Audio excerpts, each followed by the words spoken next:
Welcome to the Nomad Network, your first stop for complete and comprehensive Chicago Bears football coverage. Dive deep into analyses, updates, and all things Bears. Subscribe to our YouTube channel today and never miss a beat.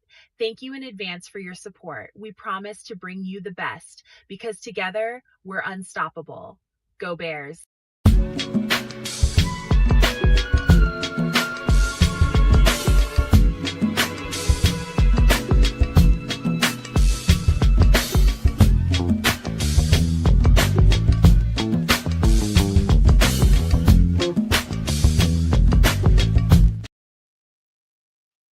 Yo, Nomaniacs. Welcome into another edition of Some Extra Sauce.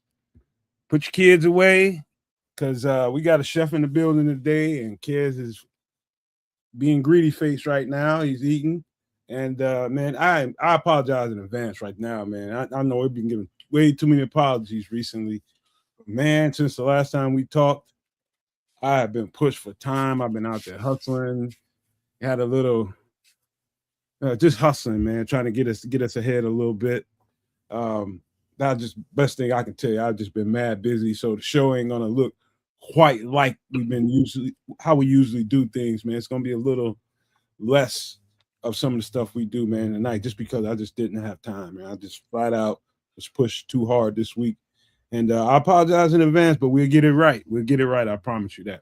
So adjustments necessary. We're still going to have a great show, man. Make sure you guys hit the subscribe, the like, and to share the content with people on all three channels, Kids Canuck, and on Sports Chicago Style, and, of course, here at the Nomad Network, man. But without further ado, let me pass it on to this hungry fella, and hopefully he won't eat the damn ball.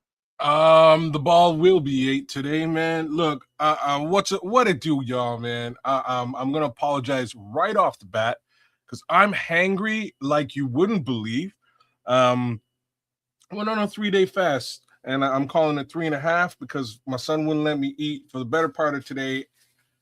And at this point, I'm just eating whatever the hell I can eat. So all I can eat is soup. So you're gonna catch me on the back end, just souping it up. I'm gonna turn the camera off for a little while. I'm gonna soup it up. When I'm done, I will be a much less hangry individual. At least I'd like to hope that I might be, because I'm cussing everybody out all day long, and it's ridiculous. But all that to say, the chef is here. I knew the chef is coming, and it was like, you know what? Like, if I don't get some level of sustenance in my body between now and the chef showing up, all bets are off, man. I'm gonna lose my mind. Trust me. What it do, Danielle? What's cracking? Yo, trust me, man. That's where my that's where my headspace is right now. Just food. It was funny because my son was driving around today, and I was like, man, I gotta eat. Like, where you at? I want to get some food. Where you at? He was like, oh, I'm on the street. And like immediately my brain just went to all of the food joints near that street. It's like, you know what I mean? Like them cartoons where you just see that piece of chicken floating in the sky. You know what I'm saying there? Anyways, man, look, I'm so hungry. This chef gonna jump on and he's gonna cook us up something nice tonight. And we're gonna relax. We're gonna take it all in stride. But like I say, if you hear crunching and smacking in the background, there's a very valid reason for it. Well, I'll just be real quick so you can tee up the chef right quick. Real quick, man. I've had a long last several days, but more recently, the last 48 hours, man, my mother's new place got broken into. You know, copper pipe stolen out of there, and they kicked in the door and broke a framing up on the door frame. It was just a mess, man. And so, you know, she don't call me first thing, and I go over there, and police there. We doing all that stuff. It's just a shame, and show you how community works, though. The next door neighbor, who nobody knows really. I mean, he's a pastor somewhere, and he heard what was going on, heard about what was going on. And he came over there just on GP, gave her 3 really nice webcams to help out, you know, in case somebody else comes back in there, you know, help out with that situation. So got that going on, kind of fixed the door, framed it back up, you know, kind of secured it. Hopefully that they won't come through that door again. You know what I mean? But that's the price of in a community where it's just poverty, man. People just do anything, man, try to get $1, man. You know what I mean? It's bad.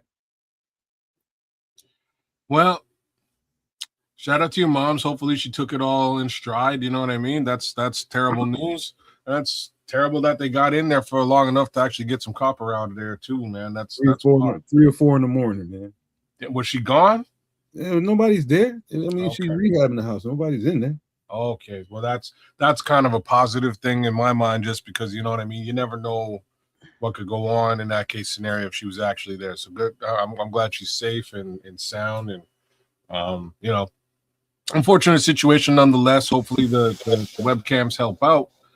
In today's world, sometimes you need to have that additional layer of security in situations like that. But man, sorry to hear that, man. That sucks.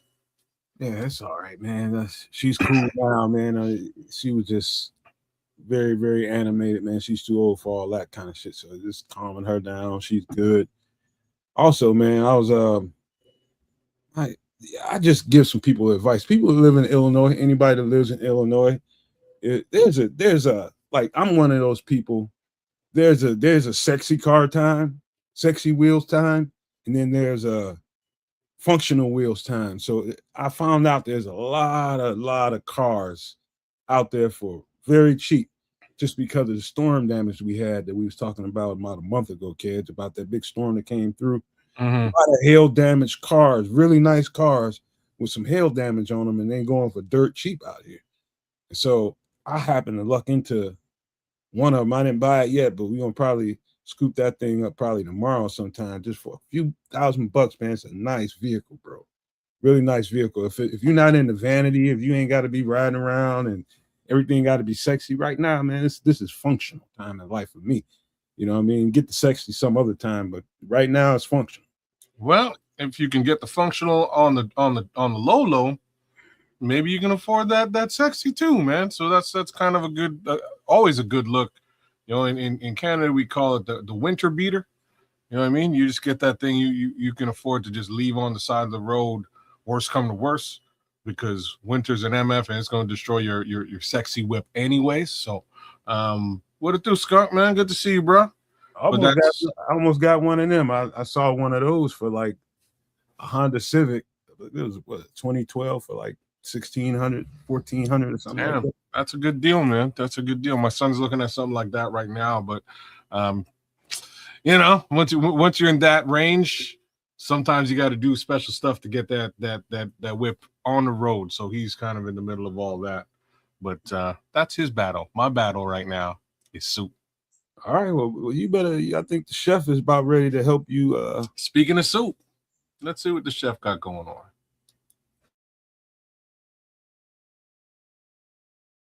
Chef Trips. Chef Trips. Chef Trips. Chef Trips. A motherfucker in the kitchen. And it will be beautiful.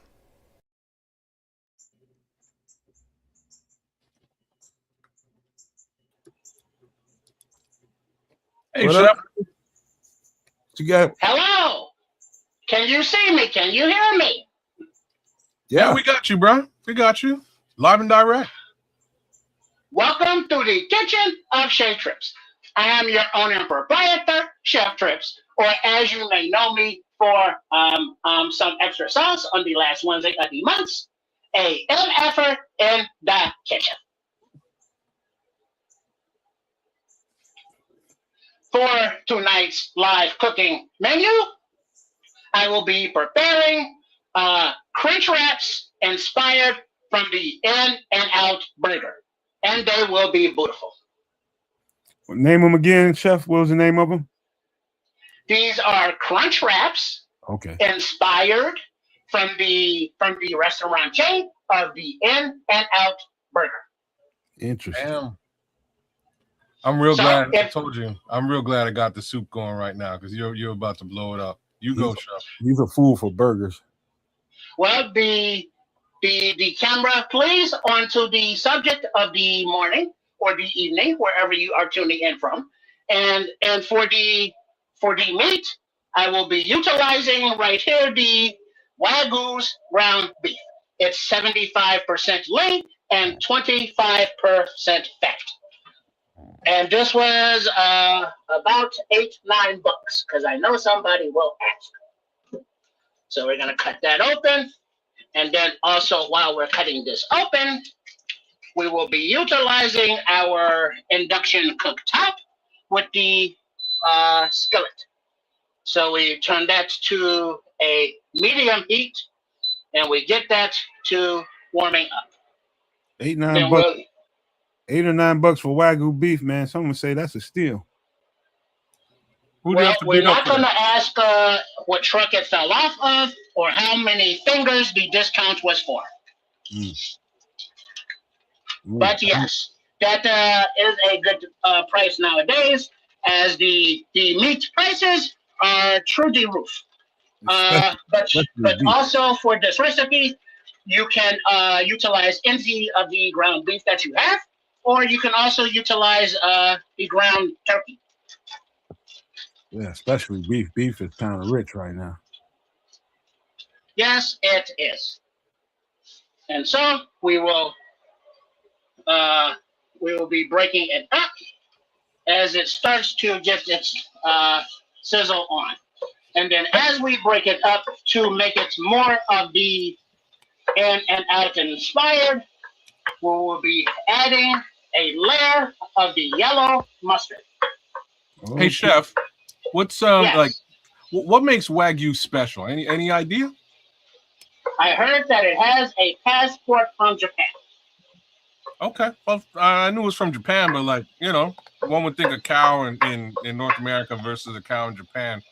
You know? Well, there are the specifics, but I do not know those offhand in my memories. Okay. I had a side-by-side burger test when I was in Atlanta. I didn't really notice the difference. I'm sure somebody in the chats will be able to let us know, because I do know that the people observing on the Nomad Network and on at Kids the Canuck or at Sports Chicago Style are very educated. And if not, they know how to look shit up. It won't be Ron Winarski, because he only knows about lion meat. Well, those kitties that can be tainted meat. I keep warning them, Ron. Those kitties are very tainted over there in the toilet. But also, now that we have our layer of the yellow mustard, we will continue to break it up and let it brown from there. No other seasonings are necessary. This is getting interesting already. I have no idea what this concept is. And now also, for those paying attention, please be sure to also subscribe to my own personal channel on the YouTube at Chef Trips. And it is directly from the kitchen of the Chef Trips, as we will now be adding a new menu cooking item of the Instant Pots. And so different recipes utilizing that kitchen cooking tool. So look forward to that at Chef Trips there on the YouTubes. Thank you. All right. So now we still have our medium heat going, and we have a nice slow brown. There's no need to increase the heat, no need to rush it, as we are not trying to get it crispy. We just want it cooked with the flavor as much as possible still within the meat. You got a question from the chat. Ron Winarski wants to know, will you add grated cheese, Chef? That is a thumbs up for the Ron Winarskis. All right. There will be cheese involved, and of course, in your own kitchen, it will be whatever cheese you decide, if you so desire. Well, Chef, I know one thing that won't be in it. What is that, sir? Those chicken bones kids eating right now. You better suck that bone. And I know something else that will not be in there, Mr. Nomad, and we know what that is, do we not? You got me flat-footed. Sardines. Mm. Yeah, that might have gave it a little more flavor there right about now. Got mustard in there. It will definitely give it something. I'll give it salmonella. And that is something. And so now you see that the seasonings that are in the yellow mustard are now throughout the meat as it browns. So all of those seasonings and spices are now transferred into our beef. That's why we do not need any other of the additional spices or seasonings. Okay. That's cooking now. Okay. Because when we did add the yellow mustard, it really cooled down the skillet because that was coming directly from the refrigerator. So the browning that was taking place was paused a little bit. But that never you worry, because now you see that the simmering is now full of the mustard juice. I can't imagine what this smells like. It smells very pungent. It opens up the nostrils, so it's like a little bit of a smelling salt. But not offensively. I don't know if I've but ever. It opens you up. I bet. I don't know if I've ever used mustard outside of a grill. Oh no? No, not in a dish like this. It's surprisingly effective. I use it. My wife uses it actually mostly on salmon when we cook salmon. She has it works out really well. Strangely. And I'm not even really a mustard guy per se, but it works very well. Shout out to Benjamin Williams, just busted up in here. What up, Ben? What it do? What it do? Skunk Me Civic, True Pilgrim. Shout out to you guys. Hello to ones and all.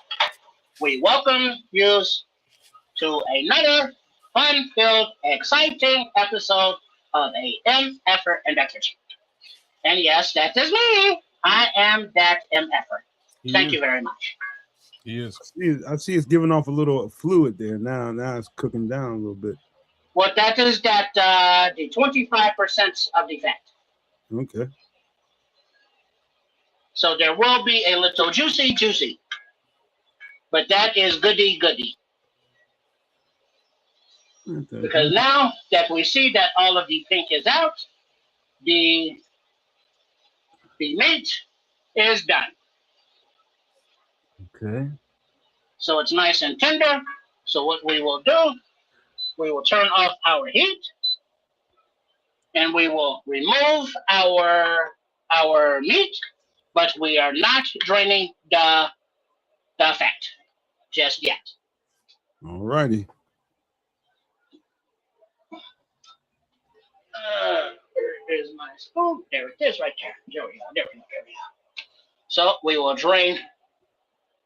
It does not have to be perfect, but we want to give it a little jiggle to let the grease out. But we don't need to put it on a paper towels or anything. All right. Because the next part of our crunch wrap, we will be utilizing some of this fat because of the flavor and its further usefulness. All right. This There. is interesting. Very interesting. And you can do this in one pan, one skillet. Beef. And not too long of a time. Beef and mustard. Let's do this. Has anyone offered the difference of the Waggle's beef? No, not yet. Nah, it just look like beef to me. It's a little. I'm surprised the Crimson has not known this because we know that he knows. I mean, late to the dance tonight. What did do, Smitty Q? I mean, an Asian steer is a little bit different. Some of those are different breeds, kind of the same thing, but kind of made a little different. Okay, now that we get all of our meat out, and now in the skillet here is basically nothing but the fat moving around. We want to get the most of the meat out as possible. You think them Asian steers know kung fu? I don't know. That's a panda. Mooyah!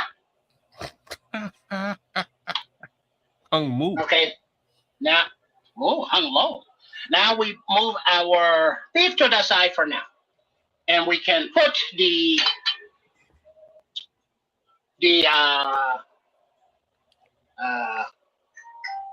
heat back on the medium after we turn the power on. We want to keep it nice and easy, and we want to introduce into the remnants our slice of onions. You know what? We want to give it a little bat on the one side real quick, and then we want to get it to flip over there in it as well, and then move it around, and then let that sizzle there. Then we're going to do two, so we'll put that there, and then move that around a little bit, let that get all up in there, like that, then in there like that, and then not only do we have the beef fat from the meat over here, we will add a splash of the Worcestershire sauce directly onto the onion. Hey, you know what, Chef? There's a Yes. a Facebook friend of mine that has a YouTube page. Can't think of his name, but he's in Winnipeg, and he made a dish like some similar to this with potatoes, pork and beans, and he squeezed mustard in it, and he swears by it. All right, that is probably very, very good. Real talk, it's probably the biggest thing going in Winnipeg. Now the right here, we got these nice slices of the onion with our nice onion slicer, and it stabs in there, and then we can cut them equally and evenly to get nice thick cuts. I thought that was an Afro pick for a second, but that's what I did. Power to the people. Oh, that was classic. Angela Davis. And we roll like Avis, rent a car, get there, y'all. The phrase of there are no white devils in this kitchen obviously has multiple meanings. It's too funny. Now that we want to leave our onions nice and still and let them soften and caramelize as a whole, because we want to keep them as a whole. We don't want to break it up. So we just let them go and just let them do their thing. And we're on a medium heat, so we're not going to do it too high or too low. Nice and slow, because that's the way, she likes it. I bet you those steel picks like that, boy, used to tear people's scalp up, boy, back in the day. Even with the hot iron. Now, while our onions are going, we also have ready our wraps. So we are utilizing whole wheat wraps, burrito wraps. You know what, Chef? Yeah. You're a very interesting guy. You know that? I do. But why do you say that? Just thinking of stuff out of the box like this. Well, we have to eat every day, so we need to enjoy our meals as much as possible, utilizing the same foods that we normally eat, like onions and ground beef and burrito wraps. But we're going to make them in a different way with a few different flavors to make them more fun. And now with our wraps, we're going to make a slit from one side toward the middle. Then we're going to stop there at the middle. And then since we're doing two, we're going to do it one more again. Yes, sir. Chef, you ever seen the movie Shaft with Samuel L. Jackson? I have. No? He said yeah. Oh, he did? Mm-hmm. Yes. Okay. Remember the guy, the Latino guy that was in the jail cell with the white guy? Peoples Hernandez. And he was looking at the white guy. He said, "You an interesting motherfucker. You know that? You an interesting motherfucker." That's kind of what I think of you right now. You an interesting motherfucker. Now these are breaking up a little bit here with it. Don't worry, that is beautiful. That is beautiful. Now we let this side go as well. Oh, so the onion's giving you that crunch too. I can see where you're going. As well as some other things. Okay. So now as the onion is still softening, we can now prepare our wrap.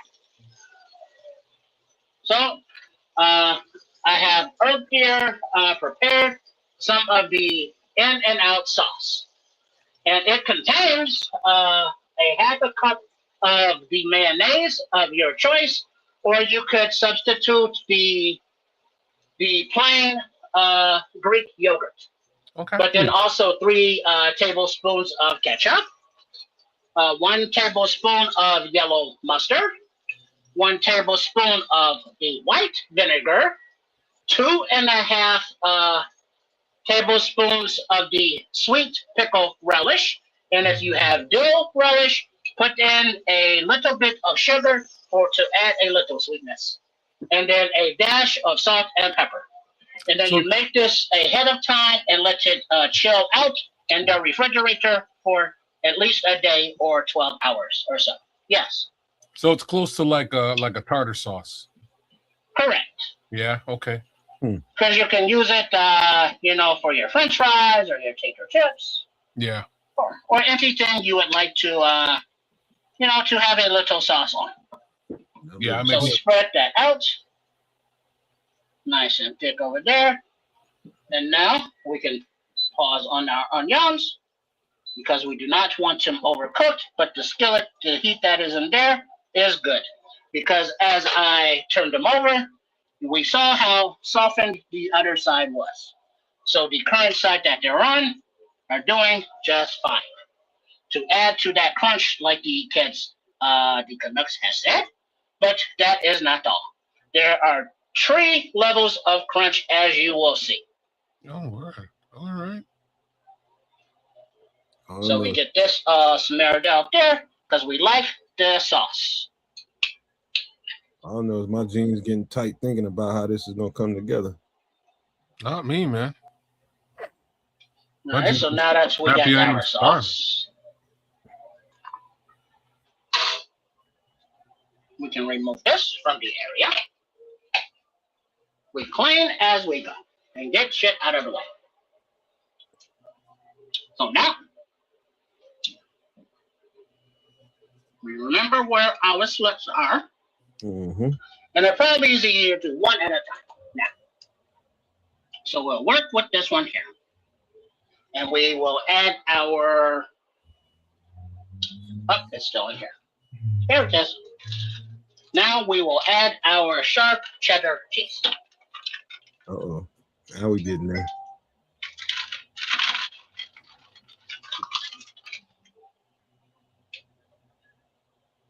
Now we getting there. Oh, he's not nice. playing. Little layer there. And smooth it out there. Little bit there. Little bit more there. Beautiful. And now we will take our onion.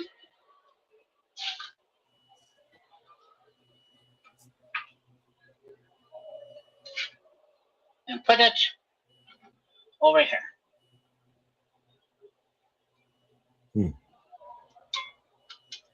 And then on top of the onion, you will add some pickles.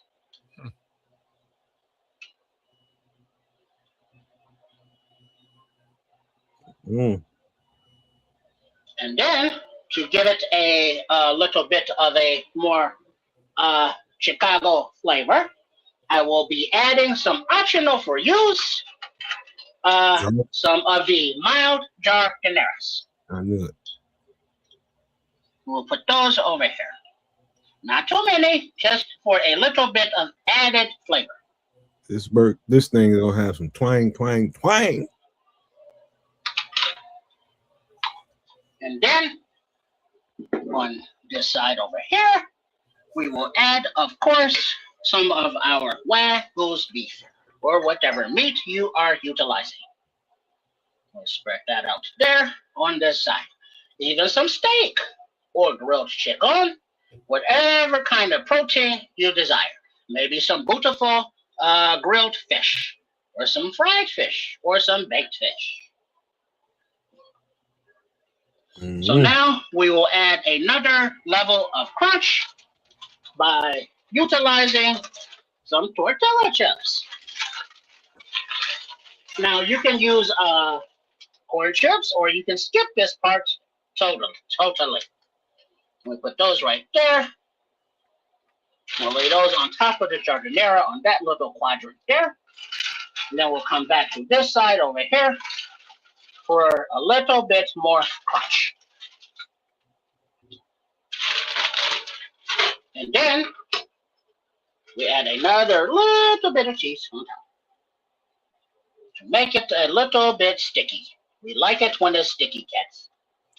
See, Chef, I'm a little too lazy, man. I would probably just do all this in a Now, blender. we fold it up carefully to right there. Then we give it a little smush down. And then we give it a turn carefully. And then we fold this part up to this side like this. On top of the onion. And then we bring over all together to the last quadrant over here. And give it a little smush. Not too much smush, not too much. And now we come to our skillet. And we want to give the crunch wrap a little crunch around the wrap. So we go back to our skillet over here, and we go nice, medium, low, and then we start it there. Then we can still utilize the same grease in there, as the tortilla will absorb it up. You know, Chef, I've never had a crunch wrap. Well, it is a beautiful thing. And then we leave that in there, and we will let it crunch up. And now, since I put sauce on the other, we go ahead and make another for those that did not see it the first time. So we have our tortilla, we have our sauce. Now we add cheese after the slit is in, whatever kind of cheese you prefer. Mm-mm. And then we add our onion to this side over here. Get up there, you meats. Get up there. And then we add the pickles on top of the onion. People are quiet because they're interested. You're damn straight. Very nice, very nice. And on this one, no of the extra jardineras. So we will just go with the meat. I can't wait to show this to my Then we let that all of the drainage, and we put that on the floaty part right there. Missy, are you watching? I'm gonna get you up on this. Put that in there, and then our other layer of crunchies with a few tortilla chips. Ron says you're missing the line meat, bro. I told you, the rancid meat. The Ron is a little bit upset with the kitty meat. I do not know what it is, but sir, there are other flavors to enjoy. We will dine on the lion meat of the sweet kitties twice a season. Other than that, no. No, thank you. So now that we have our crunchy crunchies, now we add a little bit more of the binder, which is the cheese, to make it all stick together. Or help it stick together. Welcome so in. Now we have that there. And then we'll take this side here. And woohoo, hold that up there. Then give it a little bit of turn there. And then woohoo, stuff it in there. Then we'll turn it back this way. And then woohoo, right there. Give it a little smush, but not too much. And then we'll put that in there with that other grease and let it absorb. And then once it's absorbed, a little bit there. You're gonna flip there. it. Now we will increase the heat a little bit to fry them and crisp them up. Now that they're both utilizing that fat still again.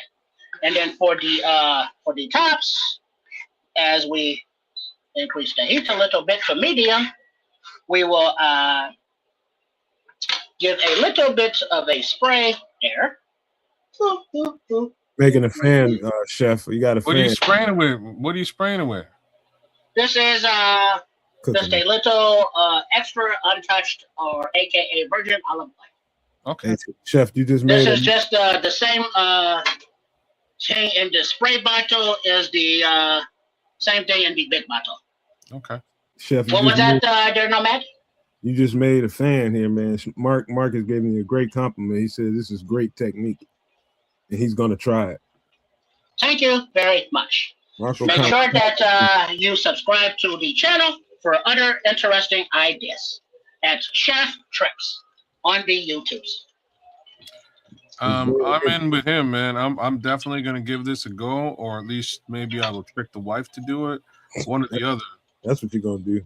I'll try that one for that one first. If it doesn't work, I'll give up and I'll just do it my damn self, which is usually how things go around here.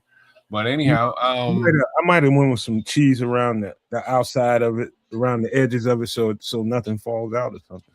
So I'm a psychopath, and I love the air fryer. I would have just slapped that baby in the air fryer at the end. Yeah, but I see what he's doing. He's getting all that extra flavor from the pan. So I'm with it. Why waste it? Yeah, man. That is it exactly. That's why when you utilize whatever meat you use, remember that if you do use very, very lean meat like a turkey or another fowl, that it will not have a lot of the excess fat. But you don't want to have a meat with too much fat either. So 25%, maybe even 15% if you're nasty. You can feed about a family of 5 with like $30 doing this. Well, the onion specifically was a white onion, and so that was about $1 or so each. And then the meat was about $8, as we say. The cheese was about $4 or so, and then the pickles, were part of a jar.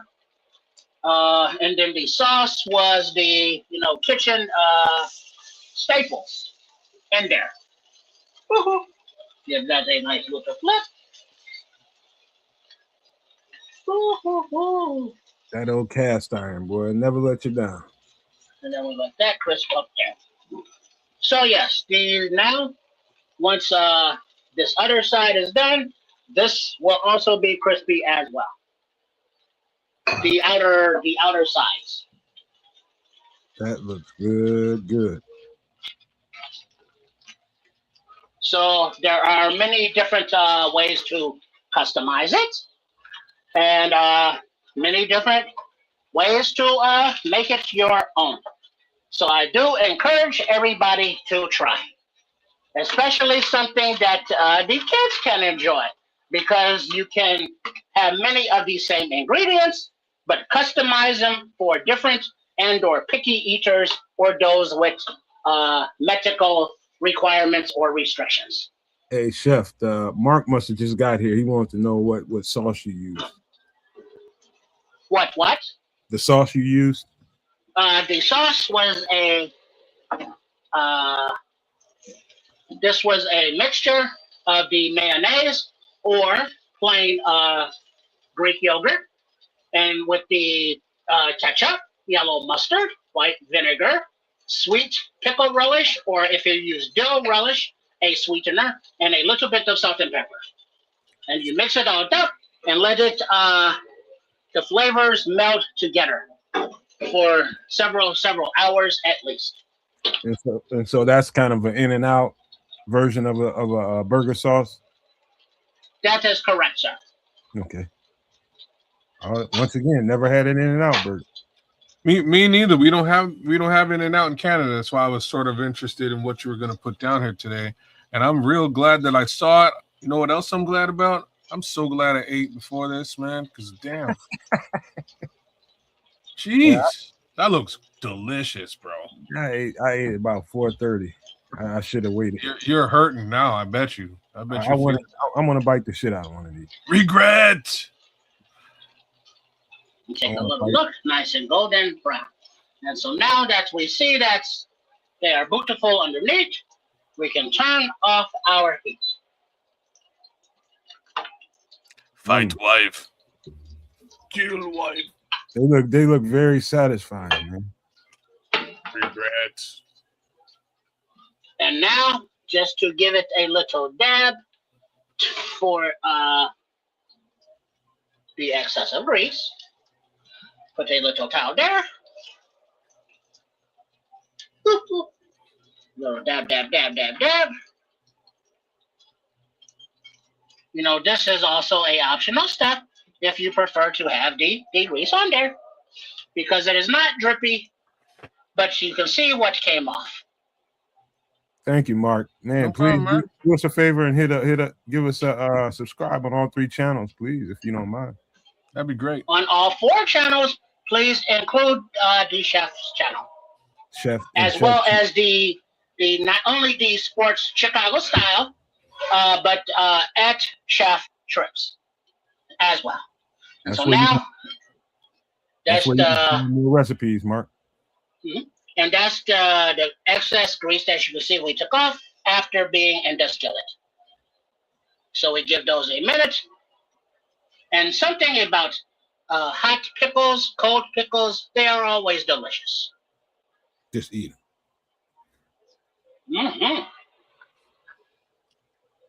Mm-hmm. Oh,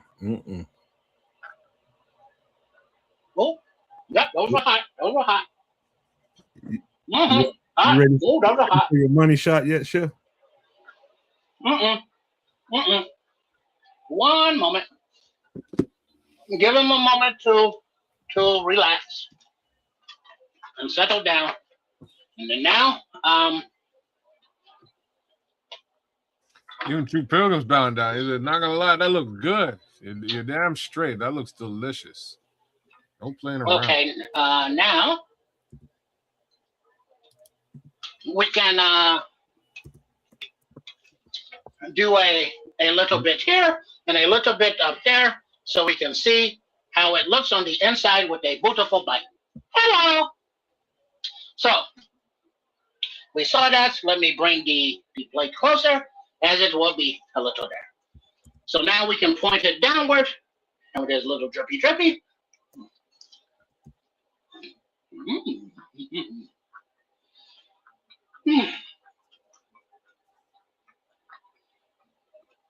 That is very nice.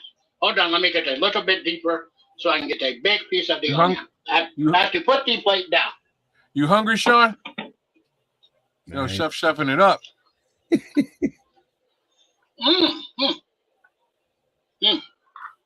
Okay. I know it's good. I know. It's good. Look at the food. Look at the food. Look at the food. All right. Wow.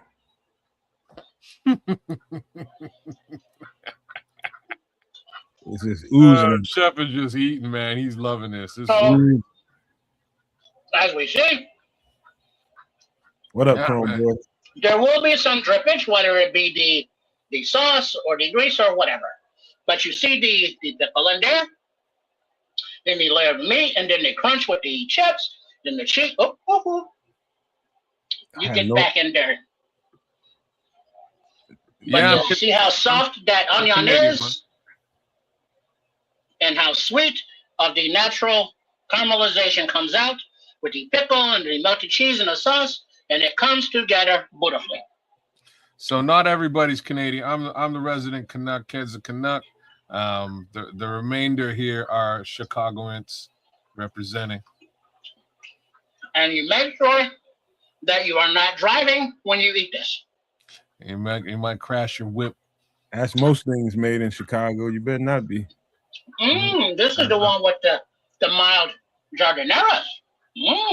Oh, you got a little kick now. Yes. And it's like, surprise, hello. So the flavors that are in there, Yes, once sir. you fold them over a few times and they come together, it is a very beautiful thing. About the only thing I can ride and eat with around here is a Polish. Everything else I need to pull up somewhere. You know, you can't not eat a Polish in public. Somebody pull up next to you and get a camera shot. Man, they're gonna get one. I'm just gonna be a meme because I'm eating that Polish. That's believe But it. yes, are there any other questions? Oh, my man is out from the southern Oregon coast, Mark O'Connor. We have another guy from Oregon out here. His name is what's his name? Crimson. Is Crimson you dig? Is Crimson from Oregon? No, he's not from Oregon. I take that back. He's in Washington State. He's from Washington State. That's what I thought. In Seattle. He's in Washington State. So close enough. See, I'm not a geography guy, like straight up and down. I'm not a big colorer. You know what I'm saying? So I didn't do great in geography class. Mm-hmm. Yeah. Oh man, that looks so good. This is isn't this keto friendly? No, not at all. But you go. Okay. Yeah, it is. Yeah, I'm it is. lying. I'm lying to you. It actually is pretty damn close. Very to keto friendly because he has the wheat tortilla. I would have to agree. The only thing I would remove from this is simply the ketchup in the sauce. That's it. Everything else is pretty well natural, right? You're not a little bit of fat in that. Now you're being a little prickly. You gotta let some things go. No, damn it, no. You know what I mean? I'm just playing around. But either way, just there's a little bit of sugar in the ketchup, and that's like one of the things that you would probably want to keep out. But I mean, live a little is what Nomad is saying. Yeah, a little bit. Well, don't you have some kind of keto ketchup? There actually is, and it's not terrible. Yo, shout out to the people at Heinz. I have to give them a little bit of props on this one. They have a sugar-free ketchup that, like, at first two tastes you might be like, oh, this ain't like legit, but it's not bad. It's like it's not bad, man. Really got to put that out there. So then you substitute the keto ketchup for the regular ketchup. Yeah. Didn't know that, man. Might have to get into that. Yeah, no, man. Like I'm telling you, it is surprisingly good. I was shocked. Like I was mad the first two times I had it, but by the third time, the reality is that by the third time, most of the sugar was out of my system. So things just weren't like things that were sweet were extra sweet, and it's pretty close, man. I really gotta say. So you and arrived. Also another substitution. If you have the tostadas, instead of corn chips, you can utilize those, or you can use a different flavor of the Doritos. So if there's a flavor that you like, you can customize those as well. Damn, chef, you Crunch really wrap. doing it though. That's crazy. Crunch wraps can go all kinds of different places, huh? That's crazy, chef. You on some real stuff right now. So yes, that is what it is. Are there any other questions or comments before I get out of here? All right, man. We got a little information in here. We got a little sales. Opportunity here. No maniacs. Anybody that's going out west, out in the Seattle area. Mark says if you ever travel out this way, he's got a little bed and breakfast out there listed on Furnish Finder. You can find it with the keywords Country Studio, Band in Oregon. You and crew members can get a free something. He said a free week if you cook like this for me. You know what? I ain't the chef, but I'll do my best chef impression from in the neighborhood. You know what I'm saying? Trust me. Okay, we can come back up to me now. All right, let's go see what the chef has to say. Y'all cleaned up there, chef? We don't want any nasties. You look great. You look great. There you go. So I hope that you enjoyed this recipe and that you customize it with any of the many ways possible with either the meats, whatever kind of onion, if you do not have the white onion, whatever kind of cheeses, and whatever kind of ingredients for the sauce, whether they be the keto or the regular or diet free, or whatever kind of sauce you choose. But then the chips, customize those or leave them out. That is totally optional. Because remember, when in your kitchen, you are the chef. And you have to make use of the ingredients that you have access to and for your dietary requirements and or restrictions. But you can utilize many of these same ingredients, but in different forms to give a little bit of different flavor. Cheese, tortilla wraps, some ground beef, and an onion, and some sauce. But it is made in a way that maybe you have not tried it before, and considering that you have to eat every day, and it's the same foods, try something different. Live a little. If you do not like it, maybe change it up a little bit more, or guess what? Never make it again if you don't want to. But give it a shot, and it might be part of your rotation. So be sure to subscribe to my channel, please, at Chef Trips here under YouTube's, and then Sports Chicago Style for all of our other Bears and sports related videos and informations. And then a shout out to the Nomad Network and to at Kids the Canucks. And to everybody listening and watching, whether it be live right now or later on at another time. I hope you do try the recipe and go to the website at Sports Chicago Style for all of the ingredients and the instructions. So until the last Wednesday of the month of the next time, so that will be in the month of July, I will invite you into the kitchen again for another episode of a MF'er in the Kitchen. Bye. There goes Take care, that chef, man. Thank you so much, man. There goes that chef. Ooh, ooh, ooh. Damn it. You got it? Yeah, he's giving us that extended wave. You got to appreciate a guy. You got to appreciate a guy. Hey, man, that was awesome. The chef crushed it, or crunched it, if you will. Mark, Mark, right? Oh, go ahead. I was just gonna say, Mark, you, by all means, subscribe to the channel. That's the easiest way to get yourself a little alert. And you'll know when we're going live right from that. Same token, feel free to do the same thing on the other two channels, and that should prompt you for an alert too. Again, Sports Chicago Style, Kez the Canuck, right here on YouTube. All the above will get you notied up. Well, you can, a long way of doing it, Mark. You can go to the homepage and where you subscribe. If you go down that same line of information, right down that same line, it'll let you know if you want to turn on alerts. So you can go right to the homepage on YouTube. You'll see it. There you go. Shout out to YG that just jumped in too. Man, that, like, I'm so glad I ate, because I honestly know, man, I would be so mad right now. Biting on the fucking desk, wouldn't you? I might be smashing this table, bro. I wish I was lying to you. I was angry today. And my wife looked at me. She's like, I don't like you when you're angry. You know, you're an asshole. I was like, I'm a hungry asshole. Anyways, I don't know if I get angry. I get I don't know what I get, but I don't know if I can associate anger with it. Dog, it was easily anger. I wish I could call it something else. I couldn't call it anything else other than that. I was walking around here just mad, and the other thing I can say is it put me into a level of focus that I'm surprised about. I powered through work today like a gangster.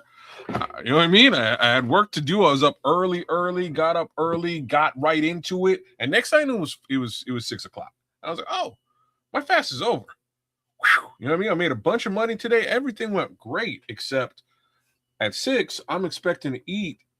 And my son's like, no, you can't like just fast for 3 days and just go have food. You gotta slow your roll and ease into it and have like some broth or some a smoothie. And I'm like, are you kidding me? I want a steak and shit. But he brought me a smoothie, but wouldn't let me eat for like 2 hours after that. And I'm like, this is crazy, man. How about that? The kids teaching you discipline. Man, I'm ready. 3 days of discipline is good discipline. On day 3, I'm trying to be like, let me get a little reward for my hard work. Nothing. You'll never be able to survive a 30-day. Oh no, I'll just do it if I have no other recourse. A 30-day? A 30-day fast. Shoot. Well, I did it once. Really? That's crazy. Once.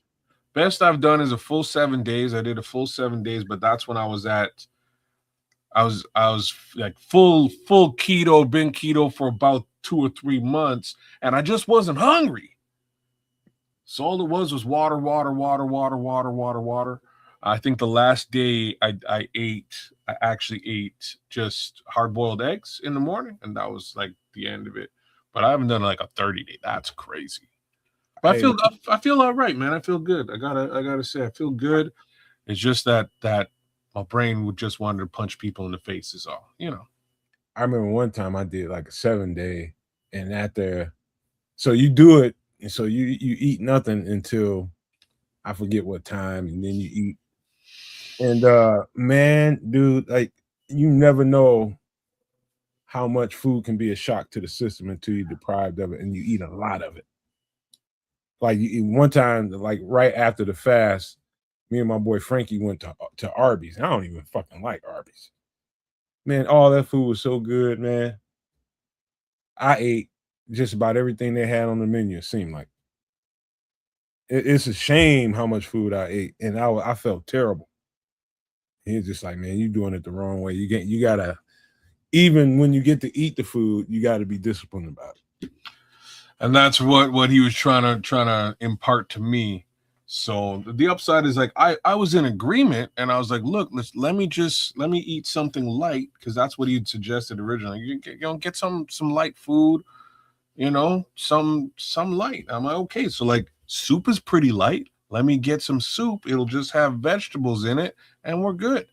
And my boy's like, no, you can't have soup with vegetables. I was like, what else is there? Like, what could I really eat here? He's like, you can have this here bone broth. And I'm like, you got to be kidding me, bro.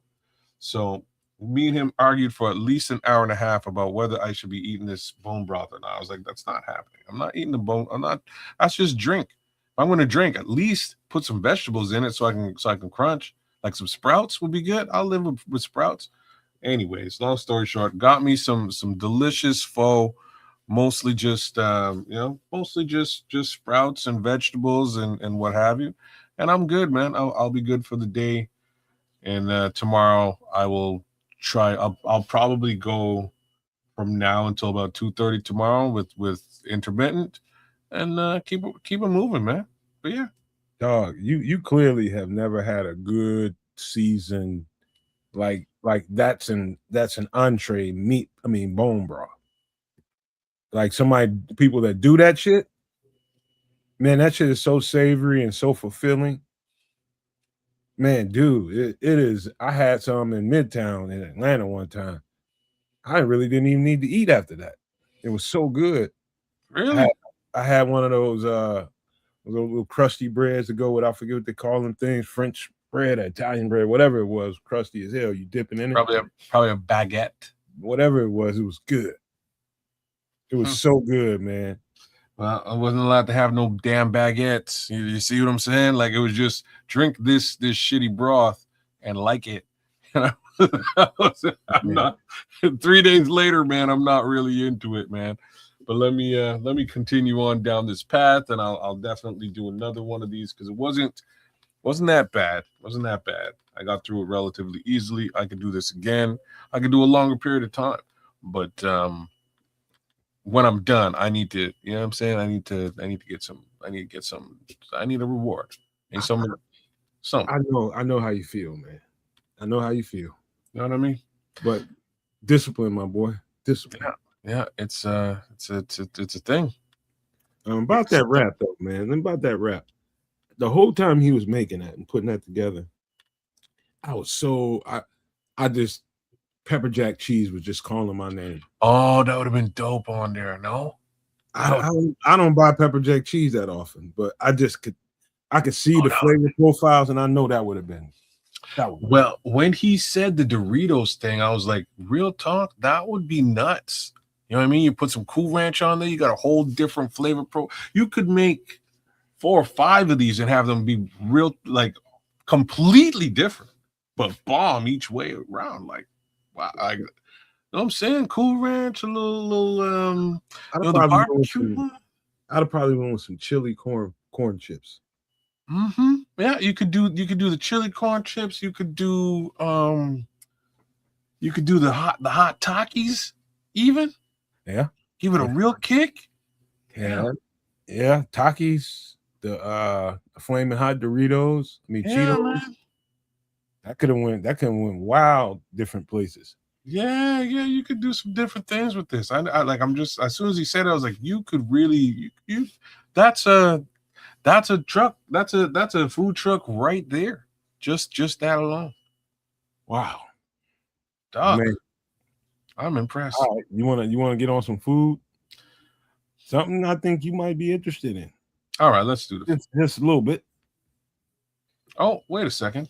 And right on time, here he comes. Here's Triple R. Speaking of food. Playing hooky. Been playing hooky on us, huh? Oh, there he is.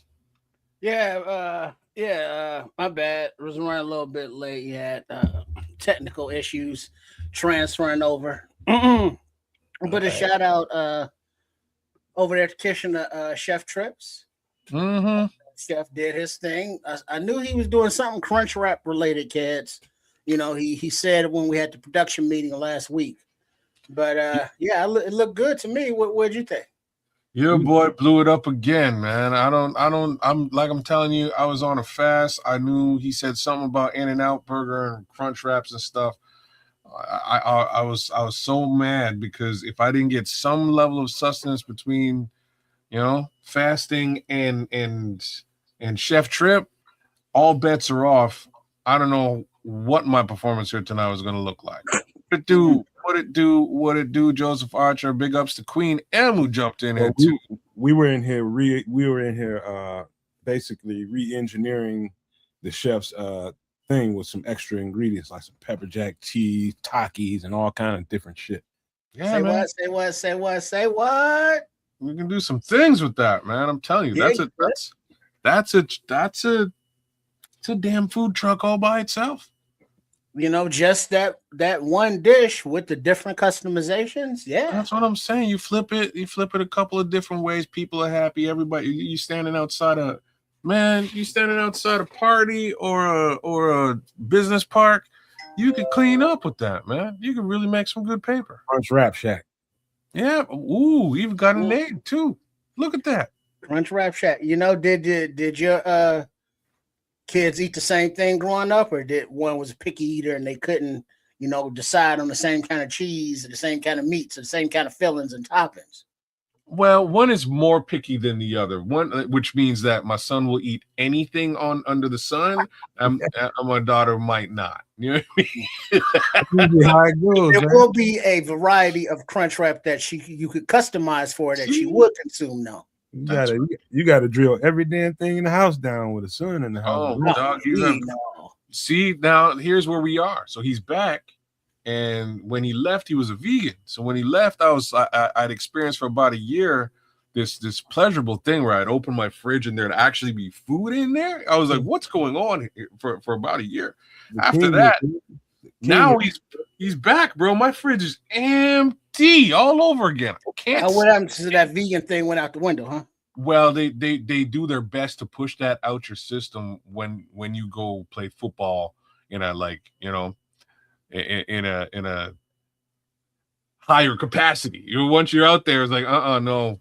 And like, to make matters worse, he's out west where all they cook is steak. There's just steak everywhere. Well, vegans can eat pasta too, man. Yeah, he'll eat protein. Right now, he'll eat everything, and that's protein. But he needed protein to put on. Those muscles. You need to go turkey. You ain't pushing the offensive lineman around eating cabbage. I kept turkey and deer hunting. You need to put a big ass slab of meat in there and just say, hey, man, go cut you a piece of that shit and cook it, bruh. He been doing, like I'm saying, my fridge empty, but he's been pushing up. He's been pushing good weight, man. He's been pushing good weight. So there's that. But turkey, bro. I'm poor again. So buy him a turkey, man. Throw that mug in. I have a fridge full of meat. Like I told you a couple months ago, I invested in a whole bunch of meat for the next, for 6 months. 6 months worth of meat is just sitting there. So he's doing a great job of just eating me out of house and home. And thank you for coming back. Yeah, you just missed it, King. He just left the stage. Chef Boyardee. Yeah, man, you just missed him. You missed some Crunch Wrap. Love, man, he did a damn great job. See, Ron Bernarski, you missed the King. We have the lion meat Crunch Wrap. See, some ground lion meat, some wagyu lion meat, man. All right, we got some more food coming up right now, man. How about this, man? I went to Trinidad for this one. Oh, you did a double, didn't you? No, you did stewed chicken. Okay. All right, let's go with stewed chicken. Ingredients: coconut oil, green onions, garlic, Scotch bonnet peppers. Ooh, you got me right there. Pink salt, bell peppers, onions, brown sugar, green season. Oh, I never knew there was brown sugar. That makes so much sense. Plum tomatoes, ketchup, pimento peppers, Worcestershire sauce, and chicken thighs. Break this down for us, kids. I will. So I've definitely had this. My stepmom is from Trinidad. May she rest well. She I'm very partial to the Jamaican side of Caribbean food, but I have a special place in my heart for Trinidadian food. The Trinidadians know what they're doing. If you know a Trinidadian, go visit their crib and make you some, because they put a lot of love in that food, man. I really have to say, especially on a Sunday. Go on a Sunday. They don't play around. But I never noticed, I never clued into the brown sugar in this dish until just now. This actually makes so much more sense given what I was eating. The ketchup is, I've recreated this dish myself without the brown sugar, to be honest with you.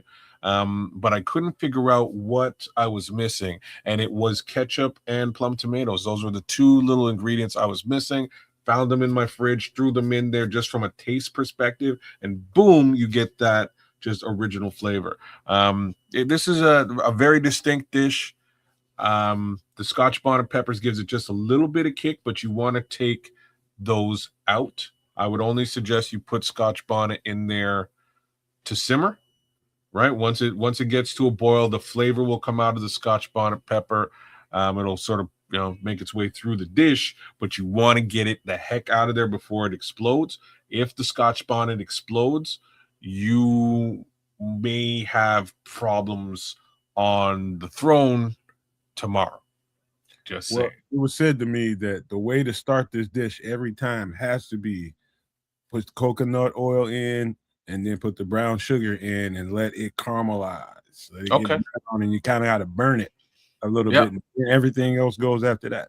That's like the basis of the flavor profile. And like I'm saying, it's the one thing that I didn't clue into. The recipe that I had didn't include brown sugar for some reason. And the whole time I was like, I'm not sure that it's missing something, man. It's missing something. I can boil the hell out of some hot dogs, Cajun style. Let the water boil out. Okay, you get that little crisp. And, I'm patient enough for this dish right here, brother. just to see it come together. With patience comes a fantastic meal, because this, you got to marinate the chicken first in those green seasoning and that some coconut oil and all that stuff. You got to marinate that thing. They say overnight is the best thing to do, but you get it for a few hours. Good. You don't have to. You could, like, you best you thing could. to do for a dish like this. I would say you could. Like, the thing is, all of that stuff is going to transfer to the chicken anyhow. It's really just a question of how long. Like, what's funny? The important thing I think here is chicken thighs. Yeah, those are flavorful anyway. Yeah. So yes, the marinade, will enhance it, but not like if it's like a breast or some, dry ass piece of white meat. What's funny is, like, this particular dish is twice as good the day after. Like, no lie, right? For almost exactly the reason that you're saying. Yeah, it just give it a little time to get together. It just tastes better. But this is also that dish to where Kez pointed out, you miss one ingredient, it's like this won't taste right. Mm-hmm. And Scotch bonnet peppers, you got to have them. Yep. The brown sugar, you may say, I'm gonna leave it out. Don't. Well, I ain't got no plum tomatoes, or get some. Yeah. Pimento peppers, what that is, find out and get them, because if you use a different kind of pepper, it's gonna taste different. So you can substitute the plum tomatoes with, like, even just canned tomatoes if you have it, or diced tomatoes if you have it in a can. Same type of thing. It's just a flavor profile that has to be in this dish, and you really wouldn't. Like I say, when I was cooking it, I didn't understand what I was missing, and I was like, it's something acidic. It's gotta be, you know what I mean? And I kind of fumbled around and figured out tomatoes and threw it in there, and it straightened out the dish. But yeah. Hey kids, I tried this when I was in Jamaica. I'll tell you only thing threw me off was the look of it at first. Because if you look at it real close, you see all these stringy, look like weeds up in there, little stems and shit. I was just like, what is this shit? Don't worry, man. It's just herbs. There's herbs and friggin', the chicken itself just falls off the bone, so it's gonna be sort of, riddled through the pot, and like, there's bones in there too. You know what I mean? So, like, there's that other thing. If you're afraid of bones, I'm fine. I'm fine in those, so I can get every morsel off of them. Yeah. People don't like bones, man. I'm just saying, some folks are, some folks only like that, That's what the flavor is. Deboned meat, but get all that gristle, get all that meat off them bones. Shit, you paid for it. Shit. But putting herbs to the side, parsley is that kind of herb, because it always came as a garnish or decoration in the coleslaw. And it's like, yeah, don't eat that. Eat the coleslaw, but put that parsley onto the side. Pick that shit out of there. So that can be, the green stringy stuff that really doesn't have a appealing taste of its own, but it enhances the dish. I think it's the pimento peppers, Trip. Well, because I mean, what flavor are pimento peppers versus other peppers? What makes them distinctive? Oh, it's a loud taste, but it's good. It's a good one. Like every Caribbean dish has pimento peppers in it, and like just a baseline. Is it a sweet? Is it a spicy? Is it a spicy sweet? It's jerk, so it's technically spicy, but it depends on what volume you like, how much you put in. Mm-hmm. In this case, you wouldn't put an extreme amount; it would be fine.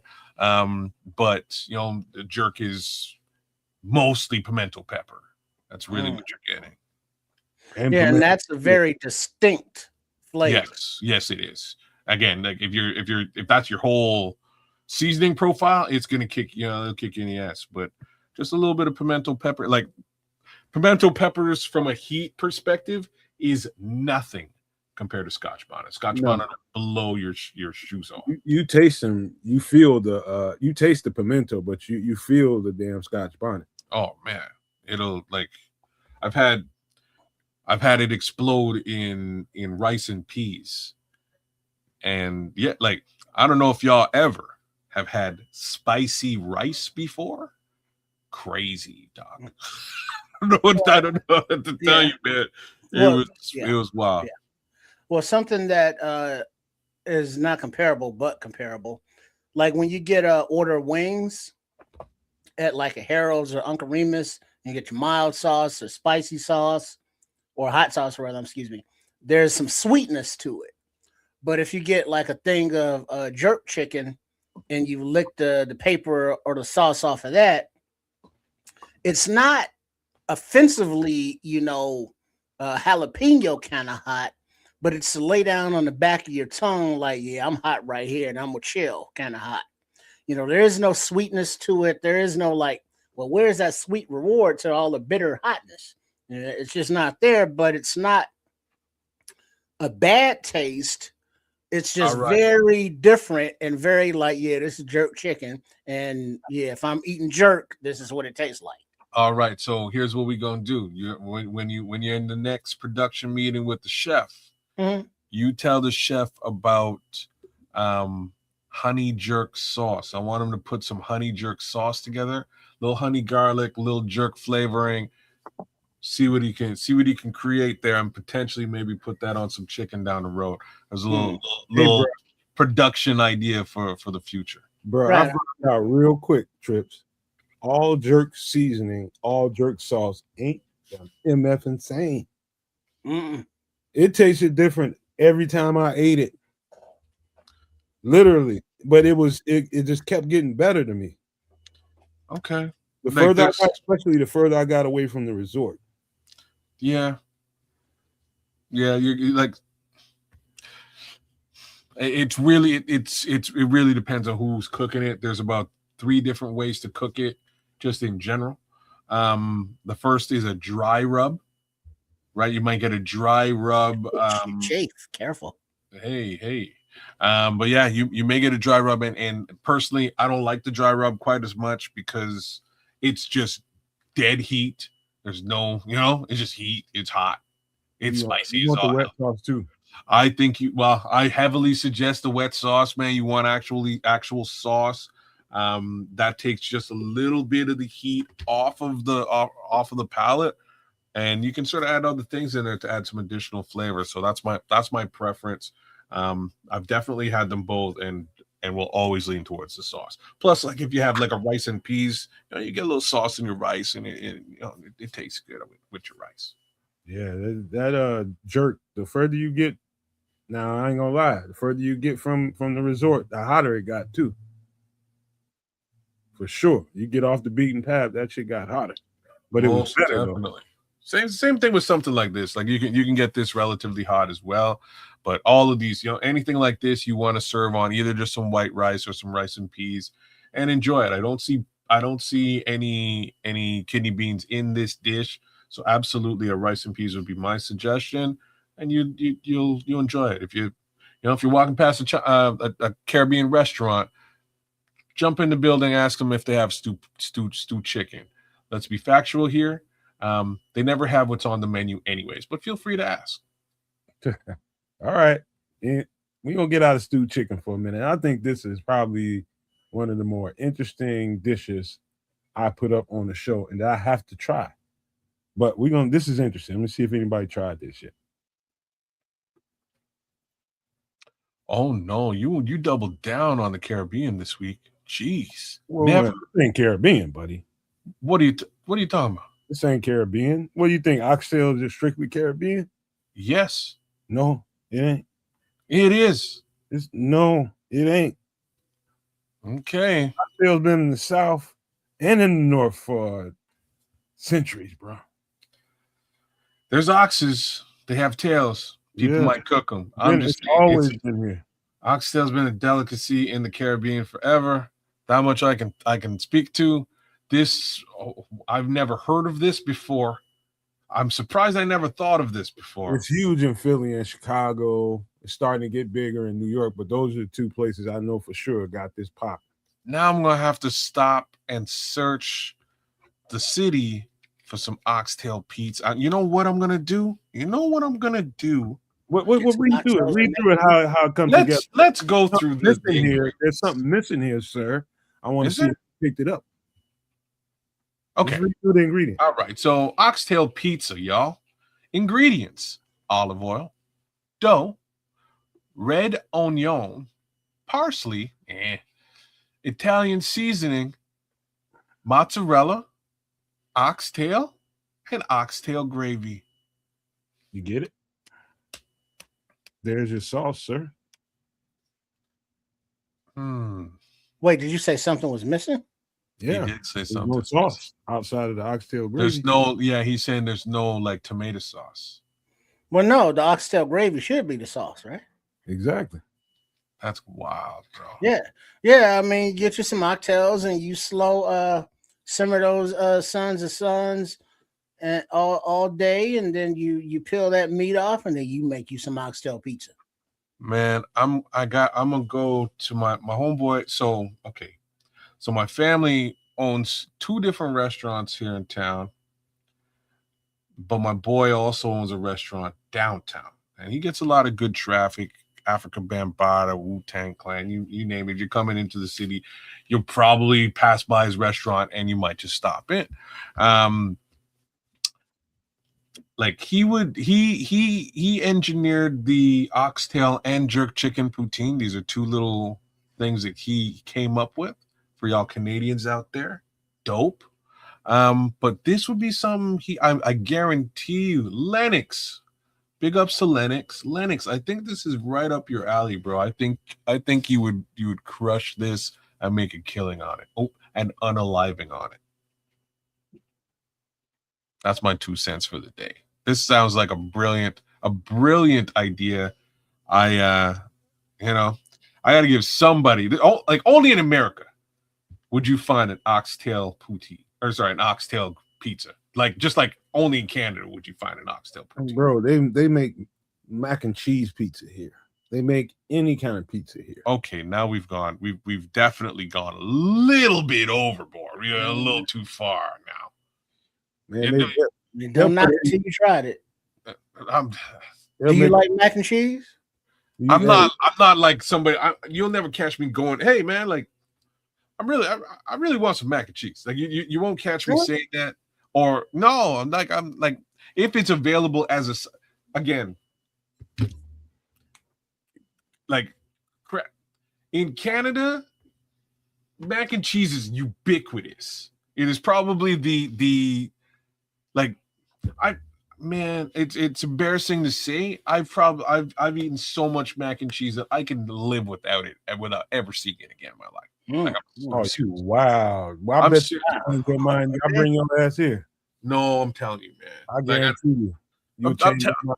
I'll walk right past it, bro. I'm telling you, bro. Okay, so you get one of them big arm sisters, grandma, the auntie making that shit up. Man, she don't be making that box stuff like the craft dinner, which is delicious. But saying, put that in the oven, get that baked mac and cheese going with the Gruyères and different cheeses up in there. You be like, girl, come here. Stop. Man, one year, one of my cousins, she's one of my older cousins, big arms, made a motherfucking one hell of a description with some ham chunks in it, bro. Like 3 or 4 cheeses in it. Ham chunks in that. Man, I hurt myself that day. But now understand the big arms and that good mac and cheese and good eating. We know that they're lactose intolerant. That's not even a question you need to wonder about because yes, it's true. Yes. So there will be some tooting and horn blowing all night long. I had no business eating that shit whatsoever. But I ate the dog shit out of it. Toot, beat.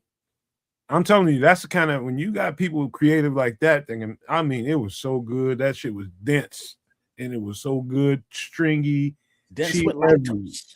Oh my god! Some people like the crusty top. Me, I run away from it. I want the guts.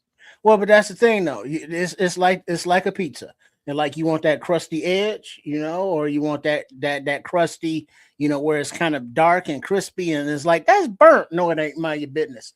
On the edge of that mac and cheese, or do you want that juicy, runny, cheesy interior? Kind of like a pizza. Trip at the cookout, holding people back with a kitchen knife. Some people go right for that shit, man. Right? Some people go right for it. I run right away from it. I'm with you, man, on this one. We will take you on a trip down the wild side with mac and cheese, bro. You think you don't like mac and cheese? I don't. It's not that I don't like it. Like, don't get me wrong. I'll eat it. It's just not and I've been to a bunch of cookouts in Florida during my little stints there. And yeah, there's a fair amount of mac and cheese. And like, let me tell you, the fams crushed the mac and cheese though. Like they were all about it. It's the most important thing. It's about it. For the women, it's got to be. It's the most important thing on whatever cookout you're doing. Wow. If it's not, that's a thing, man. Wow. Yeah, because one of the main questions is who making the mac and cheese? Because not everybody can. And it's not just that everybody can. It's like somebody might mess it up. But I'm with the potato salad like that though. Yeah, true. As a female, you come through with some bogus mac and cheese, you get your ass hit by a whole bunch of women. But the same thing happened with whispering and shit. The same thing happened with the potato salad. Who made this? Lil Ray right friend. See, I don't mind going for the potato salad because you get different things going on with that. Like I never had potato salad with like marshmallows in it until I went to Florida. I never seen that before in my life. Marshmallows, raisins. What? It's like who invited the suburban girls? I'm just saying, I never seen that before. I mean, what diabolical motherfucker even thought of that? I don't know. I'm not sure. I can't even tell if it was good, but I definitely had it and questioned the world afterwards. That's diabolical, bro. I was very confused, man. I was very confused. I mean, the only marshmallows I like to mess with in my salad is ambrosia. Whoever did that is a fucking psychopath. And that's salad. Let me tell you, man, there was a full-on fight about the whole thing. I'm just letting you know there was a full-on fight. I wasn't with it. I was just happy that I skipped over the mac and cheese because I could taste like 6 different versions of potato salad. But that one threw me for a loop, man. I don't know what to do. Hey, if you go through a cookout, a black people cookout in the kitchen, and it's a full thing of mac and cheese, ain't nobody messing with. Don't you mess with it either. Because that's that one that ain't nobody eating because it's nasty, or because everybody know that she got a lot of cats that be up on the counter when she be cooking. Okay, that's good advice, man. That is sound advice, both of you. You don't mess with it. It's the reason why it's a full container of it. Everything else been dipped through and ran through. You see that one pan or something over there, ain't nobody fucking with. Don't fuck with it. Okay. This is sound advice, sir. I will heed. And then somebody gets some people at the cookout be looking around like, look at them, elbowing each other and shit. Who's eating it? Like, look at him. I don't fucking eat anything. Should we tell him? No, fuck him. He still owe me $5. Let him eat that shit. Let your ass eat it. There might be somebody, grandma, get up. Come here, boy. Give me that. No, you ain't eating that. 15 minutes later, where'd he go? Oh, he in the bathroom. Damn straight he is. Oxtail pizza, man. I don't even have to. I know this is good. I know it's good, even though I had no taste reference to be able to place it. But I know that mozzarella cheese, that gravy underneath all of this. Oh, that's gonna slap every mother effing time. Every time. That's just crazy. I applaud the man who came up with this brilliant idea. I don't know if this will work. What makes you think the man? Because the one I know about is a female run restaurant in Midtown, in Chicago. what I know about this busting. You know why I think it's a man for two reasons? Just because it's like meat and pizza. Pizza, like I tend to lean towards the idea that it's some sort of an Italian guy with a mustache, Italian fusion, throwing pizza up over his head. Like that's just me, and that's just probably because I'm a sexist bastard and I should probably be slapped. Well, you are. So there you go. True. It is what it is. Yeah, but I would eat this. Yeah, I like oxtails. I like pizza. Why wouldn't I?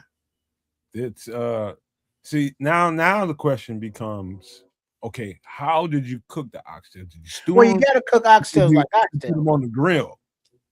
Well, Why got to be on the grill though? they can put them on the grill. You can smoke them.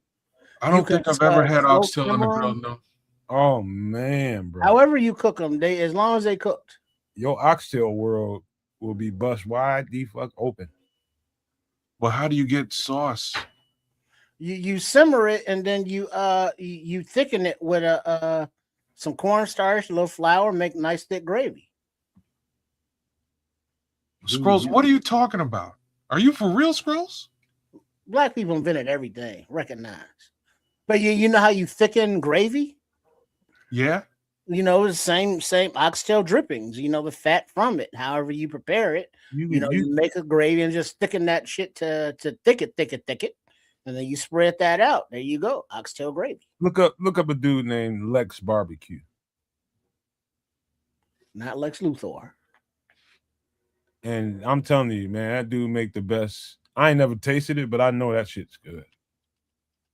Oh, I ain't for the man, barbecue. I'm coming off of fast. I ain't looking. I mean, you can even jerk some barbecue. I'm sorry, check that. Jerk some oxtail. Yeah, I don't know, man. I love Caribbean oxtail is one of the greatest things I've ever experienced in life. I love it. It is a delicacy. I try to get at it like once every couple of months. Like kind of have to get me some. Man. Kids, actually, the first time I had barbecue oxtails was a Jamaican in Atlanta. I'm not surprised. Yeah, I'm on. Les Barbecue, there it is. Thank you, Scroll. It's LES Barbecue. LES. In Utah. Look that shit up, bro. And when you find the picture, we're gonna put it on the screen too. That shit is I know it's fire. Fire. Scrolls know what's happening. What's going on, Red Baron? It's in Utah? Exactly what's happening. Oh no, I didn't want to do this. There you go. Killing me, man. What's wrong with you? Hold on, let me pull this down. You ain't got that in the fridge though. You be all right. Go ahead. Oh man. I don't know what happened. Thank goodness it stopped. I'm you, man. I can't really do. They tearing the oxtail game up right now. I'm telling you right now, in America. And oxtails do have a very distinctive flavor. Shout out to Les Barbecue, man. That man be okay. What I don't know what he's doing. On the smoker, Lord, all I saw was meat, and I'm hungry, man. I try not to be. We need some pic. You showing some video, but okay. This is fresh off their website, man. This is their website. World famous smoked meats. Nice brisket. He basically it's brisket and them damn oxtail. That's what he kind of mastered. He mastered that. Wow. What kind of wood? No, that got that flavor wood going. Nice thin butter slices. Look at that. Absolutely nothing else on the planet Earth would send me to Utah. Oh, look at that crust. Look at that crust. You got any pictures on there? Show some images. Let me see if I can find some. Me likey. Oh, you can just order the meat fresh. Just scroll down the page. You're gonna see. Oh, you can order it? Scroll down the page. Utah, I guess so. Scroll right on. Scroll. Oxtail sampler. Look upon that thing. That's so. Hey man, hit Les up. We need to do some samples live on the air. Shipping. Hey, yeah, Les, what's up, man? Les, send us some of that, Les. I'm sure Chef Trips could find some kind of recipes for it. Texas. Oh, look, it just got bigger. Everything's bigger in Texas. People be That's coming- what I'm people saying. People be coming from all over the world to get that. Damn. Literally all over the world. That man got customers everywhere. Hold on.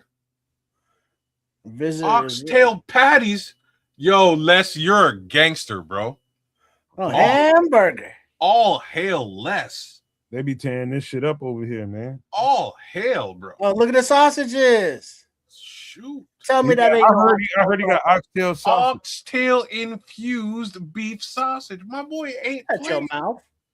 He's not Shut joking your around. mouth. You tripping, man.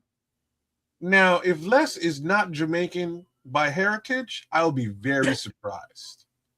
I'm just saying. Yeah. So this is something that you follow on the gram and just be like having meat sweats in the middle of the night, but ain't got no meat. Hey, slow up, kids. Go back up. Oh, oxtail brisket though. Oh, what's this oxtail? Look at that. Look at that. Look, hold Oh, on, man. Look at spicy. that meat right there. God. Damn. This here? All that, man.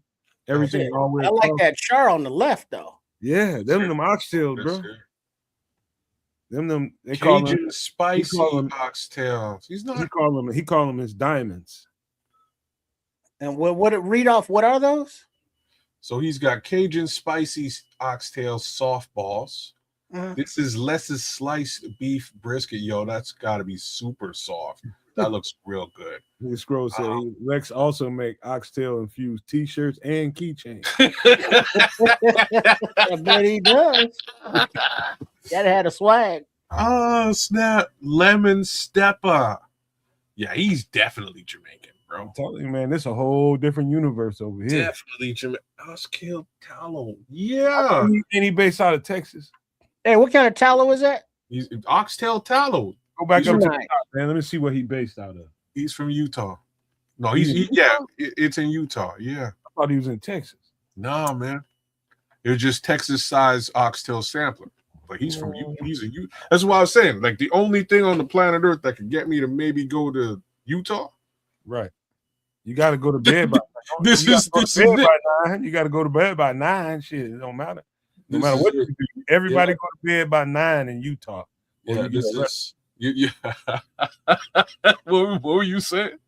Everybody got to go to bed by 9 o'clock, or your ass getting arrested. I'm laughing because the store only open till 8 p.m. Yeah, I'm not bullshitting. You gotta get home by curfew. Right? See, I got this this beef tallow, and I thought I was doing something. But I see he got that oxtail tallow. Yeah, boy. Yeah. Yo, Yeah. Draper, Utah represents. I didn't know there was yardies in Utah, but I guess Hey, y'all check this man out. If he obviously he delivers things to you, so y'all better check this website out. He's getting free advertising right here on the channel. But I swear by what I know, I know good barbecue when I look at it. bro, I gotta turn this Order off. BBQ nationwide. There you I have go. to stop Wait, sharing nationwide that doesn't with say people. international though. Big ups to Les. Big ups to you, man. Trust me. Feel free. We would love a sampler. Send it Yeah. straight to Canada, bro. Send it Y'all need straight to to check that Canada. man. Y'all need to check that guy out. National, no international, kids. You're international. Oh damn! I don't care.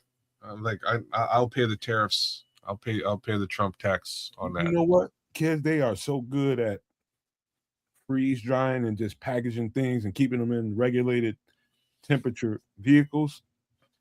You can almost order anything now. Well, that's some of what I do, man. So Smitty Q for you. I know you're not traveling around with you're moving golf carts, but if you're traveling around with stuff that's perishable, you can actually monitor all that stuff and make sure that it's at the correct temperature during the trip. I move that type of technology as well. So yeah, stuff that I do. I'll let your boy. You know what I'm saying? If you ever need it, I got you. Well, I'm gonna check him out for. I'm gonna see what kind of seasoning blends he got. I know he got some. You got to be jazzing up the mocktail some kind of way. Yeah, he must have something like that on there. I like I said, I had to get this off. That's the get type this that I always buy first from him. Yo, Scrolls ain't joking. He does have oxtail flavored Y'all t-shirts. thought he was bullshitting? T-shirts. Swag, baby. He got oxtail flavored hats. Anyways, damn, that's You wild. get 10,000 orders, you better have some swag. I'll tell you one thing. Do that like, merch. Some of the companies that do you good by the time you get to the point where you're selling and you're gaining customers and you're not losing customers. Like that's how I found Cheese Brothers when we was doing the charcuterie board thing. And they right there in Wisconsin. I ain't like the fact that they right up there by Green Bay, but they do cheese well up there. To be honest with you, and if you're gonna get some really good cheese, That's what they do. that's one of the places you might want to look. They make hats out of it.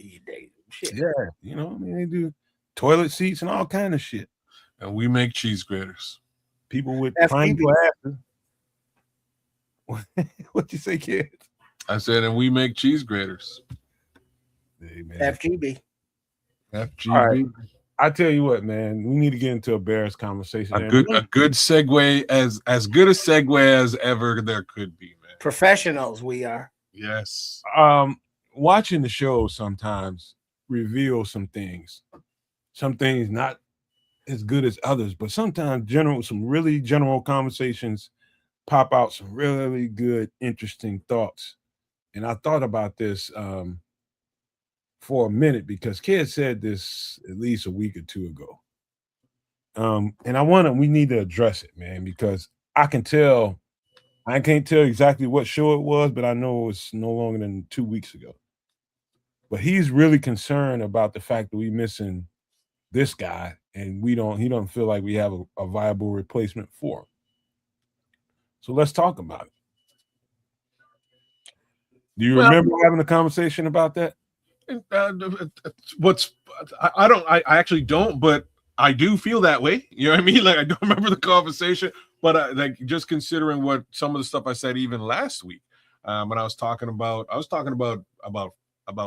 Ford last week, right? And Ford is technically the backup to this guy. So yeah, it all comes back to Big Bill to a certain degree. We don't have him on the team any longer. We don't have Ford to back him up either. So those are two big men in the middle that really helped us stuff the run. And let's be factual here now. Straight to you there, Nomad. When you and I were calling a couple of games, and it wasn't last year, I believe it was maybe even 2 years ago, and Big Bill got hurt for the first time, and he was out, and there was nobody to replace him. Ford was not on the team yet. You stop and you're like, damn, we need to get a big boy in the middle because teams are just running us down. And it was facts. Teams were running us down and they continue to do so. We turned around, we put Chris Williams in the middle, we put Javon Dexter in the middle.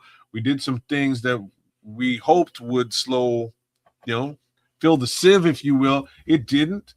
And then we got Ford from the Packers practice squad, brought him on the team, put him in that position, and he played very well. Held it down. We move forward another year. We get a Grady Jarrett. We get a Dio Dangbo. And facts is, in my opinion, and it might just be injury related or what have you, they didn't really fit that bill either. Big Bill fit the bill because he was on the team. Lo and behold, we lose Ford at some point during last season. Such is life. At this point, we have no Ford. We have no Big Bill. My question is, can we stop the run? And can we potentially rush the passer from the interior? That's where we're at. Looking at the defensive line, depth chart, there's no other wide body, like Dollar Bill on the roster. Nope. Other than you look at the Jordan Vandenberg, who's different. He's more of a penetrator, just from the film. Obviously, he's not played it down in the NFL. As well as the UDFA Jaden Loving, who would be the other, fire plug type, the only other fire plug type, let's say, on the roster, because everybody else is more of a get up field, versatile, defensive line, slide up and down, tackle, edge, end kind of person. So other than the rookies, neither of which have, played it down, one late round pick and one UDFA, there is no, run stopping, double team eating plug in the middle on this roster that we know of. So this is another example of, where we got to look at Ben Johnson and Dennis Allen when they say, yeah, the defense is going to be better. Trust us, bro. You know what I mean? We kind of got to give them the benefit of the doubt, until we can see that, yeah, nah, it ain't working. Or they'll be like, oh, shit, that shit is working. Who knew? You know what I mean? Because if we're going to trust our coaching staff like we did last season and we don't believe it was an aberration, we got to be like, all right, the staff is into it. Hallis Hall is into it. The locker room's all into it. As a fan base, we can't be, well, they were good last season, but they need to do this different. Nah, let them cook. You know what I mean? These are the professionals. Just sit back and enjoy the ride, y'all. So I can't get upset. That is like, well, this is our, big dollar bill replacement right here, right now. And we've seen him produce. He has a track record in the league. Yeah, we ain't got that. But there is also the vision of, all right, we don't have it this season, but guess what? There are 4 contracts on the defensive line that are flippable after the end of next season. You know what I mean? So that could be a total changeover next year at the defensive line, which is all part of the long-term plan. But, for the short term, it will be like probably very irritating. So now you're starting to sound like a certain guy I know. Who that? He looks a lot like me. It's me. At the end of the, you know what I'm saying? At the end of the day, I expect next year to be the year. And this is really where I'm going with it. And why I say that is because those big, silly contracts that may or may not work out, you can get out of. You can completely retrofit this roster in 2027. Meaning Dexter, Jarrett, Sweat can be gone, or contract can be gone. Dale's contract can be gotten out of. Well, hang on. Before we go down that road, because we got further conversation beyond this one. Mm-hmm. Let me take a stab at this again. All I know is what they're doing, and you guys are right. It's not shown up on film yet because you haven't seen it. They haven't played yet, and that's all. I mean, nobody can argue with that. All we know is a philosophy, and I can tell you this: there's 2 types of defensive coaches when it comes to the defensive line. A guy that believes in girth, or a guy that believes in speed and quickness. You got one of those 2 guys are going to be inside your building. And, the perfect example of a defense that prefers the girth, the space eater, for the defensive stop, clearly Baltimore is the one team that sticks out to me. They love big dudes. Jacksonville being another one. Tampa Bay. Yeah, Tampa likes some pretty big, beefy guys, but they run kind of a 3-4. Okay. 3-4 hybrid 4-3. But for I'm telling you, it's one or two. There's 1 or 2 things that's going to happen. Either you're going to have a guy that prefers speed, quickness, and lean into that, which is clearly what we're doing right now. Speed, quickness, abruptness, getting inside, dent the pocket, and make a change that way instead of, big old beefy guy, let the shit come to him and I eat up space and dare you to try to run through me. And so all I know is the philosophy. How it plays out, we're going to see. But I do believe it works. I've seen it work many, many times over. It's just I think we got to get to a level of acceptance and admit to ourselves this ain't the kind of defensive line we're going to have. They're going to be more athletic, more agile, more quick. And they're probably going to be a lot more impactful at the line of scrimmage than Bill and anybody else we had that was big like that ever was. So if you disrupt the timing of and block running lanes, that's one thing. But if you're getting in the backfield and you change the trajectory of where the running back is going to go because you're back there so fast, same difference. You're making an effect. And so that's when I'm preaching that part. Mm-hmm. Yeah, TBD, to be determined, as yet to be seen, as they say. But a shout out to Big Dollar Bill for his hustle. Can never take that away from him. He gave all he had, every play, every down, whistle to whistle. So good luck out there. I think he's in Arizona. Do your thing, big boy.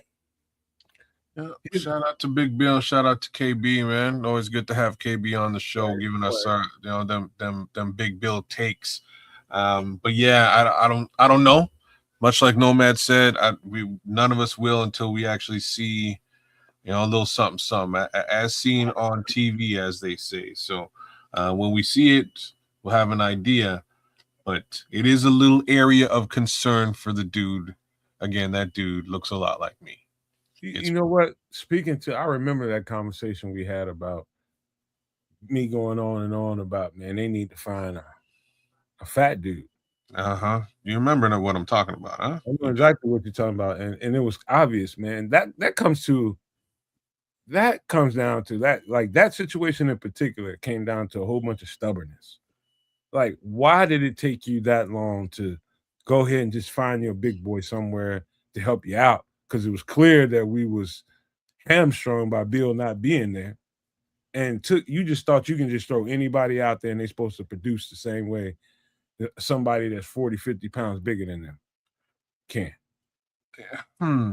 Remember that coach that you said had, sort of like roster responsibilities and they put that on him? I think he's an idiot. And I said it before, I'll say it again. I don't think he really knew what the hell he was doing. I think he knows what he's doing. He's just stubborn in that regard. Perhaps that is a great way of looking at idiocy. Sometimes stubbornness gets in front of, success. But in that scenario, yeah, he also, and one of, like, I hate to say this or bring this up, but one of the first things he did coming here was let go of Kyrie's Tonga. Kyrie's Tonga has at least won a Super Bowl. He might have won two, or been to two, which is pretty crazy to me. Wasn't he coming into a contract year though? No, he was drafted the year before. Oh yeah. Yeah, he was 1 year in with us. He played well. Flus came in and got rid of him, and I was like, "What?" He's a real good run stuffer. He does the job very well, and he's youthful. We don't even have to pay this guy. Why would you count? Still doing it very well. Right, and then he was productive in Minnesota when he left here, right? Went to Minnesota, was productive. Went to Kansas City, I believe. Went to a Super Bowl with Kansas City. And I think he was on the Patriots this past season. So I think he's been to 2 Super Bowls over the course of the last little while. And I'll never understand. Flus hasn't. Anyways, I was more pissed off about Mario Edwards, and really, I was pissed off about the other one. Names about James Daniels. James Daniels pissed me off. That was kind of something. But what was his name with the 3 names on the defensive line? They're not. Roy Robertson. Yeah, those Robertson Harris. I can see them. They were on the rise, bro. And Roy Rob had a good career after us too. Like he was really starting to come into his own, and he had a great career moving forward afterwards. You're right. What was a defensive end that left here and went to Texas? Not Dom Rob before him. Defensive end when we needed. I think it is Mario Edwards, isn't it? Was that Edwards? I think it's Edwards. No, it was somebody that we liked in training camp, of course. Oh, he didn't work out. You're talking Gibson. Gibson, Tyrese Gibson, not Tyrese. I think it's Tashawn. I think it's Tashawn Gibson. Tashawn Gibson. He didn't work out over there, man. He played a couple games. No, edge rusher. That's Travis Gibson. Travis Gibson. There we go. You got it. Yeah, he didn't work out there. So that's all I can tell you. It didn't work out for Travis in Houston. Right on, JoJo. Man. Oh yeah.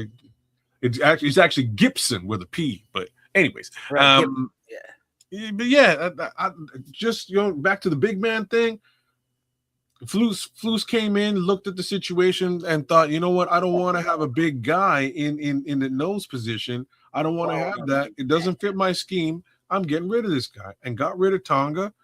And Tonga's had a fantastic career, down to the level that we had to eventually go out and spend big money on Big Bill. Find somebody that Like we we paid for that mistake, to be honest with you. I don't know if y'all noticed, but the year that what Flus had Bill looked good. Bro, yeah. When the year that Dennis Allen had him, man, he just like blow up. Wow. He looked like a damn blew up fucking river inner tube. But dog, like you remember KB being on the show, man. KB came on and we weren't even sure. He wasn't even sure. He's like, look, I talked to my cousin. My cousin is kind of like, maybe I'll show up. He ready to have a baby too, man. That's what I'm trying to say. Like, I don't think he was really in it to win it Right. like that. But he at wasn't least as he was motivated. At least he was healthy, right? The year before he got hurt. This year, at least he was healthy. He was on the field. So I can't even take anything. Yo, man, there was a couple of that man didn't look right.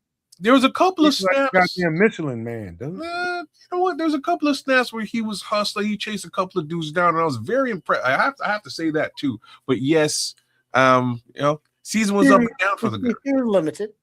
Yeah, season was up and down for the guy. Remember when he was talking about that motherfucker ate all the pancakes? Yeah, you can cover them with fruit and boysenberries and stuff. Ate all of them jellies. Oh man, look, like I think we need to do something about this. But we're gonna Pillsbury Doughboy. You just mean.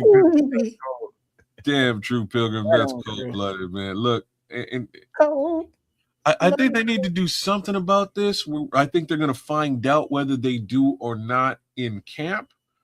But man, I'd like to think that we had some opportunity in this area that we've really flushed down the toilet in Tonga. But here we are years later, and I don't know really what you do without a big boy in the center. I would hate to see a situation where, and I'm going to go straight to Detroit, where Detroit can run all over us. Man. Right? They're gonna be running the ball, man. They're gonna be running the ball with Jameer, and they're gonna be trying to push that Pacheco dealie. And Pacheco's more of a north-south back than he is anything else. So I don't know. We know you just bullshitting. It's funny. Yeah, it's gonna be reliance on that quick get off and and gap responsibility and everybody maintaining theirs, as opposed to a big boy plugging it up. But Vandenberg and Loving, the only two pluggers are, unproven rookies. So it's gonna be what is it, another month and a half they put on pads? Shit. I think that's it's a valid quandary here, man, because you don't know. Like Kez, I can't tell you guys that I know what's gonna happen, but I do know what's gonna happen. Because y'all won't believe me, man. I've seen. It's funny, man, because part of my aversion here has something to do with what you said last week. What? And you were talking. We were talking about Javon very briefly. It was just in conversation about something else, and you'd mentioned that they kind of threw Javon in the nose, and he's not really a nose. He should be a 3 tech, but you can't. What else are you going to do with Grady, et cetera, et cetera. And I really stopped and like, man, if you don't have a big guy to be able to sort of take some of those, rushing snaps away from Javon, it might be a problem, because that's really what wound up happening with Big Bill and and Ford for that matter. Some of those snaps where Javon just wasn't really effective, stopping the run, stuffing the run. These guys were able to come in and do just that. So I got a feeling Kentavious Street is going to play a big role in that regard. I could see Neville doing it too, but Neville's a little. Let me just say, you wouldn't want to waste Neville's talent at nose guard. At nose guard, bro. That's exactly where I was going. Like, that's not really what he's all about. You can throw him in there a couple times here and there, but I definitely wouldn't want to have him supplement nose guard like we know we need somebody to do. We need somebody to help supplement that role. I think Kentavious Street is more liable because he's like 315. Okay. How much was Big Bill, like 3 or 340? Who? Say again? How much was Big Bill weighing, you think? Bill was about 350 last time we saw him. 350. Okay. Something like that. Yeah. He was big, man. He's a big lad. He was real big. But that leads to this next conversation, unless y'all want to discuss Bill a little bit more in that whole role. No, we can move on, or we can talk about Red Baron's love of the girth as opposed to the speed. And we leave Baron alone right now. She likes the beer And can. that brings us to this conversation. What should we expect? Now I'm gonna wait till you guys let you guys give your thoughts about All right, what he's gonna bring to the table here. I'll go, kids. You feel free. Because I see a motivated, not Dale, but a Grady Jarrett who is hopefully, healthy, as he was a little slow to start last year because he was coming off of injury. And as the I think it was his knee brace came off, and towards the end of the year, he started playing faster, started making a bigger presence. And so, yeah, we would hope that moving forward, as long as he's healthy, he's going to make that big of a presence. But, it's like, all right, don't want to disparage him. And I know he's in great ass shape because he'll be the first one to tell you, but, he is 33, and it's like, all right, you got another year or two and you're cool, keep doing it. This is like, as previously mentioned that I said before, with the defensive line being kind of on the bubble as a whole this year, at his age, he could be playing, for the rest of his career because he's under contract for another, I think, year, maybe two. So, he's playing, for his future. It's not like he's locked in here for long so he can get comfortable. So, we're going to see what he's got. And he's in a good position also because of his experience to be able to mentor kids like, Vandenberg and or Loving. So, he's in that role where he's the veteran, where he has to pass along that knowledge and still produce to, earn his keep.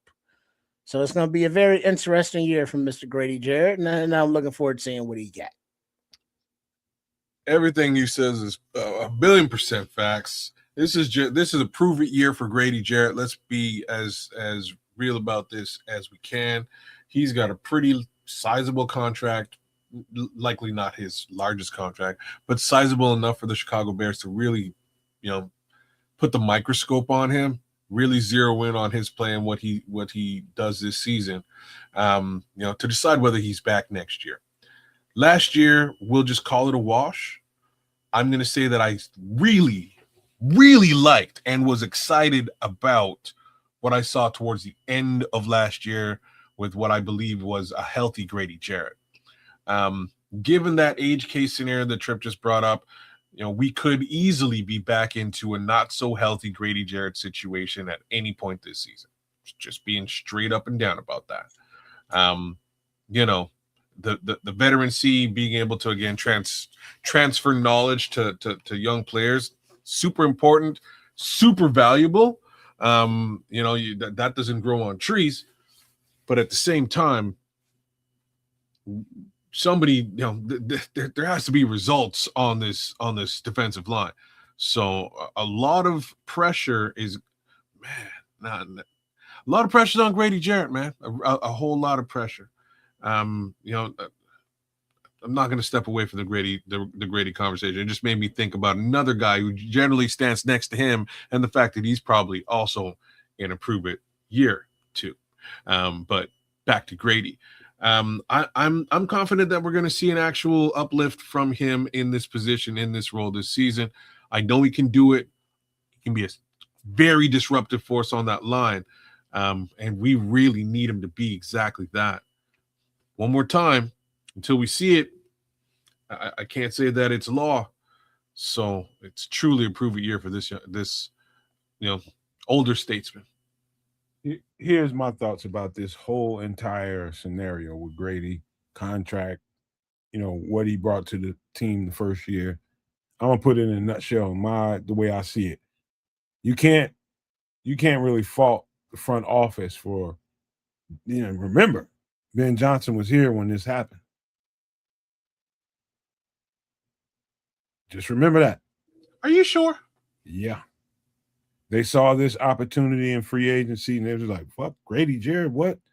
You know, I thought that was right before they came in as staff. No. They grabbed him. You muted, kids. They grabbed him. I swear this was like a week or two before, but I'll verify. You keep going. I'm pretty sure they got him afterwards. But let me just break down what happened here. What I think they're thinking is like, oh, this is Grady Jarrett. We got to get him. He's available. Instantly, one of those things that was off cuff, where they didn't plan for, and all of a sudden he's available. We need to move as fast as possible, knowing, okay, he's coming off a knee injury. They knew that, and they just believed in Grady Jarrett and his pedigree. And you can't blame them for that, in my opinion, because you just believe, okay, this guy, yeah, he had a knee injury, but he's still Grady Jarrett. He needed a year, and they know that. They knew that, but you can't come and tell, the public when you sign a guy like that, hey, give Grady Jarrett some slack this year. I mean, give him a break. He ain't gonna be much of Grady Jarrett this year. You can't do that. It's just not possible. You can't do that. People are gonna be expecting results with the numbers that they saw that he got, and that's just where people are with it right now. They look at the numbers, they compare what they got, and it don't add up, right? So what I'm saying to you guys is now, like Kids was saying at the very beginning of his statement, you saw Grady Jarrett that was hampered early. Later on, when that brace came off, and I kept saying it, y'all guys remember during the lives, we were doing the games, I was just like, you see him come out there with that brace off, he's feeling good. And he's going to be explosive. And he was. And so we start seeing that peak out a little bit towards the end of the season, middle, end of the season. I can't remember exactly when, which game, but I know I started to see Grady. You know what I mean? And so now I'm feeling like with a whole season off, and the thing is, Grady knows. I heard that in his voice when he got up at the podium during his presser, during the OTAs or mini camp or whatever it was. He knows, and I heard him say it out of his mouth. He says, I know I owe Chicago. I know I owe y'all from the season I just put out. I know I owe. He's conscientious about it. That's what makes me excited. Because if he's anywhere near healthy, the thing is, what's beautiful about it, they brought all these defensive tackles in to supplement him so they don't have to just thrust him in there. He doesn't have to play way too many snaps that he really doesn't need to play. You can get a burstful, just explosive Grady Jarrett, get him out, get some supplement in there, and get another burst out of Grady Jarrett. That's what you need. And that's going to give you your money's worth. All the supplementary pieces we got. See, that's part of where I'm a little sore. I don't know if you I don't know if you're getting your money's worth at that price tag by having three other guys. You're getting results. You don't care when you get them. I'm just saying by having three other guys play most of his snaps. You know what I'm saying? That you're also paying. That's just to increase the price. You gotta accept where he is. I agree. I'm just saying that, like, should Ryan Poles have made this move in the first place? Again, yeah, it was that opportunity is like, oh shit, he's available. Do we get him? Yeah, we get him. And that was about the thought process. You know what I mean? I almost threw the wrong name out there, but when you start getting top-notch defensive tackles, impactful defensive tackles that become available like that, you got to throw your hat in that motherfucker, man. Okay, you have to. And granted, if he had been healthy and we saw the same level of activity in the end of the season, from the jump, we wouldn't even be having the conversation. It's like, oh yeah, Grady was productive as fuck. But because it was kind of a slow start and he didn't, get rolling until later, it's like, he was kind of like, So it's as like health, that's the big part of it. I think as long as he's healthy, he's going to be productive. It's just doing that. Yeah, is he going to be up? The question becomes, Cares and Trips, how do you get the Grady Jarrett that we saw in Atlanta? How do you get the best out of Grady Jarrett? See, it's clear to me they came up with a resolution for it. Make sure that we don't have to overplay him while he's got to keep a good rotation. Yeah, make sure you get him. He's going to have to early. I'd be monitoring him. I'm giving him a snap count. And then if he shows me, all right, he's not getting enough snaps, then you start gradually increasing the snap count. And then you see those other guys less and less. But he's got to show that he's all the way healthy before they increase that snap count. That's why they did what they did. Before anybody goes and says anything, they just told you what they're thinking by the moves that they made. That's not good. Well, no, but that's just kind of what it is, because during camp, it'll be Grady Jarrett, chilling on the side with Joe Tooney and anybody else that there was like, yeah, we don't need the reps now on your legs. We're gonna save those for the season because we already know what you are and what you can give. So we're gonna give you those old man days off and keep you on that snap count to keep you fresh, for a playoff run. That's the right way to go about it, Trip. Is basically no need in trying to satisfy everybody. We ain't seen enough Grady Jarrett. Watch your player, know your personnel. You'll see him throughout the season. KYP, know your personnel. Right on, Stacy. 18, 17, 18 games, whatever the hell it is. That's a long ass season. I'm just saying, like, I don't know. Like, if it was me, I don't know if I would have made this move. And like now I'm gonna sound like you, man, Trip, of all people. But look, the homie's 33 years old. Basically, what you're saying is that we need to load balance him, in a nutshell. We need to load balance, make sure that he is fresh and can be effective and impactful when he's out there. And I get all that. But all right, let me ask you this question before you even go down that road. We know where you're going. Okay. Let me ask you this question. Let's just say Aaron Donald decides he wants to come back tomorrow and he's going to play for the Rams. Would you just, and I'm just asking, would you just throw him out there because he's Aaron Donald? Or would you monitor, being Aaron Donald's age, okay, I don't want to put too much on him. Which one would you do, kids? This is a really unfair question. And not really. I mean, how many reps are you running in training camp with Donald and Garrett, next to each other? This is why I'm saying 10%. Saying it's an unfair question. So, just because this defense already now has, they have Myles Garrett on one side, the rest of the line is actually pretty good. Like the Rams have been drafting really well over the course of the last few years. What, Fisk? Yeah, like they did lose Jared Verse, but minus Jared Verse, the younger guys, Braden Fisk, the younger guys that they were able to scoop up are actually really good. See how you just automatically lean into some of the other personnel, and you're going down the road that you don't need to push too much on the Aaron Donald. Of course I am. I'm not saying Grady Jarrett is Aaron Donald, but I think he has to be treated in a similar fashion at least. So here's the thing. The guys that I'm talking about that would potentially be taking up that time for an Aaron Donald, they're on their rookie deals. They didn't have to go out and pay an additional, and this is where I was going. They didn't have to go out and pay an additional, let's just call it $12 million total for those additional guys. You see what I'm saying? So not only did Ryan Poles sign up for an older statesman at $48 million, he also signed up for two backups for another. I don't know what their contracts are, but I can imagine maybe they're making about $6 million apiece.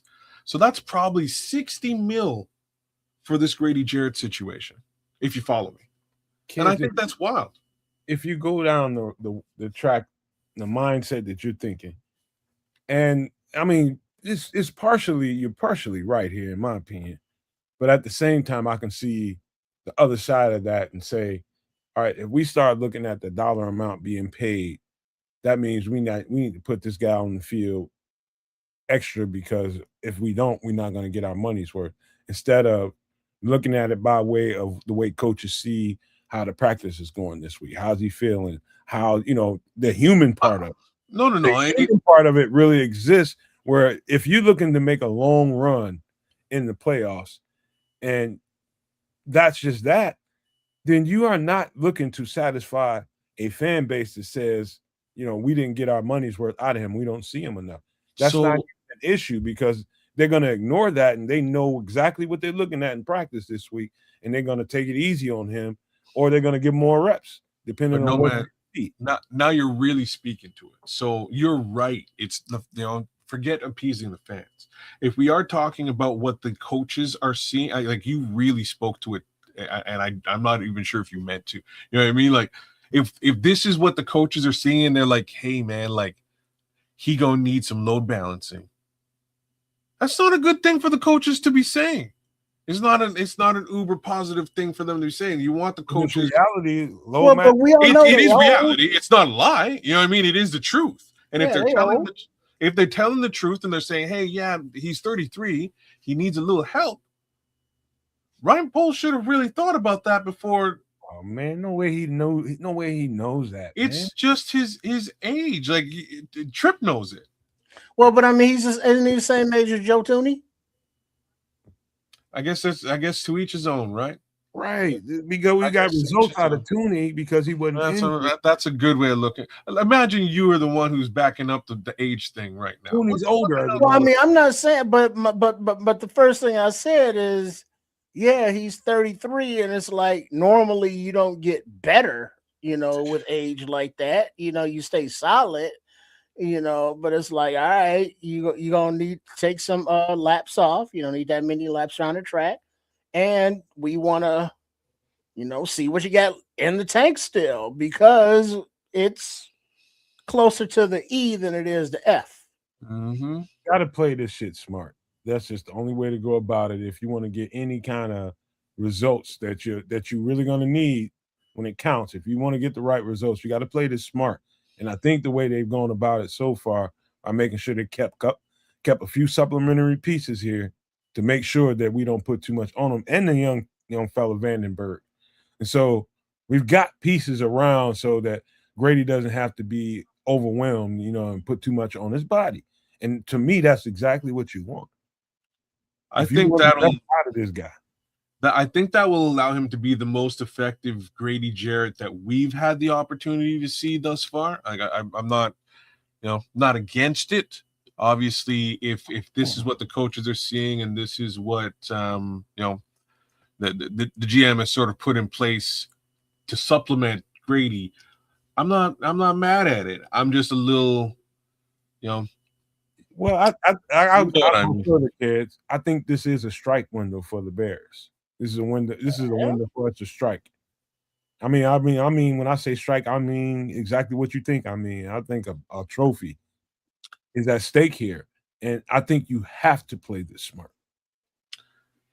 And that's I brother. I 1,000,000,000% agree with you right now. I'm in full agreement, and I'm not sure if they've really played these things super smart to go for a chip in 2026. If we get to the big dance in 2026, I'm going to tell you what it is. I think it'll be on the back of a 4,000+ yard passer. I think it'll be on the back of a wide receiver who broke out, being Luther Burden. I think it'll be on the back of another hybrid wide receiver turned superstar Xavier Thomas. I think it'll be on the back of a tight end trio that's taken the league by storm.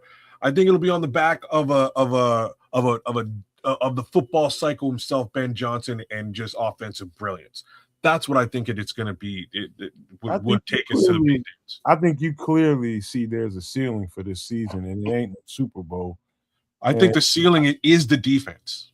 is the way the defense performs this season is the ceiling to me. I mean, that's just a nuanced part of the season. What you're talking about is you don't think this year is a year to strike, and you know, for whatever reason you don't think this is the year. You think it's going to be a year later. I guarantee you they don't go into the season thinking this. There's no like. I would be mad if they did. I would be mad if that was the mentality going into this season for either side of the ball. I'm just saying, from an outsider view looking in, I'm well aware that next year they can completely retrofit this defense to Dennis Allen's liking. Everything on the defense can be chopped and screwed and replaced and upgraded. There will be close to $200 million available to you do start thinking that way. You start thinking, you just assume everybody's going to be healthy again the year after. Who's healthy? Who healthy? Where? I'm knocking on wood right now.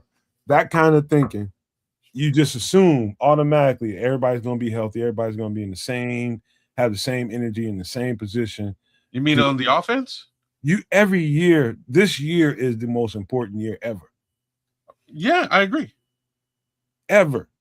I agree. You gotta understand that they're not looking at next year whatsoever. There's somebody in that building that crunches numbers and is thinking the way you are, kids. It's not like you're a fucking unicorn. Now there's multiple people in there thinking down that road, but it ain't the fucking coaches. No, and you're right. They should not be Nomad. I know you're more of a locker room type guy. You're more of a that's you. I would be remiss to think that even one player in that locker room is like, yeah, it's gonna be next year. No, you go out there, you give your damnedest, and you try to win the chip. Right. Because that's what it should be. All some of them get. They may not be on this team next year. They might be injured next year. 1,000,000,000%. You are bang on. I'm just saying that I'm not so sure that they are in quote unquote win now mode from an outsider view, not an internal view within the building. And I can accept that, kids. Trust me, I'm not trying to argue away from it. I'm just comparing how you're thinking next to how I'm thinking and what I think is going on inside that building. That's all. And it doesn't mean that I'm right and you're wrong. That's not what it means. That's all. We just have a different way of looking at it. That's it. And both ways are complete. Like I'm saying, are completely valid. If you're looking at it from the locker room view, I expect no less, and I hope to God that that's exactly how they're going to every single practice. You know what I mean? We're gonna take it home this year. That's what's gonna go down. If it doesn't turn up, hey, such is life.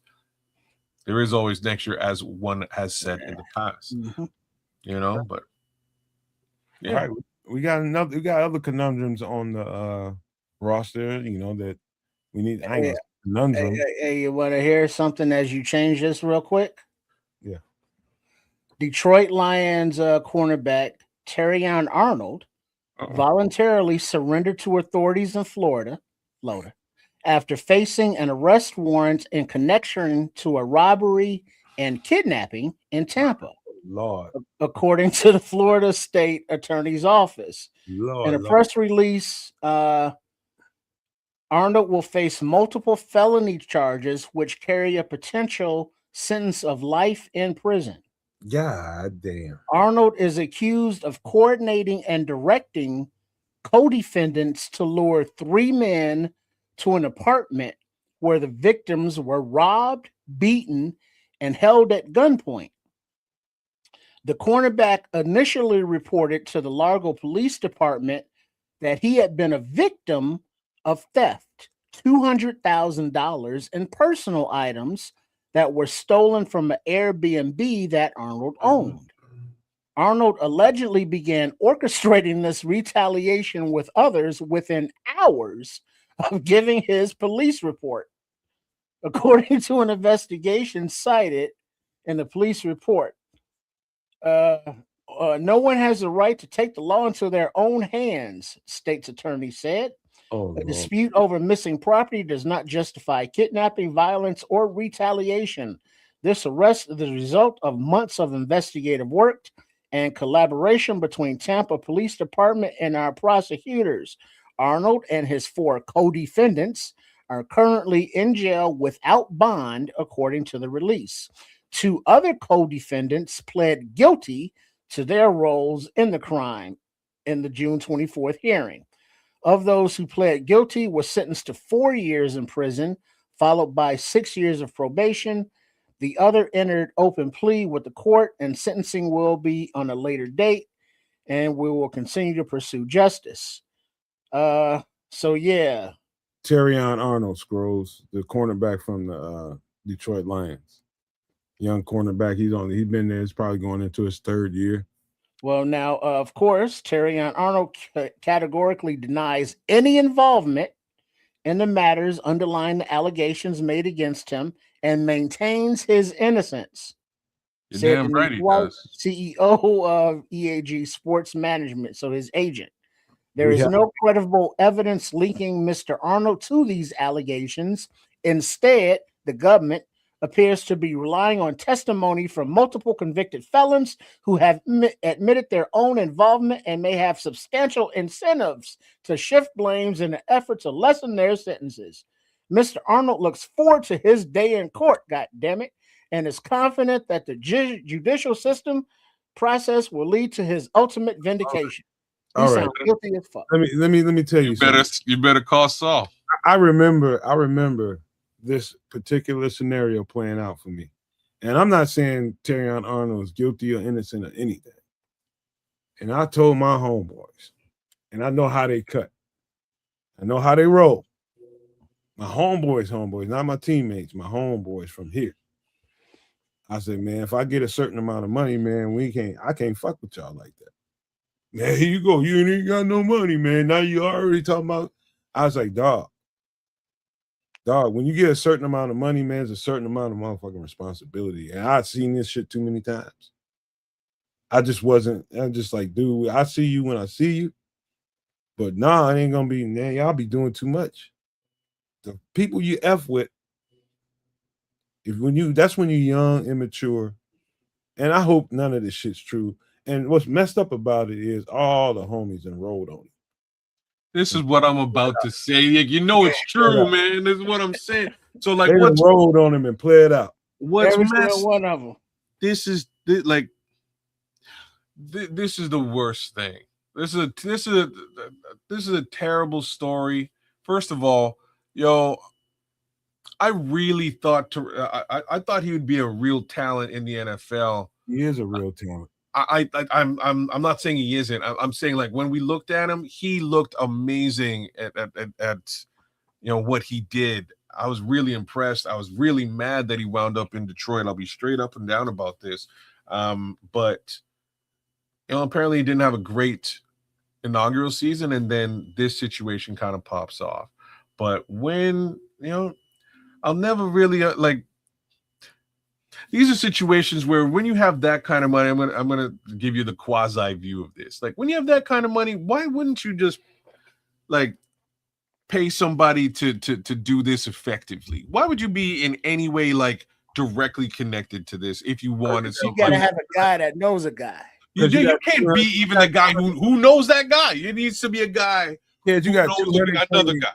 You got $200K missing, and immediately you want your motherfucking money back. And you're not thinking right. Police report is like, now your street mind is dominant, and not my ninjas. Holla at your boy. I know exactly how we gonna find these old fuck ninjas. I know exactly where his brain is, but then things go sideways, and you're inside. You're in jail. You're like, damn. Like, what's Terrion really can't come in here and bless me with commissary. Like, he can't really, you know what I mean? That's gonna make him look He's gonna be here next to me. He's gonna look real guilty if he's in here hooking me up and stuff. How does that even go down?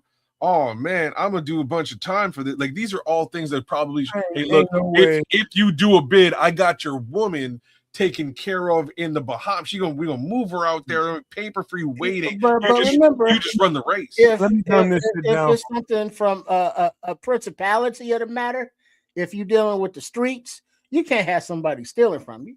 You know what I'm saying? You got to go get it back, and if that means you got to inflict some pain, But you my know, boys it's a punitive message. Bro, let me tell you something, man. That can't even be a You have to send a message. This is like I look at what in a conversation of any kind of retribution with none of them cats, because everybody got locators, talking devices in their pockets. Well, that's what the prosecutor said. Ultimately, that's just stupid, man. You're not thinking rationally. They high is what's going on. Motherfuckers high. So here's what Scrolls is saying. They ain't wrong. This is where my head is. $200K for an NFLer is equivalent to like $500 for the rest of us. No way I'm kidnapping someone over $500. And I'm so with you. I can understand.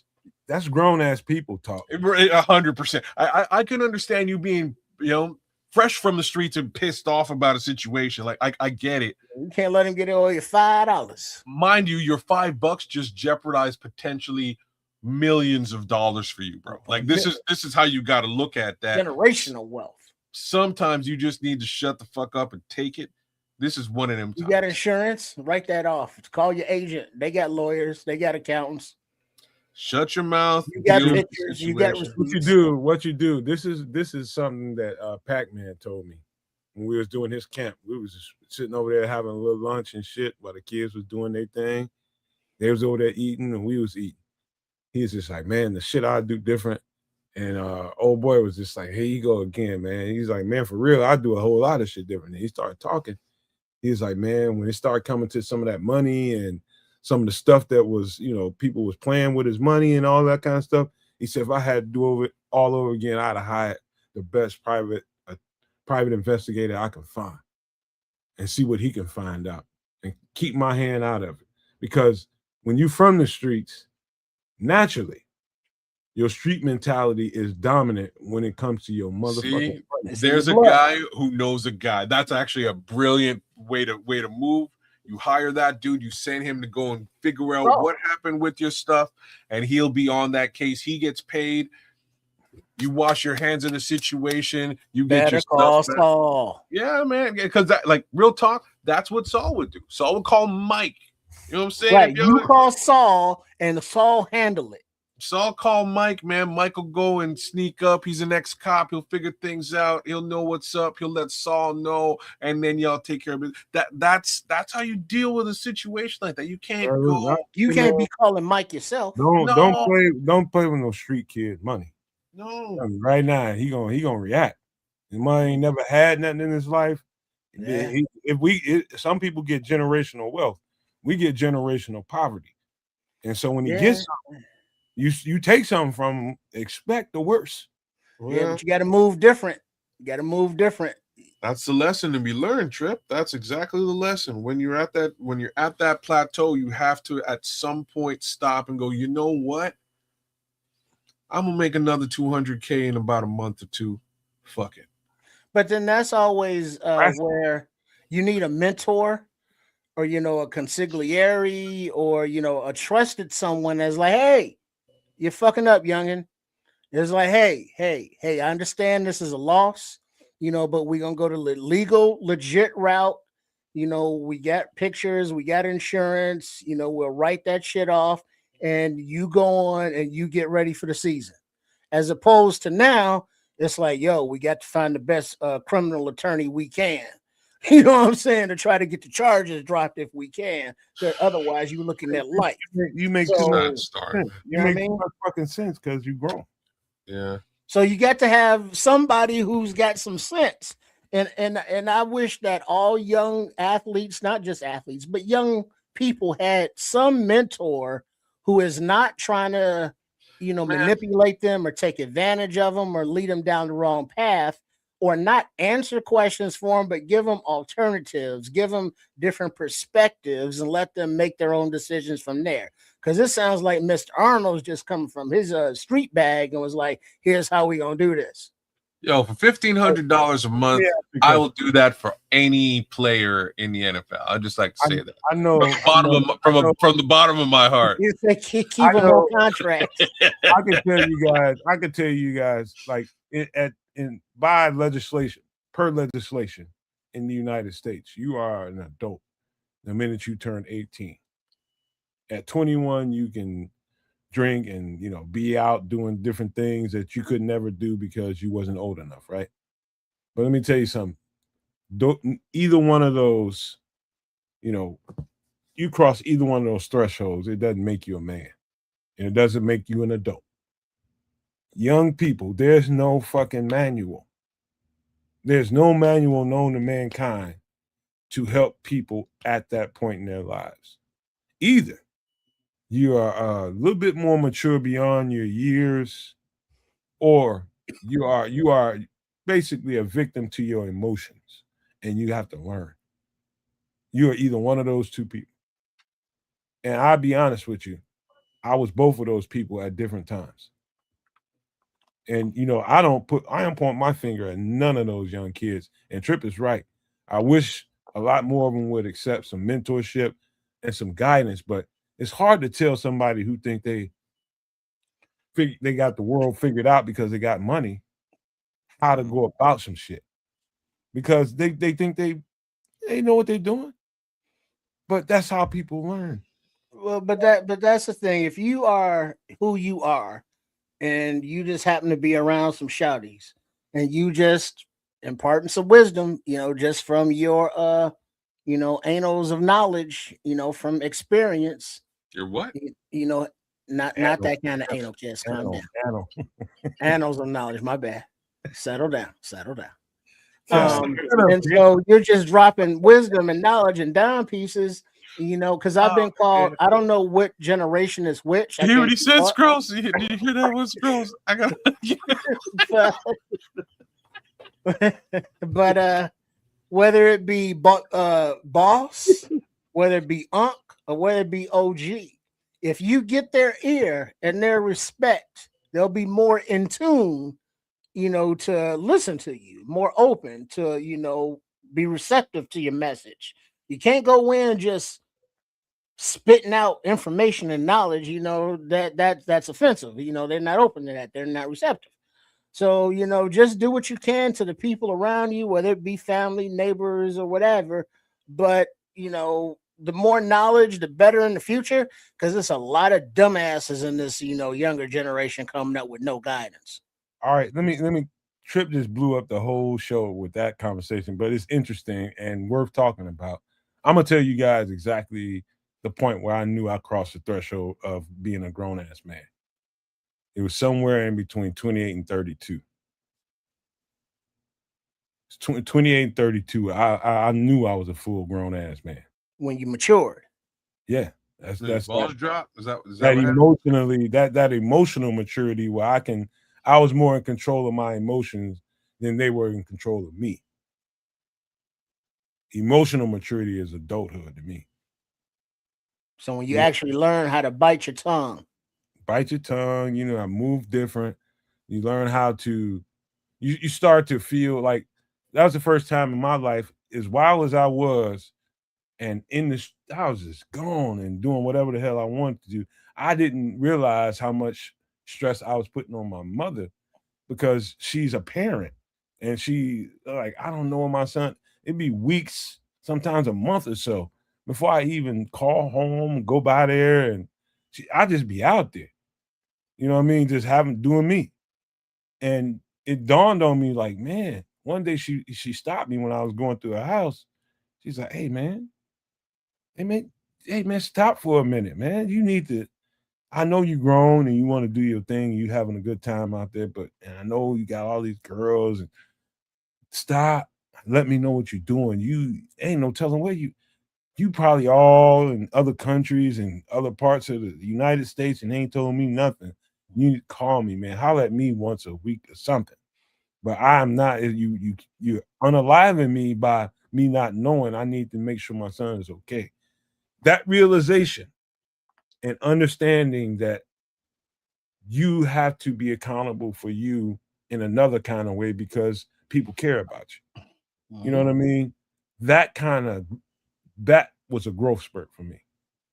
I don't know about you two, but that was a big growth spurt for me. I started to be more conscientious. And how old were you when that happened? Probably about 26, 27. Wow. So that hit me at 16 years old, man, because I was in and out. I was I was like in and out of like bad shit. You know what I mean? I'm getting arrested on a weekly basis. You know what I mean? Like it was You things. had kids. That's different, kid. I mean, At 16, no, man. Not at 16, but No, you I'm talking you about. didn't live the life we had to live over here. Well, I'm telling you, my life was semi-similar. And the realization that I came to really early with my mom, similar situation again, single family home deal, was I was gone for about a month and I came back and she was like, I don't even know what to do with you. Like, I can't ground you. With like, you're just going to pick up and open the door and leave. I can't stop you from leaving. You can do whatever you want. But, what am I going to do? And she was clearly lost. And I stopped. I looked at my mom. I was like, you know what, mama? Here's how we're going to work this. Because I felt terrible. I was real wilding. And basically my answer to her was, what we're going to do is this. If I call you, I'm in trouble. Okay? You just know that I can handle myself out there in the world. I'll be fine. If I'm calling you, it's either I'm just calling you to say, hey, and I love you, or I'm in big trouble. All right? If you don't hear from me, don't worry. I'm fine out there in the world. And she's like, I hate this idea. This is the worst idea, but I'm going to ride with it. And it worked. It worked very well for us. I'll be honest with you. Because like when you know what hit the fan and I called her, she was able to make move mountains for me when the need was there. Other than that, she's like, all right, I know you can handle yourself out in the world. And sort of the longer that you go out and you do your thing, that I don't have to see, I don't have to question what you're doing. So like out of sight, out of mind, she got a little bit of peace of mind. It's a very weird dynamic, but that's how we approach the very same situation. My mother used to hide my jewelry. You want to know why? Why? Just imagine why a mother would hide a young. Just because she probably didn't want to get you to get, for it to get snatched and be cause an altercation. That's partially true. What up, Bear Ski? What up, dog? What up, Paul Ski? And did you see White Ghost's comment there? Yeah. White Ghost? Yeah, I just put it up on the screen. Yeah, you practicing being grown until you 28 and then you grown. Exactly. Can't argue with that. So she would hide that stuff from me. I get mad, and I done paid mad money for this shit. And she was just like, she didn't tell me this directly. Now she knows how I grew up and being aggressive and always fighting and all that kind of stuff. And she made the mistake of thinking that if somebody rolled up on me with a pistol or something and wanted to rob me or take it from me, that I would try to fight them. I was like, Mama, my aunt told me about it, not my mother. And so when I found out, I was like, she thought I'm nuts. She think I'm nuts. What do you think? I'm stupid? There's no chance. I told her, ain't no chance. They gonna take that jewelry and that's just it. I ain't gonna have that jewelry no more. But it ain't gonna be no me trying to fight no gun because they taking something I paid money for. Nah, she's just like, you know what, you always fighting and you always aggressive. You don't mind, you'll fight in a minute. I'm just like, that's one thing. If somebody just pushing up and you think you can big dog me, no, I'm gonna whoop your ass. But if you got a gun, you the big dog. Serious. That's just how it's gonna be. And so yeah, when she told me that kind of broke my heart because she's just being a mother and being cautious. I'm arguing with her, fussing with her, like, you telling me you don't know where my shit is at? Where's my stuff at? Ain't nobody just come up in here and I got it stashed away, like in the ceilings of her home. And she's finding it. I'm not even there, bro. I'm not even there. I just stash the shit. I go over there and get it, put it on, be out in the street, right? She's finding it, taking it away from me, and I go buy some more. You know what I mean? But she is trying her best to rein me in and keep me out of. It's the parent that I love now. I love my mother, because she cared that much about me. She just did not want to lose me to what she saw going on in the street. Street life. And so, I mean, it's a different thing when you seeing your friend's son dying over, a pair of Jordans or whatever he had on at the time. You know what I mean? Right. That makes a parent feel a certain kind of way. And I don't have to be a parent to understand that. Yeah, that's back then then it was, a pair of Jordans or a Guess jacket. Today it's a pair of Jordans and whoever's famous.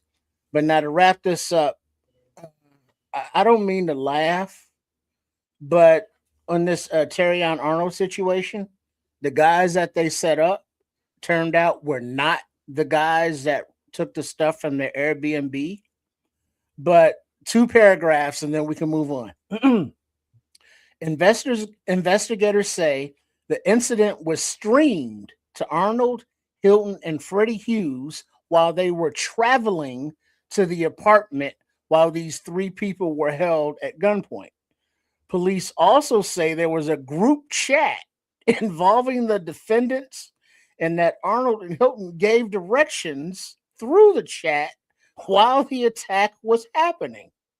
Man, dude, stop, Trips. Just stop. Stop right there. That's not funny, man, because I know it's not, but it is. that's just come on, man. That's somebody's life. He just wasted his shit. I mean, so is it like their paper trail? No. Is it an electronic trail? Yes. Trail.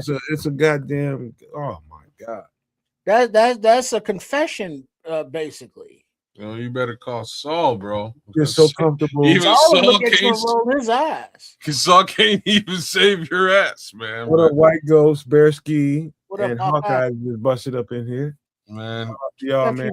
We got to turn the corner, man. Because let's go, because that's just that's that stupid funny. Oh man, dog. That slapstick. I mean, young people doing stupid shit. It's not funny to me, man, because you just don't realize how much the worst part of your brain is taking over, and you don't know that until you grow up. Well, but then when you see how many levels and depths of stupid there is, it's stupid. Like, come on now. The stupid, immature shit that I did as an immature person is limitless, man. Well, eventually you knew when to cut bait. Eventually. I'm still here and I'm still free. Right. Where them on the other hand was like, yo, hit me on FaceTime when you got these fools hammed up. Man, I'll never. You see, this generation. Stop, kids, because it's gonna go too far. All right, I'm not sure we got to keep going. Tristan already blew it through a monkey wrench in this shit. It is low down. We got a production schedule we got to adhere to. Okay, all right. Let's do this, man. Let's talk about this guy and he's motivated. Realities, man. Realities are. We hope for the best, and I think we're in a Grady situation. I think we're in the same Grady situation we just got through talking about, where he's going to need that year and some time they're going to put some pieces around him to help him not look so bad, because they put too much on him, he's going to re-injure himself. Oh man, why you go down that path? It's just reality, man. That's a real last thing to say, man. It really is. Look, yeah, these 2 selections are like were a little bit baffling to me at the time. They're just as baffling to me now. I really hope motivated Dio Dengbo is a monster. That's all I can really say about this. I hope he enters the 2026 season like the Incredible Hulk and leaves like World Breaker Hulk. You know what I mean? Like that's all I can really put my hands together and pray for. The odds of that happening are from a historical perspective are non-existent. Right? Never before has he gotten into double-digit sacks in his career. Yeah, but let's throw him $48+ million. He's been injured. He was injured previously. This could be a recurring thing. I don't know. I don't know what to say, man. And my opinion, I'll be super real here. My opinion means absolutely nothing here. It's really all on the player. Can he get out there and be effective? Can he be the guy we all hope that he is? I don't know, man. At least he's not motivated, Terry. Man, Carry on can be your nephew, your son, anybody. That was cold. That's because my son, my anybody nephew, in the world, man. Come on. Cold, Scroll. That's cold. I love it. But Deo, when he was first signed, the majority of the fan base was like, "Who? Yeah." Like, oh, okay, all right, let's show me. And then it's like, oh, damn, Achilles. Wait a minute, his second Achilles. Oh shit. And then I was actually surprised that he has been on the turf out there running around a little something during OTAs and mini camp. And I was surprising that he would be back that soon, but he's motivated. He's out there and let's see what he can do. Earlier we were talking about, contracts on the D line and how players will fit going forward. Now is, Deo, he's been on the shelf. So it's like, all right, you're on the field now, play, produce, if not, deuces. And even if he does produce, whatever level that the coaching staff and or front office decide is or is not good enough to retain his services is going to depend on this season.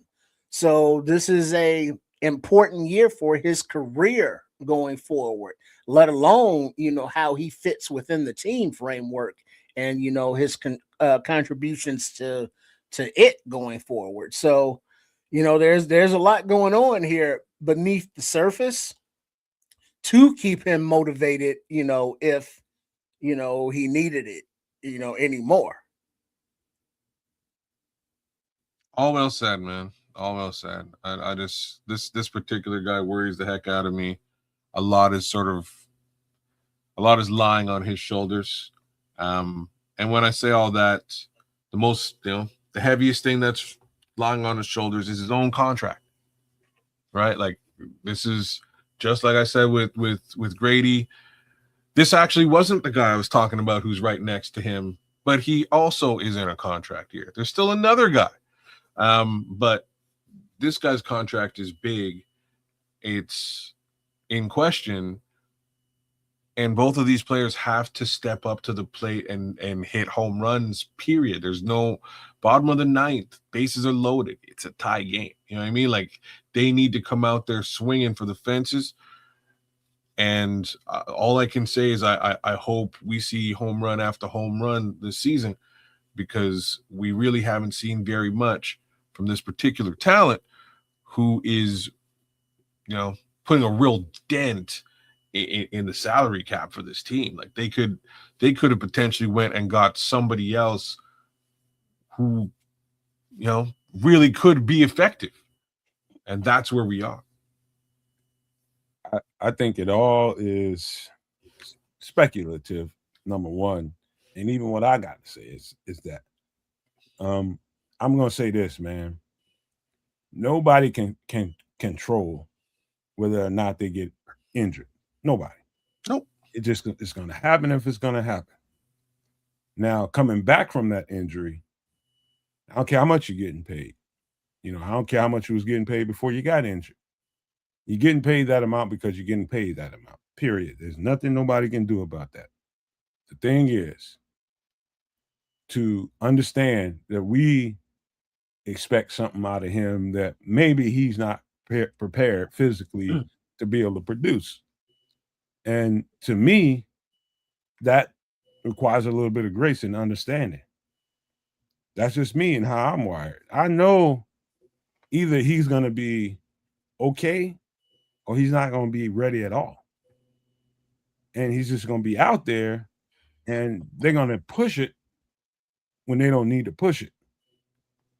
And so hopefully the people inside that building just have some kind of compassion and are not, basing whatever they decide they want to put on Dio this year based on money. The fact is he got injured playing for us. Remember that. He got injured giving his best he had for us. And so I'd rather see 100% Dio than somebody that's out there 50, 60, 70%. Because he's not going to give a good showing.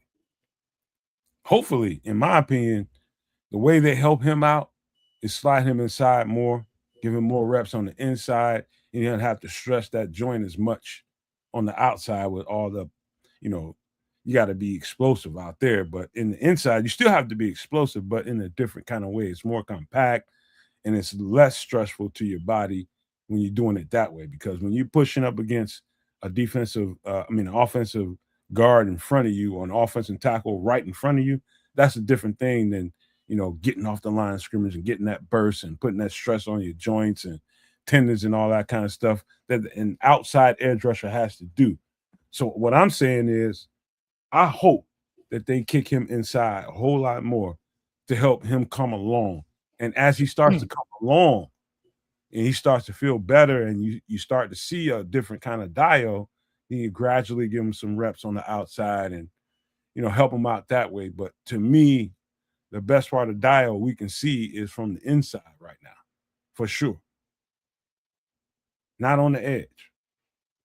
I'll say that until the season starts and we start seeing it. But remember, I told y'all that that's the best thing they can do for Dio right now is keep him on the inside as much as possible while he's repairing.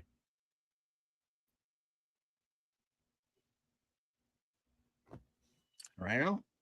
So much for those edge rusher reps, which really puts a lot of pressure, at least on somebody who isn't in a contract year, Give us some of these healthier guys. And there's the name I was talking about. I think Booker will step up, but Dexter needs to step up. Give it to some of these healthier guys, man. You don't have to put that on Dio if it's not necessary, All right. You know what? We'll do one more guy. I had a couple to talk about, but we'll do one more so we can move to something else. How would y'all feel if Braxton Jones ends up as your starting left tackle? Honestly. I'm sick of talking about left tackle, period. Like I really am. I don't care if he's a left tackle. I don't want him to be the left tackle because I really thought that, they'd made significant strides to get away from this particular player in one capacity or the next. If we're sort of full circle 360 degrees back to rocking with Braxton Jones, in my opinion, it's because he's the best guy in camp and he's proven that he is. And I hope to God, I hope that's actually what's going on. If he is the best guy in camp, then I don't care. Whoever wins the job wins the job. Yeah, I'm there too. Between Jedrick Wells, Braxton, Theo, Haran Amagaji, whoever wins, cool. When the pads go on, now the coaches will be able to make, better determinations. And whoever wins, let's just stay healthy. And whoever does not healthy, be prepared to come in and just in case. Until, next season when, or end of the season, whatever they decide, if and when, Ozzy comes back. And then, we'll be right back at this spot all over again. So, the left tackle is going to be a position that is in flux, unless Braxton or one of the aforementioned guys just comes in this season, takes it and says, yeah, this is mine's now, and locks it down and doesn't look back. That's a possibility as well. So, yeah, that's all I got. I don't think, I'm gonna be honest with you. I don't think I can remember a time. Let's just say I don't remember a time at all where we were this talented at left tackle. I don't remember. We may have been, and I just don't recall it. But I don't remember the left tackle position being this talented. in at least a long ass time. And I agree with y'all with kids, and he was talking about whoever wins it. But if Braxton Jones comes out of this thing and he is because what's going to happen is they're going to go into camp, and they're going to take their reps. Everybody's going to be talking about who took first reps. Braxton didn't get the first reps every day. Yeah, they're going to set it up for Braxton to win it because they're paying him. They're going to set it up for Braxton to win it, but if he wins it, he wins it. If he doesn't, that means somebody else's talent superseded his. And that's what it is, man. And to be honest with you, healthy Braxton Jones is going to be kind of formidable. I'm being honest with you. But I don't think, and this is just me, I don't think healthy Braxton Jones and his talent supersedes Jedrick Wills, his talent healthy. If both of those guys are healthy, fighting for the same role, I'll say it again, I think Jedrick Wills will win that battle. He might not start off getting the first team reps, but I'm telling you, he's going to end up with them if he's healthy. So I think a little bit of the opposite is true with respect to who they are sort of going to give the reps to. I don't know if they want to give the reps to the guy that they're paying low money, or do they want to give the reps to the guy that they're not paying at all? They're going to give them to Braxton because he's getting paid to get him. Hold on. They can easily get out of this contract with Braxton in a year's time regardless. And they want to have their left tackle, right? So if you're not paying a guy, yes, 1 year deal. It's you know what I'm saying? You have the ability to now strike a deal with that guy and lock him down for a period of time if he's the guy, which might be better than what you're dealing with Braxton, right? So that's my little 2 cents with the going on and on about money supersedes everything all night, and it doesn't here. No, money still supersedes everything because you can still get the best contract out of so like with Braxton, because you're paying him now and you're going to pay him next year and down the road, it's just money. But with Jedrick, we're talking about a first round caliber talent. If he actually steps up to the plate and you can extend him low money, that's a win-win. Now you're winning. You see what I'm saying? I got you, man. Let's leave it there. Just another way of looking at it too. But I hate to say this out loud, but I'm pulling for Jedrick Wills, man. I would really like to see him, be that phoenix out of the ashes and take control of that left tackle position and run with it. I think we've seen what we've seen from Braxton. I think we'll see more of that. And I think the Bears brass had seen what they had seen enough and decided to draft 3 times over to avoid having to see it some more. And here we are again, right? So if he's the guy and he wins the battle, though, more power to him. Hey, I promise you, I won't be mad whoever wins this thing. Me either. I promise you that. I'm so tired of talking about this position. I'm just saying it's very important, man. It's extremely important. I'm being facetious when I say it. I just want it to be stable, right? I just want there to be some level of stability at this particular area because it is super, super important. It's gonna be stable by way of the amount of talent you have there. Yeah, I hope so. You got Kieran that is hoping to come get a part of this situation too. Man, we'll see how that goes. I think really he should be on this little thing here right now because ain't nobody talking about Kieran Amagachi. He'll probably show up next week. Okay, all right. He's worth a conversation because God only knows. I can remember a part of last offseason when Kieran was apparently looking good at some point, and then something happened. I don't know whether he had a hamstring. The sun turned up the following day. Something, and it's unfortunately something happens every time with him. He looks good. All the reports look good. Like Kieran Amagachi looking really good. Next thing you know, he got some injury. Brother, he can't walk down the stairs without some with that Chevy Chase shit happening. It's it's really unfortunate. I would love to hear that he's had the opportunity and rose to the occasion. And like I'm saying this about Karan, but I will say the same thing about each and every prospect at the left tackle position. They all have their own little, they all have their own ups and downs, all of them.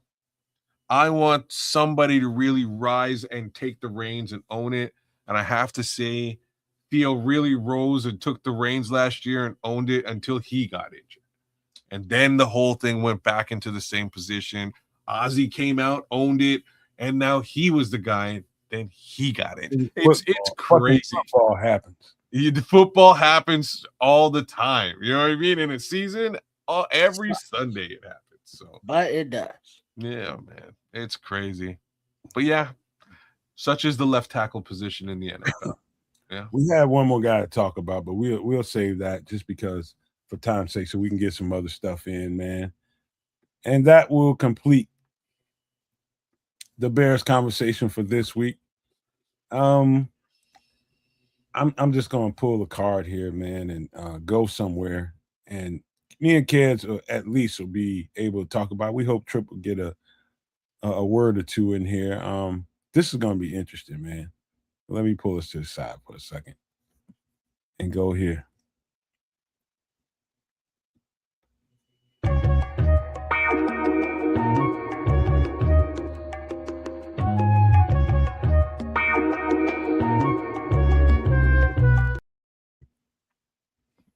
We talked about this last week.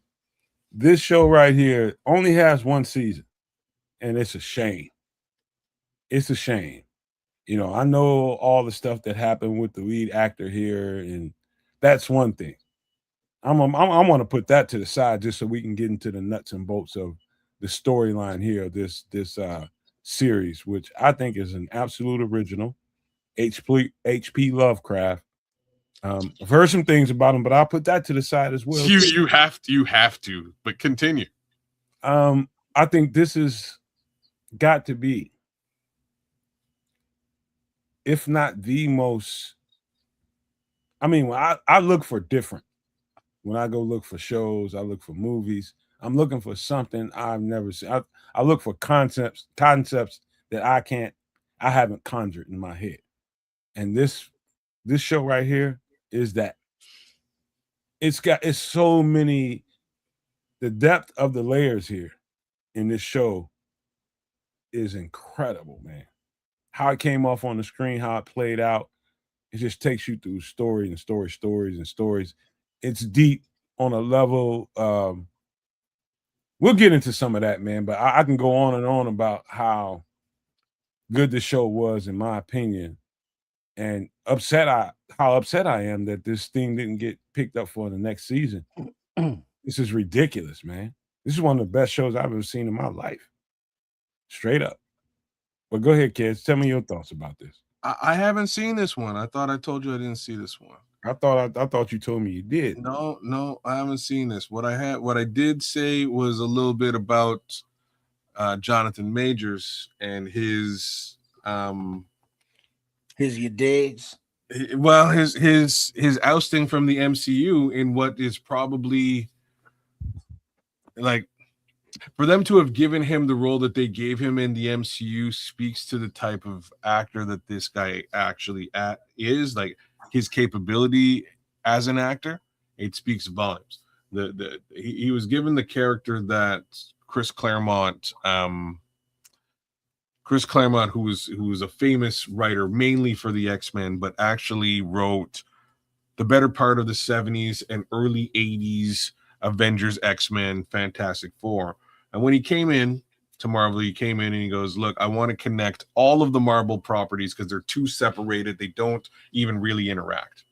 And he winds up figuring a way to pull them all together, which culminates in Secret Wars, which will be a movie down the road here for the MCU.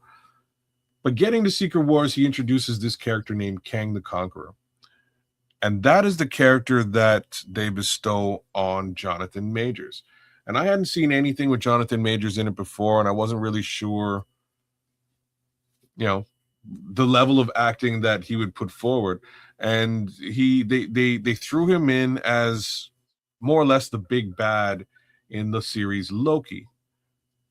And not only did he hold water, he smashed this role real quick. And he wasn't in the film, he wasn't in the show for an extended period of time, but he just came in with such vigor that I was in. I was like, this is going to be really cool, whatever he does with the rest of this character.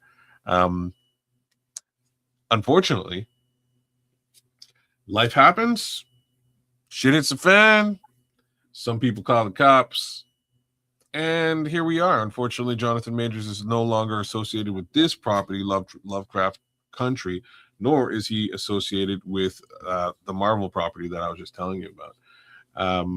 Other things like H.P. Lovecraft is not a cool guy. And that's like half the reason why I haven't watched this show is because his name is associated with it. Like that's 90% of the reason why I haven't watched this show yet. I understand it's super cool and it's got some very interesting for the record, kids, I knew nothing about H.P. Lovecraft. I know a lot until post this show. I know a lot, and I'm trying to like not to like get into H.P. Lovecraft. Stay down there and I'm doing you a favor. I know a lot. It's just he's not a person who's he's not an amicable, he's not a good dude, man. He's not an amicable person, not a good dude. I would not go out of my way to support anything that he's even loosely involved. And that's why this guy ain't watched this shit yet. Yeah, see, I saw the like first 2-3 episodes, and I appreciate the historical aspects of it, cool. But I don't know, is it psychological or supernatural or all of it, or the spiritual or whatever the hell that is? I ain't into. And then I was like, I ain't watching this bullshit. It's a waste of time. And so it was like, all right, maybe I'll come back to it. But then it's like, shit, it's only one season. Man. And so that was like the end of that. Everything you said, Trips, is all that. Everything is to do with what? Spiritual, thriller, supernatural, historical, everything you just mentioned. Yeah. It's that and so. Yeah, but none of those are my genres. Well, how's none of those your genre? Because I like action. I like dark. A lot of that. Well, it didn't have the action that I like. Well, you only watched a couple episodes. Well, yeah, because there's only a couple more, and it's like, why? Because it wasn't like the story captured me. It wasn't like, oh shit, I got to see what happens. I was sitting there looking like. I was like that the first couple of episodes myself, Trips. So yeah, I couldn't get past what the F is this S, and then I was like, yeah, this is not doing anything. I was the same way the first couple episodes. It took, like, to me, a good series. Some of them jump right off at you, right off the top. You just like, oh yeah. And then some of them build the plot line. Yeah, this is a builder, a grower, not a shower. For sure. And the more episodes you watch, you like, oh my, yeah. But that's just me. I thought this was, let's just say, somebody will gravitate to a movie, somebody will gravitate to a show, anything, series, limited series, anything it is, based on their mindset and what is captivating to them. And I'm not saying because I was so captivated by Lovecraft Country, everybody will be. But I know, a lot of people that were. Look at the thumbnail. Like if back in the day, that's how you figured out what movie you wanted to see. You look in the back of the paper and it'd be a little box and have like a lot of little times in there, real small in the theaters and shit number, whatever. Or you called up the place on the movie phone, 976, whatever. And boom, boom, boom, this starts at this time. Or you go to the theater and you look at the movie posters. And that's how you determined, what you want to see. if there was somebody, with some kind of firearm, that's my thing, or they're doing some kind of martial arts, I'm in there. But if I saw this movie poster, with this couple and like some octopus thing behind it, it's like, yeah, I'm dead. That's like some dragons or some bullshit. Everything you described is called a movie trailer. Well, but that's the back then, we didn't have it. I'm just looking at the visual, and this thumbnail, this movie poster does not make me say, hey, this intrigues me, because it's nah. Trip, I would if this show had any other name, I would watch it straight up and down. You throw that guy's name in this thing, there's certain people out there that I am not going to like support. This is not like I'm saying, this guy's He's not an awful human being for sure. What's that? He's an awful human being. He is an awful human being. And once I saw that name, I was like, yo, you know what? I can't, you know what I mean? Like, I cannot. Well, we will have to see if this lasts long enough and is on some kind of thing that I might be interested in, because on my own volition, I ain't going in. I will not be going in watching this because he's in some capacity associated with it. Douchebaggery, bro. But that's unfortunately that's where I am with this this situation. I can't say that I will go in, mainly because of a lot of what Tripp said. I'm most of these series at this point, it takes you 4 to 5 episodes for them to sort of slow roll the plot in, and then they start to get into the actual show towards the very end of that, season 1, whatever show it is. So I expect very similar, and I expect that they probably had a lot of things leading into season 2. I expect season 2 to have been a big thing. Hey kids, what can the funny thing about what you just said about so there's the irony of all this, that piece of shit, H.P. Lovecraft. The irony of this all, and this will give you an example, a little hint into what kind of guy he must have been. This whole thing was they flipped all this shit on his head. I'm not surprised by hiring all this black cast. Yeah, I get that. Oh, don't do it, because this is exactly the way that my thought train went.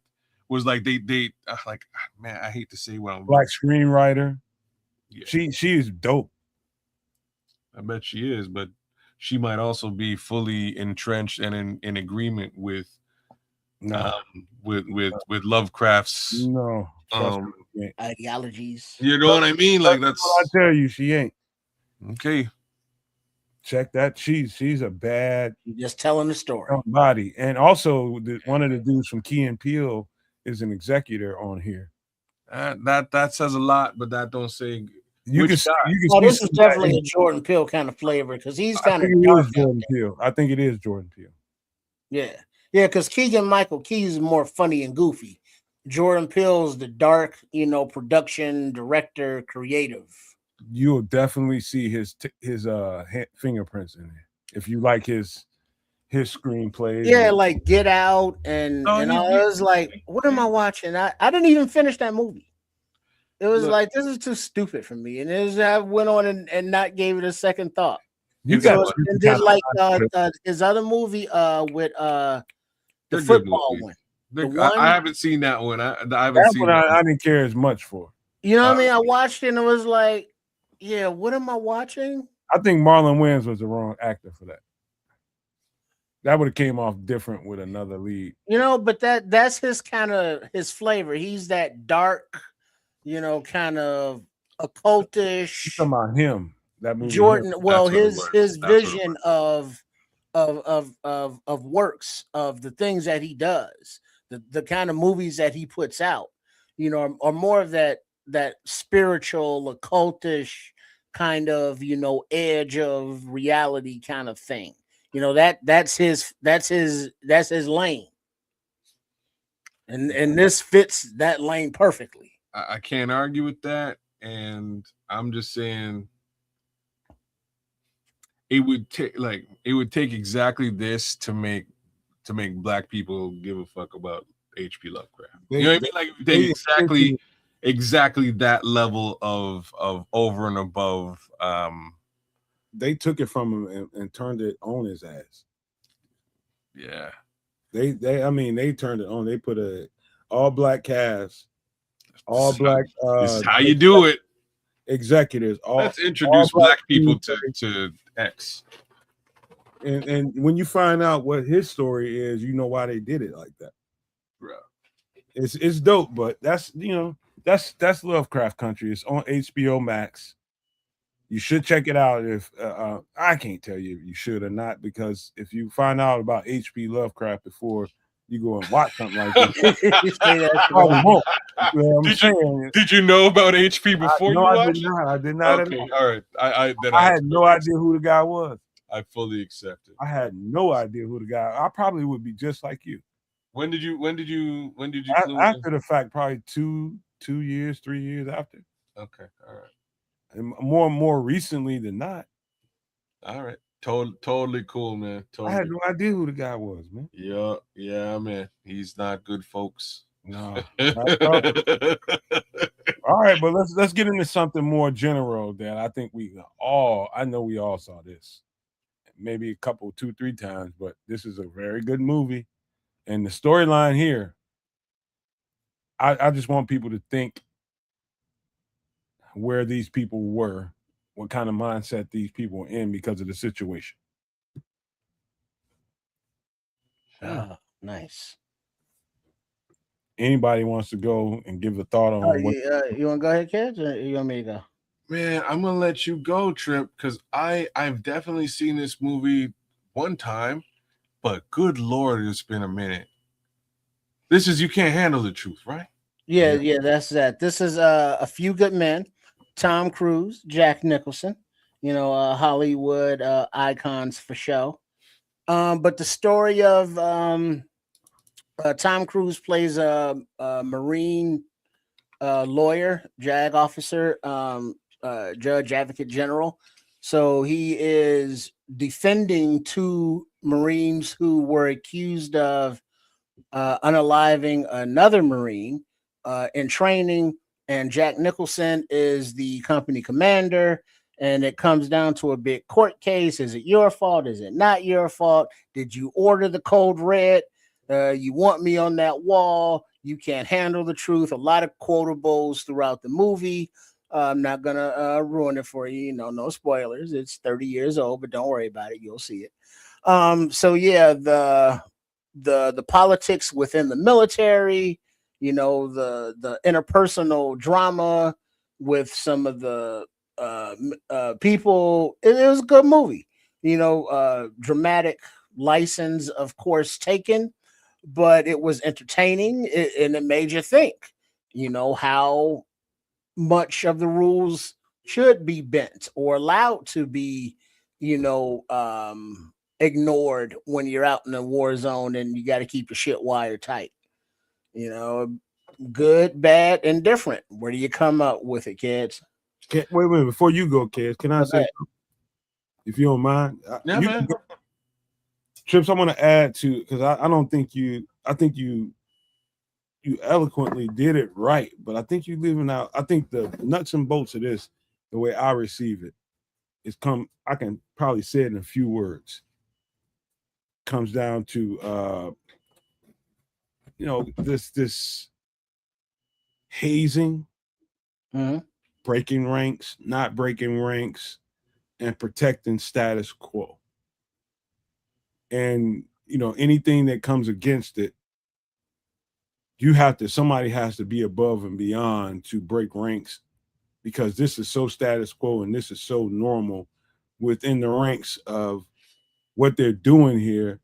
It takes somebody that's going to be, brave enough to say, you know what, I'm not afraid to break ranks because this is not right. It's hazing, it's fraternal, it's a lot of,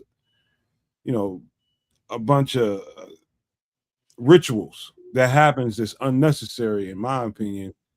And when it doesn't belong there. In my opinion. Go ahead, Trips. Well, discipline, rite of passage, ritual, all different forms of hazing, the same thing. But then it comes down to what is, right isn't always legal. What is just isn't always legal. But those lines, those gray areas, are crossed every day. But it's also different when you're crossing it because you're ordered to. If you are in a hierarchy where you got to do what other people tell you to do, and they tell you to do some shit that might be illegal, and it's like, well, I couldn't say no, or well, you're not supposed to do illegal orders, and it's like, but then I'll be the one on the receiving end of the hazing. So it's a very complex situation for many parties involved. Trips, would you agree that military is a people business, right? It is a lot of people. Okay. What I've done a lot of the times in my life is in the people business. It's not military, but it's something similar. And I remember one of the this person never lets me forget about it because she interviewed me, and we're still friends now. She interviewed me, and I think it was a trick question, but the way I answered it, I think for mucked her ass, and she's been spitting by me since then. Not in that kind of way, but she just adores me. She asked me the question in an interview: what do you deem to be appropriate or inappropriate? She asked me, what do I deem to be inappropriate? I'm doing a job. I'm getting ready to go mentor some kids or something. Or no, it was developmentally disabled people. So they were adults. And she says, what do you deem to be inappropriate? And I answered her by telling her, it depends on whose eyes you're looking through. And she was just over the moon. She got up and walked out of there and went and got like 3 more people, came back in the office and came back and re-asked me that question. And she asked me again, and I said it. She said, how did you come up with that answer? That's brilliant, brilliant. I'm just like, because you have a protocol and a set of standards that we are all supposed to go by, and I'll take that as my baseline. But if you ask me what's appropriate and what's inappropriate, I think it depends on the situation. You have to use good judgment. They were blown away. Mm. They were blown away, and the same can be applied here in this movie. To be frank, that general statement you made should be applied to a lot more than just this movie or that situation, right? Like you should apply it across the board and really judge things by I try to judge things by looking at them both ways, right? That's it. If somebody else is putting you in their box and deeming that's a situation is inappropriate to them, that scale does not necessarily apply to me, right? Like your scale of what is appropriate or inappropriate doesn't apply. I don't work for the same organization as you, for instance, or I don't follow the same protocols or go to the same school of thought that you adhere to. It's funny because I went to get my oil change the other day, and to cut to the chase, these guys ripped me off, and it was pretty blatant. They wanted to charge me 3 times what they'd quoted me. I went to my other mechanic, and he was like, they are ripping you off for sure. One of the mechanics there said, look, I used to work for this guy who's the manager over there. Go talk to the manager. I get back, and I'm like, yo, let me speak with the manager. And the girl at the desk said, no, all the managers are gone. What are you doing here? It's like, well, you guys quoted me $150. You charged me $450. This is crazy. What? It's crazy. So like, this is for an oil change of all things. She's like, well, it's your parts. I'm like, the part is a oil filter, which clearly here says $20. So I'm not sure what parts we're talking about that cost an additional $300. Like, this is outlandish, and I need to speak to somebody about this. So she's like, and she goes and she gets one of the techs. The tech comes in. He goes, sir, like, you drive a luxury vehicle. It's off brand, so you can expect that the work would cost a little bit more.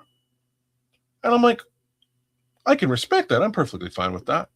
I will pay a little bit more, but 3 times more is crazy, right? Like, this is ridiculous. So now another technician has come in the room. There's 2 technicians, me and my son, and this girl at the front desk, the receptionist. And I'm going, and now I'm not angry, but I'm clearly not happy. I'm cursing because that's what I do when I'm not happy. So I'm cursing, F this, F that. This is effing stupid, et cetera, et cetera. And at some point, this young lady stands up. She goes, Sir, your language is inappropriate. That is unacceptable language in this establishment, sir. And I stopped. I looked at this young lady. I said, how dare you tell me how to speak? Do you know what's inappropriate? Do you know what's unacceptable? Ripping me off to the tune of $300. And when I say that last part, now my voice is elevated and I'm saying it relatively loud. And as I call that situation circumstantial. Yes. So that's the pregnant part about it. Yes. Circumstance is so pregnant with morality, immorality, and having to make a decision in between. Well, I'm not under the again, I don't subscribe to her personal morality, her personal morality or her personal code of ethics, right? Like, I subscribe to my own. I conduct myself in the manner that I wish to conduct myself. I'm the nicest guy you could possibly meet out in the streets, 100 billion%. Cross me, and I might be absolute demonic. Like, I'm just saying, don't do it. Be on my good side, and we'll be so good. Don't do it. You know what I mean? We'll be so good, baby. But that's where we were. So I had to sort of pull that little card on her and go like when I said it to her, she picked up and she's like, oh, and she left. And magically, a manager showed up and gave me a refund and shit. And like that's exactly what I had intended to happen in the end. But yeah, like it was. It's wild to think that other people can paint you with their, their code, their ethics. It'll happen so fast to you. You walk up to the next situation you might encounter tomorrow. Walk into the next situation you're going to encounter, and it might be pregnant with all of that, and you don't even realize it. I always do, and this is what I'm saying. I'll pull that I dare you to pull my card. Pull my card. You know what I mean? Like I dare you to. And this is exactly what that's where this movie is, man. Well, but then a lot of it comes from maturity as well. From the previous conversation, because a couple of the principals in this movie had a lack of maturity because they were young. Yeah, very true. They weren't in a position to make those adult grown-up decisions. And in the situation that kids described with the counter person, a mature, triple R knows that even though it may be in your brain that, hey, look, I'm gonna get out on probation by the time you're starting rehab. So you stop messing with me and it won't be none. And if you can just think it but not do it, but you can portray that with your eyes, they can pick up on that, and then you get beautiful customer service, kids. Oh, brother, I raised my voice just a little bit, just a measured amount, and the entire altercation changed. Like, hey, over here, look at me. changed. Where's the manager? Manager magically shows up. Because this movie was all circumstantial. Number one. Number two, it was not so much in a way that you had tradition, you had rituals that come with tradition, you had the hazing that came with tradition, and people that made decisions based on it. And you had to have somebody that in this movie would stand up and be, the hero who was the hero. And he was. It's hard to imagine somebody actually doing that today. You know what I mean? But remember, both of these guys think they are the hero. Mm-hmm. Yeah, of course.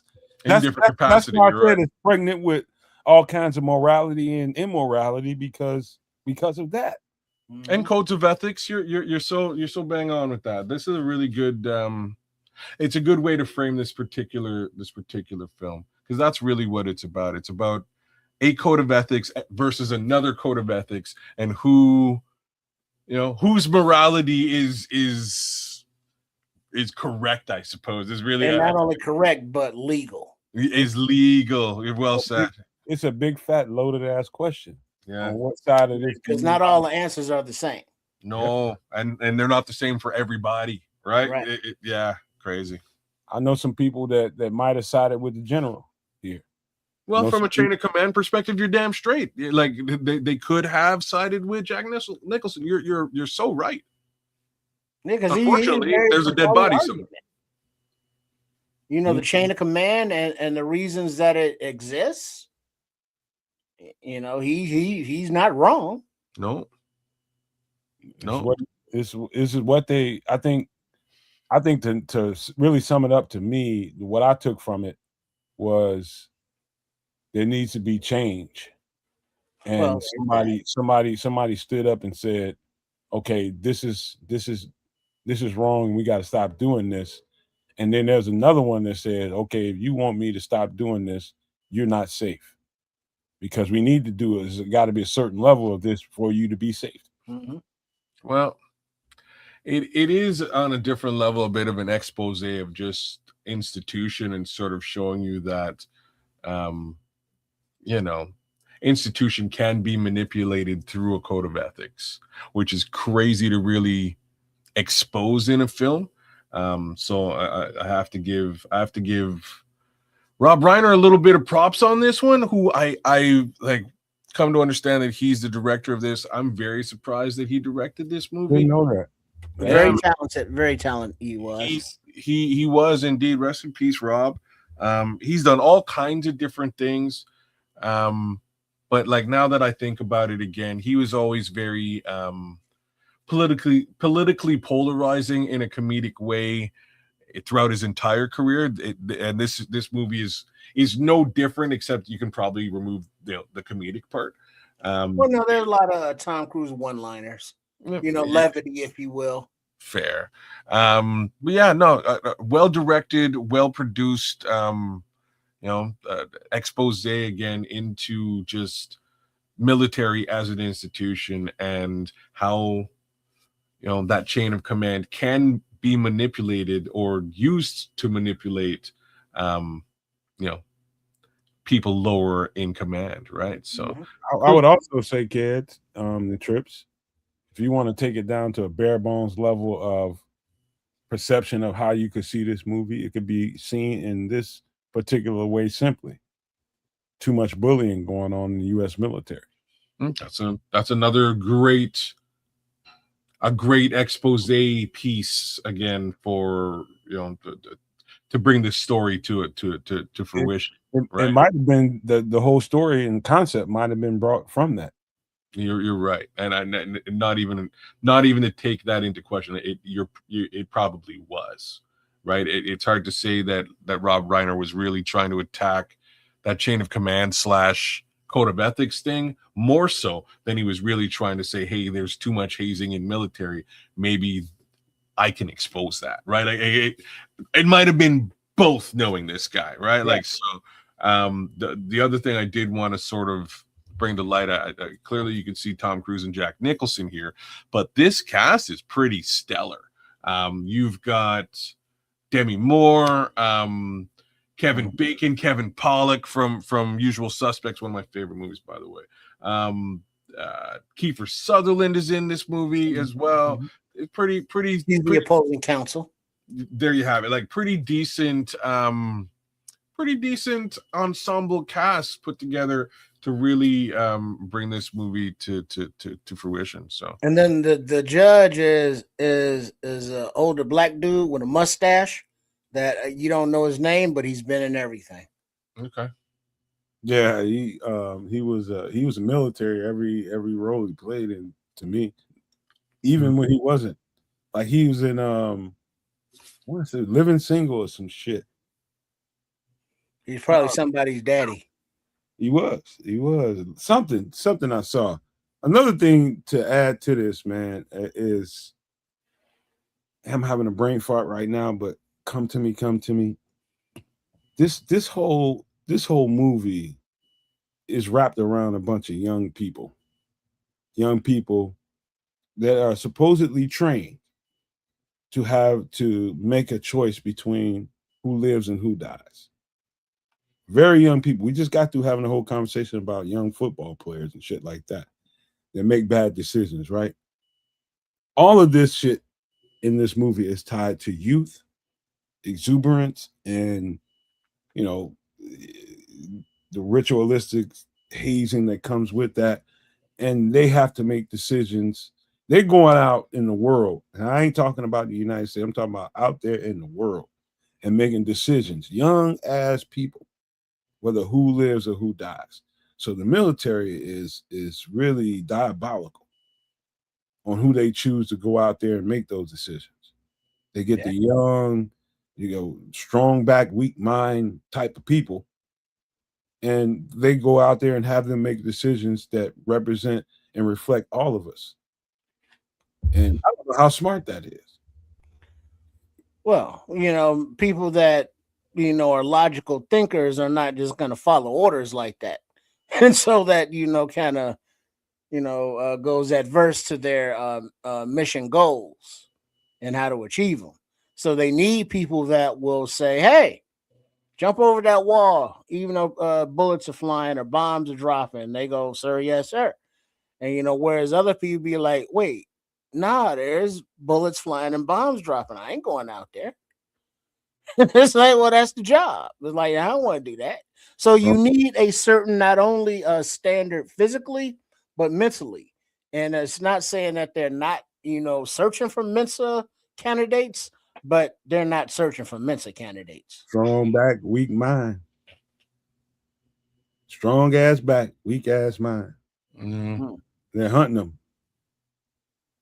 They're hunting them. But now, as we can see through world events, asymmetrical warfare, now if you can put on a VR set and operate a drone or, air or sea or any kind of AI, robotic type extension, they got a place for you.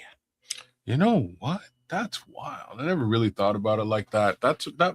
Maybe I'm just saying maybe the military is a great place, for a handicapped person to actually really proliferate.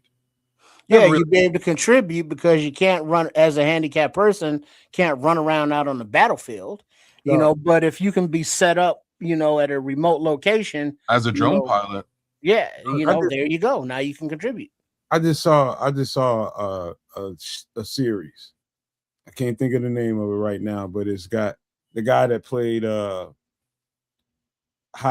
Freeway Ricky in the show called what is that show? Freeway Ricky Ross. What is that show?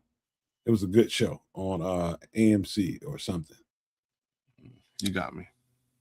Anyway, man, I think his name is Damson something. Anyway, I think he's European, but he plays this role of just what you just got through describing. You can find somebody like that can operate a drone from some remote location and dump on people, right? Mm-hmm. In that role in this movie, and he goes against protocol, and he just takes it upon himself and just eliminates some people along with a handful of his soldiers. Just because he thought that was the best thing to do. He's doing this stuff from a remote location, so he's not necessarily connected to any of it because it's just something he's seeing from this, right? And so he does that one too many times, and they take him, and it's just like, you know what, we want to court martial your ass and just put you out of the military, but this is what we're gonna do. But instead, we're going to give you a promotion. No, that's exactly what they didn't do. They put his ass in the war zone. Oh no! Directly in the war zone. Not only that, they put him in there with a drone bot lieutenant that looks human. It's like a Terminator. It's like a Terminator. And this guy takes him, and he at the very beginning, he just looks like a normal, superior. But then he shows him what I am. I'm not really real. I'm a bot created by these people in Washington to go out there and destroy. And so I can't think of it. I'm gonna have to go in there and ask my girl, but we just got through watching this. But it's exactly describing what you all just said. Somebody that just, all he wants to do is, okay, take orders. I'll go destroy some people. I ain't got to be there. And then he gets thrust into the real shit where it got real, and he has to make decisions based on, these are real people, man. They actually live lives and they're human. How do you feel now? Crazy. That's pretty wild little idea. But yeah, war is definitely going down that road. Definitely going down that road where it's kind of remote. It's not actually man on man. I'm across from you, you're across from me, and I got to take you out. You got to try to take me out. No, it's not. It's that still, but it's a whole lot more of remote battle. Yeah, asymmetric is what they call it. You don't want it to be any other way, right? You kind of want it to be that remote thing, but at the same time, military, under my understanding, they have some levels of a physical requirement that would likely prevent somebody from gaining access like that. So it would be cool if they changed that and really sort of thought about it from a different degree. So we'll see. We'll see what happens in the future, but I think it'd be a great area for, for a handicapped kid to really show some different skills. I think war is stupid, and can't argue with that. And it's very rarely necessary. And I'll give you a fun fact before we get out of this. In the 250 years of our existence here in the United States, there's only been 16 effing years in the entire existence of the United States where there's been no war. Think about that. Was. Think about that next time you go fly that flag. Wonder when that was. Very sparingly, let's just say that. Any last thoughts on this movie? Because it's got a lot of, I'm telling you, this thing is just rife with all kinds of thoughts and ideas about what we think about the world, what we think about war, what we think about the militaries and how necessary they are.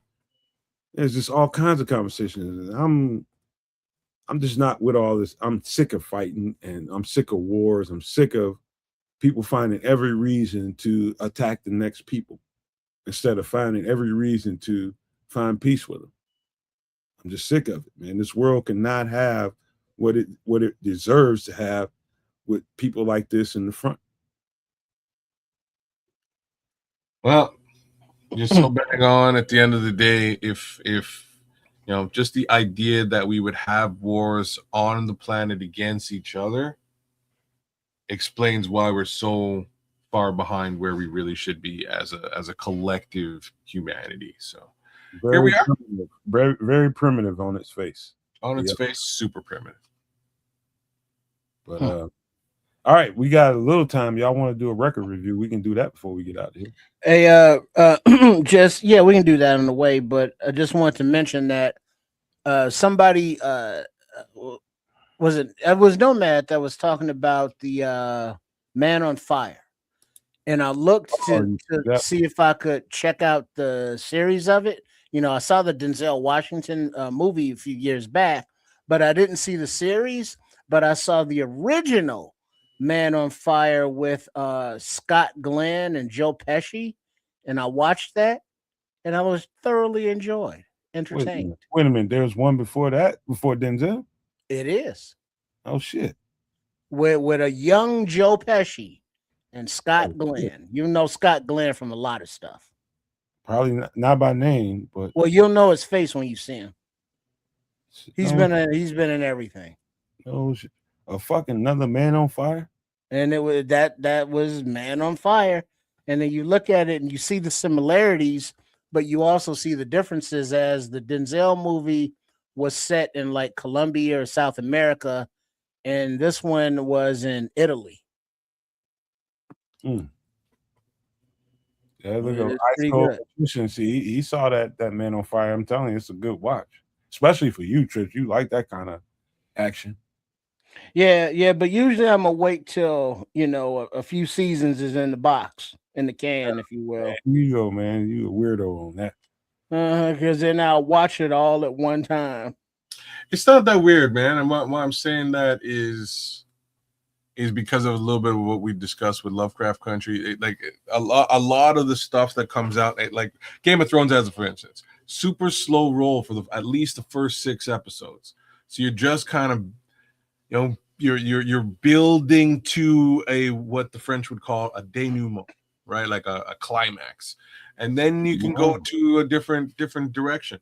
And if it reaches the climax and people are interested, it generally goes on for a few more seasons and people continue their interest and the interest builds. If people aren't interested, it ends in 1 season. I guarantee you, Trips, you get to the end of that season, you know for a fact there will be another season. Yeah, I'll just leave that there. And this other the other Man on Fire was 1987. Scott Glenn, Joe Pesci, Danny Aiello. I think this question here is posed to you, Trips, by Ice Cold Magician. Is Scott Glenn the one like? Is the Scott Glenn one good like the Denzel version? Oh, it's similar to where he's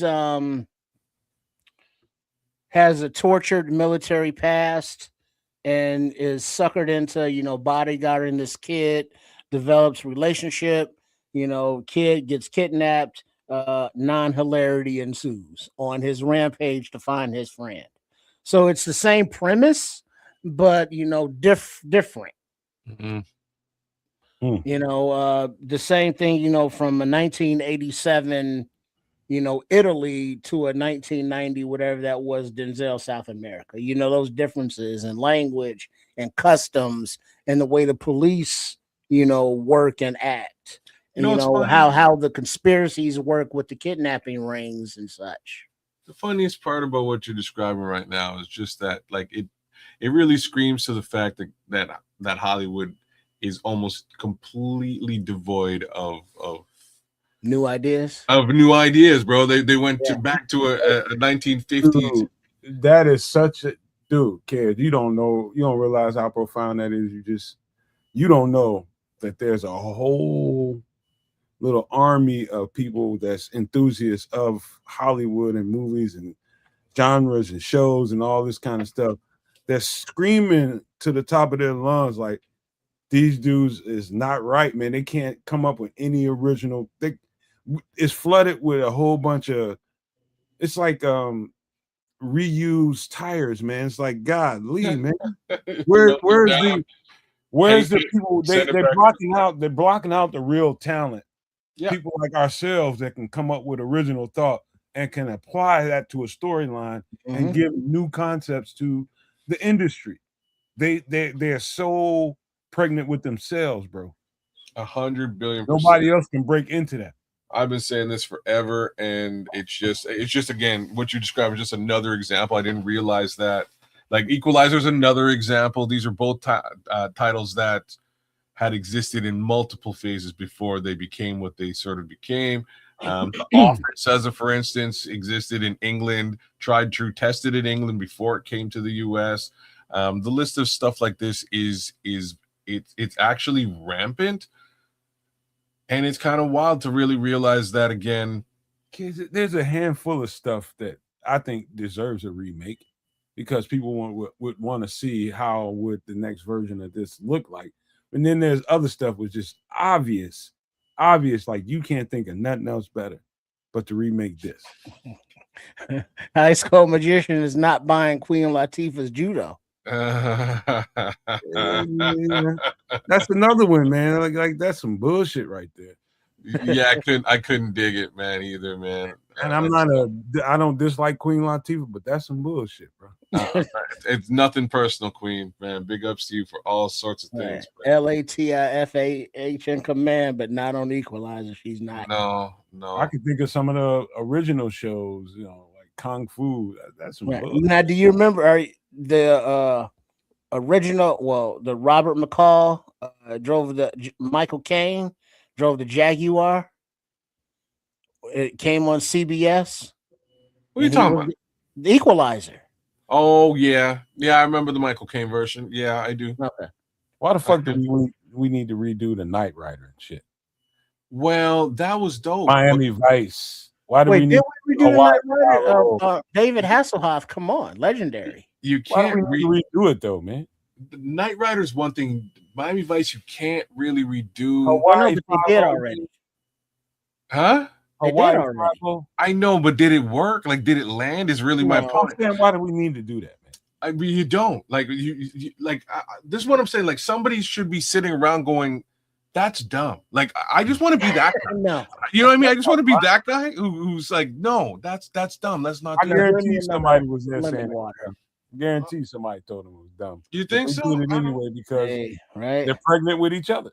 I don't know, man. I'm just saying, like, Miami Vice was a thing because it really created it didn't create, but it really leveraged the 80s aesthetic to the fullest. Like, I don't know if anything else put really a lot of money in Phil Collins' pocket. Phil Collins made mad paper. Glenn Fry is making mad dough to this day off of reruns, including the ones that he's actually physically in. He's starting a couple episodes. Mm-hmm. Neon, pastel. No socks with the shoes. No socks with the shoes. They did a whole thing. That is as 80s as it comes. The Miami chicks with the big hair. Big hair, skinny, like tight outfits. In about 20 years, somebody's gonna do Bad Boys. Somebody's gonna do Trading Places. Yeah. Somebody's gonna whoa. Pretty soon, somebody's gonna do fucking Smokey and the Bandit. All that shit. It's gonna be. Now. No, it's gonna happen. A new Dukes of Hazzard. Trading Places. Those two movies you just mentioned there, I'll be very upset. What? I'll be very upset. With what? For like Trading Places is one of my favorite movies of all time. You can't. I don't want to see that redone. I don't want to see that redone. I don't want to see that redone. It is a classic. Don't redo that. What was the other one you just named? Burt Reynolds. Smokey and the Bandit, man. You really can't touch. I don't think anybody. And like it's just a thing to say. And it's not because Burt Reynolds is particularly like a good actor. I just don't think anybody could ever sit in the same seat as Burt Reynolds successfully and pull it off. Well, that was a different place. Maybe George Clooney, but George Clooney's like, pushing. No, he's too old already. You know what I mean? He's pushing 60. I don't think anybody could really pull off a like Burt Reynolds was so alpha, man. Ain't nobody that alpha nowadays. These boys wearing dresses and stuff. Nobody's that out. Tight ass pants. Man, Burt Reynolds would laugh all these motherfuckers right out the anyhow. I'm sorry. All right. We got one record to get to before we get out. Hey, shout out to the people over in the aforementioned France, the 101 degrees over there. They ain't got no air conditioning, so y'all be safe. Then also a shout out to the people in Venezuela, who 7+ on the Richter scale earthquake going on down there. So y'all be safe. Wow. We need to. Oh wow. Yo, somebody in the U.S. is Somebody in the U.S. is laughing because I bet you just let me just leave just that made alone. drilling for oil a hell of a lot easier. All right. Let me just say this. I'll start this conversation off like this. Oh, classic. This one record probably changed hip hop culture forever. And I don't know, depending on who you are and how you sit on this thing, it might feel a certain way to you, might not. I'm just gonna leave it there before everybody gets a chance to talk. I don't know what to say about this one. All right. Well, before you do, let me give you the track list, and for those that are listening, appreciate that. We are looking at the album of The Chronic by Dr. Dre. And the track list, The Chronic intro, Fuck with Dre Day, and everybody's celebrating. Let Me Ride, The Day the Niggas Took Over, Nothing But a G Thing, Baby. These Nuts, Lil Ghetto Boy, A Nigga with a Gun, You gotta say the N-word, bro. It's the name of the record. Okay. You got to say it. Yeah, come on, man. All right. Use a good job. $20 Sack Pyramid. Lyrical Gangbang. High Powered. The Doctor's Office. Strander on Death Row. The Roach. Chronic Outro. And Bees Ain't S. Go ahead, kids. But and tricks. Okay, so this is a classic album for multiple different reasons. First reason is really it's your tried, true, and tested departure, and departure from what was Death Row Records and introduction to Snoop Dogg and the Dogg Pound. That's really what this album is. Dr. Dre, you're a brilliant man for sort of standing in front of this and being the figurehead in front of it to really make a larger and grander name for yourself. That was well played, sir. But again, this is mostly carried by Snoop, Nate Dogg, Daz and Corrupt, and the Lady of Rage. I'm trying to think if anybody else was really involved in this album, but I think that's really. Don't forget RBX. RBX is on this album a couple of times too. You're correct, and Nate Dizzy, I think Nate Dogg's on there too somewhere. They're all over it. Well, if Nate Dogg's there, Warren G can't be that far away. He was instrumental in this too. He's not far. I think he may have added some actual production chops to this, but I don't. And now wasn't also not D.O. to the C. Doc. So Doc was a writer, big time. So the Doc wrote a lot of Dre's raps, and and Snoop did as well. You're right. No, he wrote some of Snoop shit. Oh, did he? I didn't realize that. Yeah, I didn't realize that. He was basically he was the muse of DOC. Snoop was. Yeah. I hear what you're saying. DOC was just to give a little bit of legend to him. His album as a one-off was an amazing album as well. Again, being a young Jamaican kid, I immediately resonate with that on the West. Loved that album, loved his style. It's the Diggy Doc, y'all. Brilliant album, man. Just the way that he conducted business was awesome. But it's unfortunate that he had an accident that I believe was a boating accident that wound up crushing his larynx. It really fucked up. It was a car accident. Yeah. It was a car accident, not boating? No, it was a car accident. It was a car accident? It was an accident, but all his vocals was done. Yeah, so the larynx was basically crushed, and unfortunately he sounded nothing like he'll never sound like he used to sound, and that really affected him. So he got into just writing because he couldn't record, and wrote a bunch of the stuff on this LP. All that being said, this LP came off in a very special way. This was think about you can talk just for a second, kids. Mm-hmm. You can talk and how my voice comes off right now, how your voice comes off and Trips comes off has texture to it. Doc, you can hear Doc's voice, and they're talking about the DOC. His larynx was crushed. That gives your voice texture and layers, and and now he has to kind of reach above the larynx so that you can hear him. He made a couple records, and he's rep since. It's sad, man. You talking about? I think you still have Snoop, but I think Snoop is a subsidiary to the DOC because he was that dope. He was that dope. He was your next superstar. The DOC? Oh yeah. I think he was a superstar as it was. It was just he just needed one record. He that's what I'm saying. He just needed a follow-up record. I can't at the time. I'm really trying to think now. So there was NWA, and DOC was the only solo artist to pop off on that on Death Row. He blew I'll say that, but I guess Eazy-E popped off too. But once more, that's 1,000,000,000% all written by Ice Cube as a solo artist, writing your own music, etc.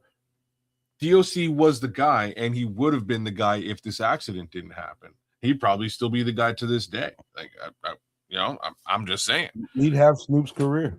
I think he probably. Well, I don't know if he'd have Snoop's career. He'd definitely be alongside Snoop. If Doc was Doc, Snoop would have never been in that spot.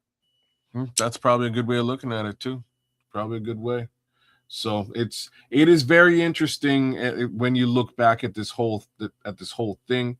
That unfortunately, what happened to DOC did, and it turned into this album. I say unfortunately, but fortunately for all of us, we got this album, right? Like this album is a straight up classic from beginning to end. Again, with some hilarious skits, just general sense of humor. Daz and Corrupt doing both of what they do, as far as production and emceeing is concerned. I love both of those artists. Just the introduction to them is a great thing. And Rage just being Rage, man. Rage was kind of a wild card, just freestyle bombing all over this album, right? My Afro puff. Rage, rock on with your bad self. You know what? Even though the second Chronic album, Chronic 2, was a smash, it was a success. People will still tell you it was a dope ass record, but it wasn't like the first one. The nostalgia of a moment in time, a space in time. It's like the last time you got with your homeboys or your family, and it was that space and time, and it was so fucking funny. We had such a good time, and this is what came out of it. That moment, right? Everybody wants them to recreate that moment, and you can't. It's right. Impossible. You're right. Like people are different at this point. Yes, it's been done. I love that second album for completely different reasons than I love this album. Again, this album really truly created something, right? It created a sound. It created a group of artists and introduced them to the world, and that's really what this was, much more so than anything else to me. I can't quite say the same thing for the Chronic 2, as much more of a, hey, here's some dope established artists and let's put them together and see what happens. Different assembly of people, man. Yeah, it was much more of an assembly of people. This was an introduction to a sound. It was an introduction to the Dog Pound, to Snoop. But then it also was an introduction to, Dr. Dre to enter a licensing deal, on the level with George Foreman and his grill, by signing with Beats, and the millions upon millions upon millions of dollars that partnership has, paid him, which was based on, just the sound of the Chronic, because it's like, oh shit, Dr. Dre, that was his sound, that G-Funk, kind of, West Coast with his sound, and that's right when Beats is coming out, and the rest, as they say, is history. Yeah. I mean, on top of that, just to go back into the record, man, the guy that doesn't really get all the credit, and he's out there on a crusade now about that, is Daz in his production. That should get all the credit. Daz Dillinger. Yeah, Daz is probably like out of anybody on this album or future Death Row stuff. Daz is the unsung hero, include like in a major way, including the much of the Tupac Shakur stuff. Right, Tupac, when he came out and was supposed to do a lot of work with Dre just didn't. I'm not sure what happened. He was leaving Death Row at the time. He was getting the fuck away from them. That's right. Yeah, Dre was smart enough to be like, yeah, Suge Knight, bad news. He's a Snoop. I mean, Suge was a degenerate, man, and he knew it. Well, it wasn't hard to determine, but he needed a degenerate to get out of the original deal with Easy, right? Like he actually needed him in that capacity, so it worked, right? Suge hung a certain somebody off a balcony and shook him for some money, and next thing you know, a couple million here, a couple million there, and you got a record label. And that's part of this, that's part of the story of this. Totally. If you Dr. Dre and you got all these credits for these great records, and you have this pedigree and cachet, now you're associating yourself with this degeneracy that's constantly, turning a good situation into something poison. And you keep seeing it over and over and over again. At some point, you don't care if it's Tupac, goddamn Bob Dylan, you don't care what artist, Stevie Wonder, I don't give a fuck who they. I'm getting away from here. Well, that's how Dre had a plan there, kids, Nomad, because he saw the dealing with the dark side as a means to an ends, and he didn't get wrapped up into it and get suckered in and stay with it. He was like, I got my means, here's my ends, I'm out.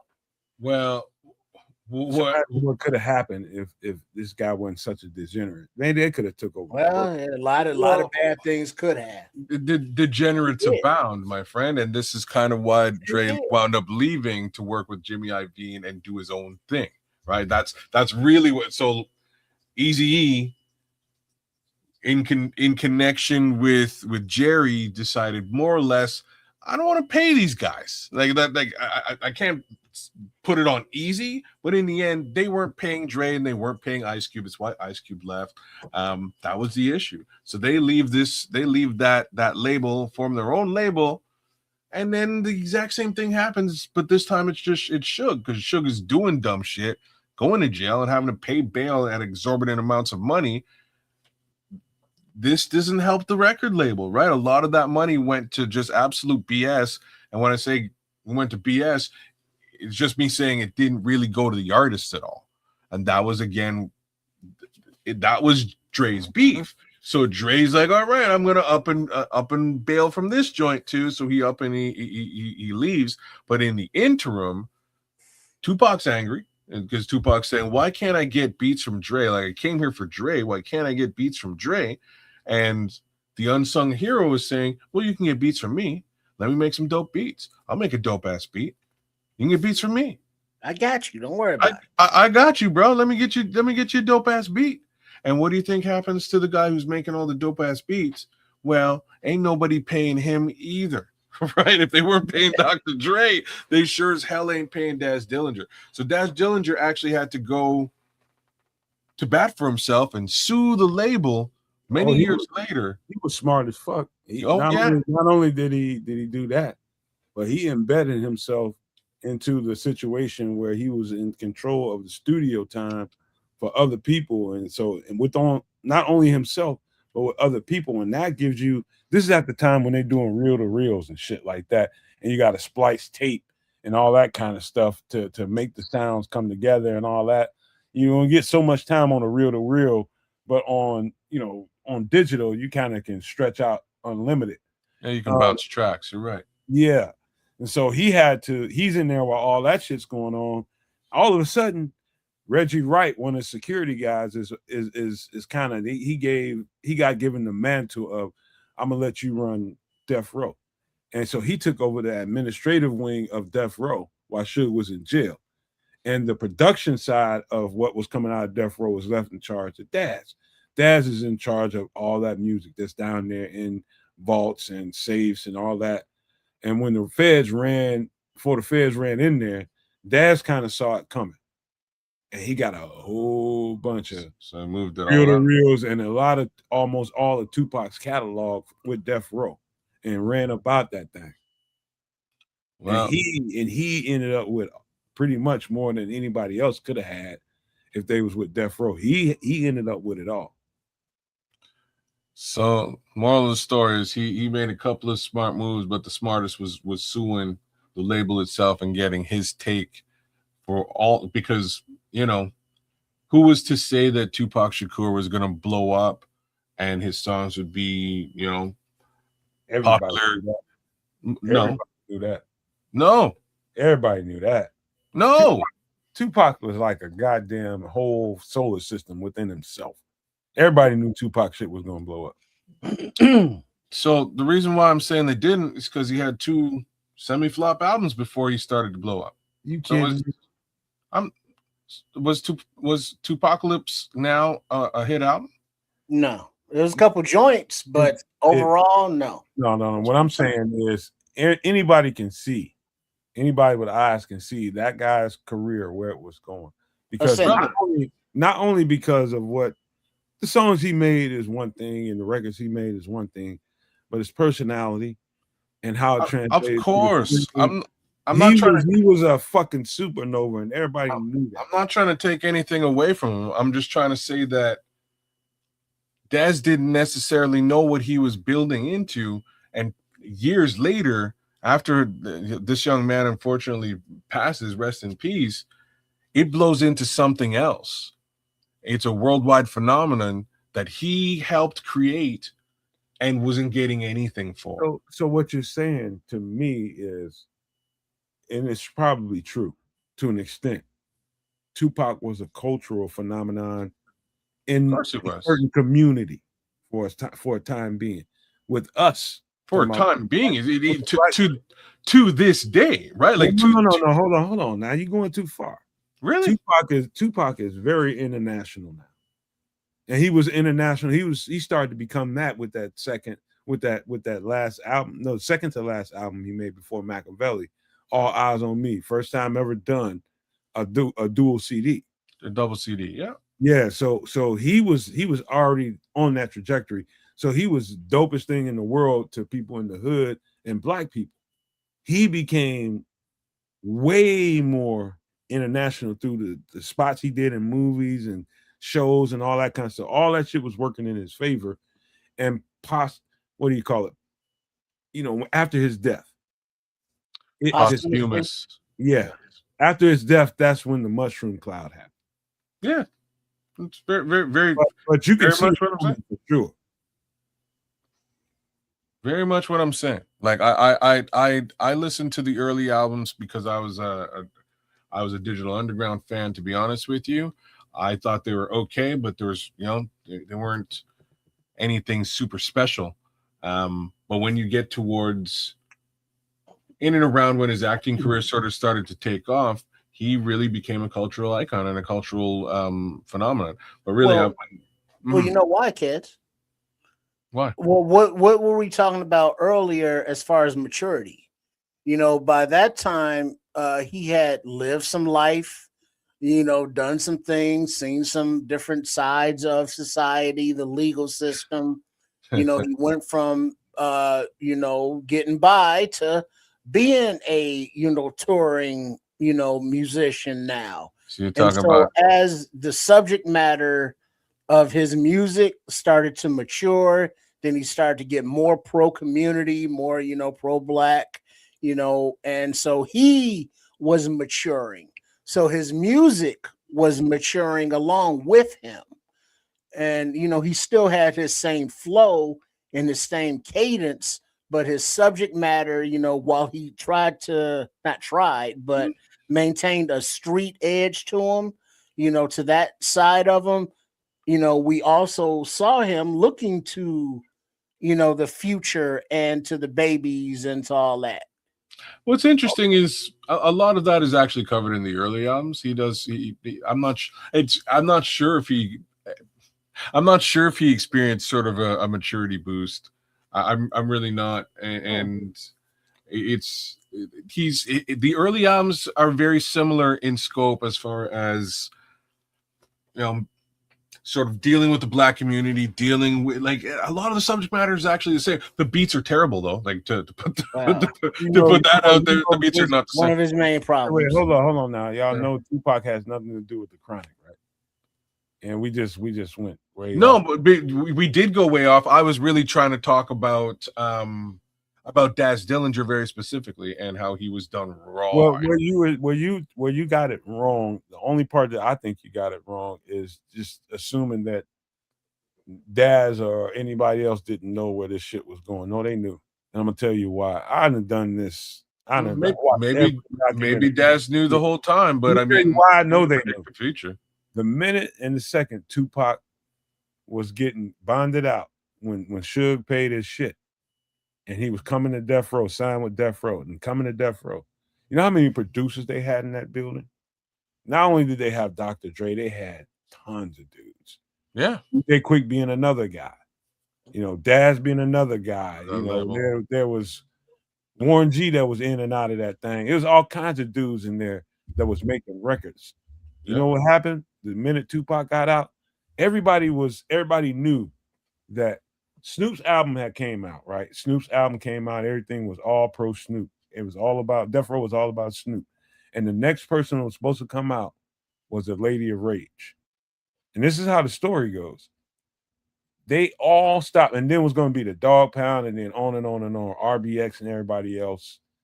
You know what happened?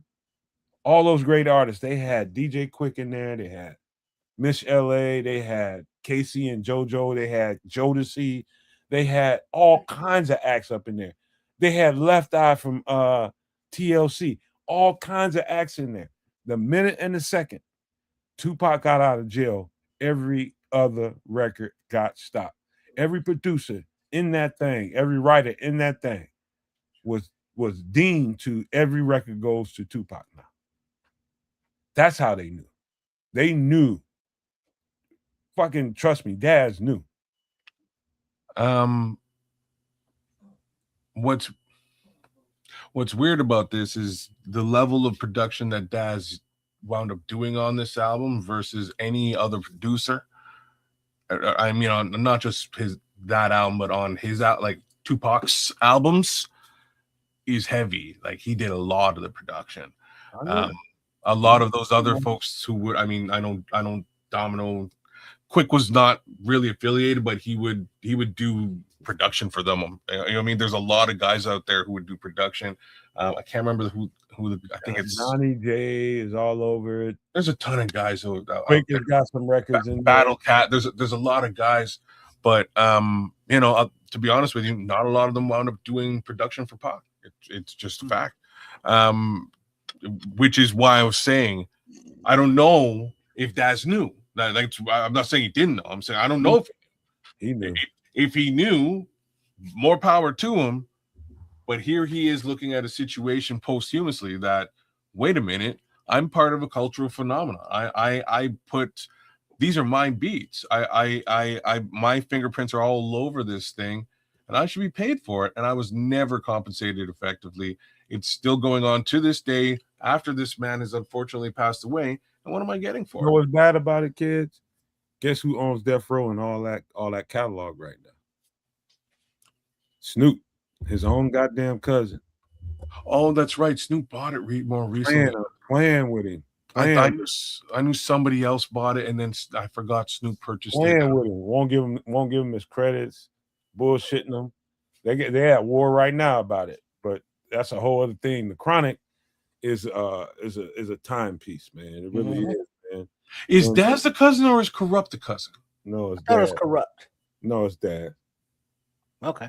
His dad's Corrupt was the homeboy. Corrupts is the lyricist, man. I thought it was the other way around, but I can be wrong. It's Dad's. That's they mother and they both of their mothers are sisters or mother. Anyway, they first cousins. However that plays out, but Dad's, you can hear it in some of the songs. Something. It's my little cousin Dad's and he's effing my hoe. Yo, and that's Snoop rapping. You know, I can't think of the name of it. I mean, yeah, but yeah, they family. RBX is their family too. I thought that. Yeah, I knew there was some family in there. I just wasn't sure if it was. I knew one of the Dog Pound guys was related to Snoop. I wasn't sure which one. It's been a minute since I gave a fuck. I'll just be real. And RBX is also, I believe, like an uncle or something like that. He's related directly.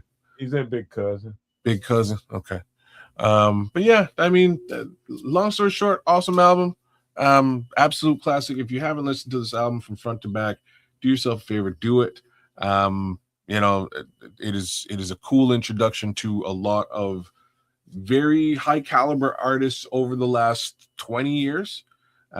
Maybe 30. I'm not sure how old this album is now. It might be 30 years old or close to it. Take a look. Daz Dillinger, Corrupt the Kingpin, Corrupt is dangerous. He is a definite lyricist in any style. Daz, personally, I've always leaned towards his flow. He's got a really cool AF flow that I lean towards and always have. Really appreciate his production. His beats are awesome on his solo efforts too. Again, a little bit less from Rage or RBX over the years.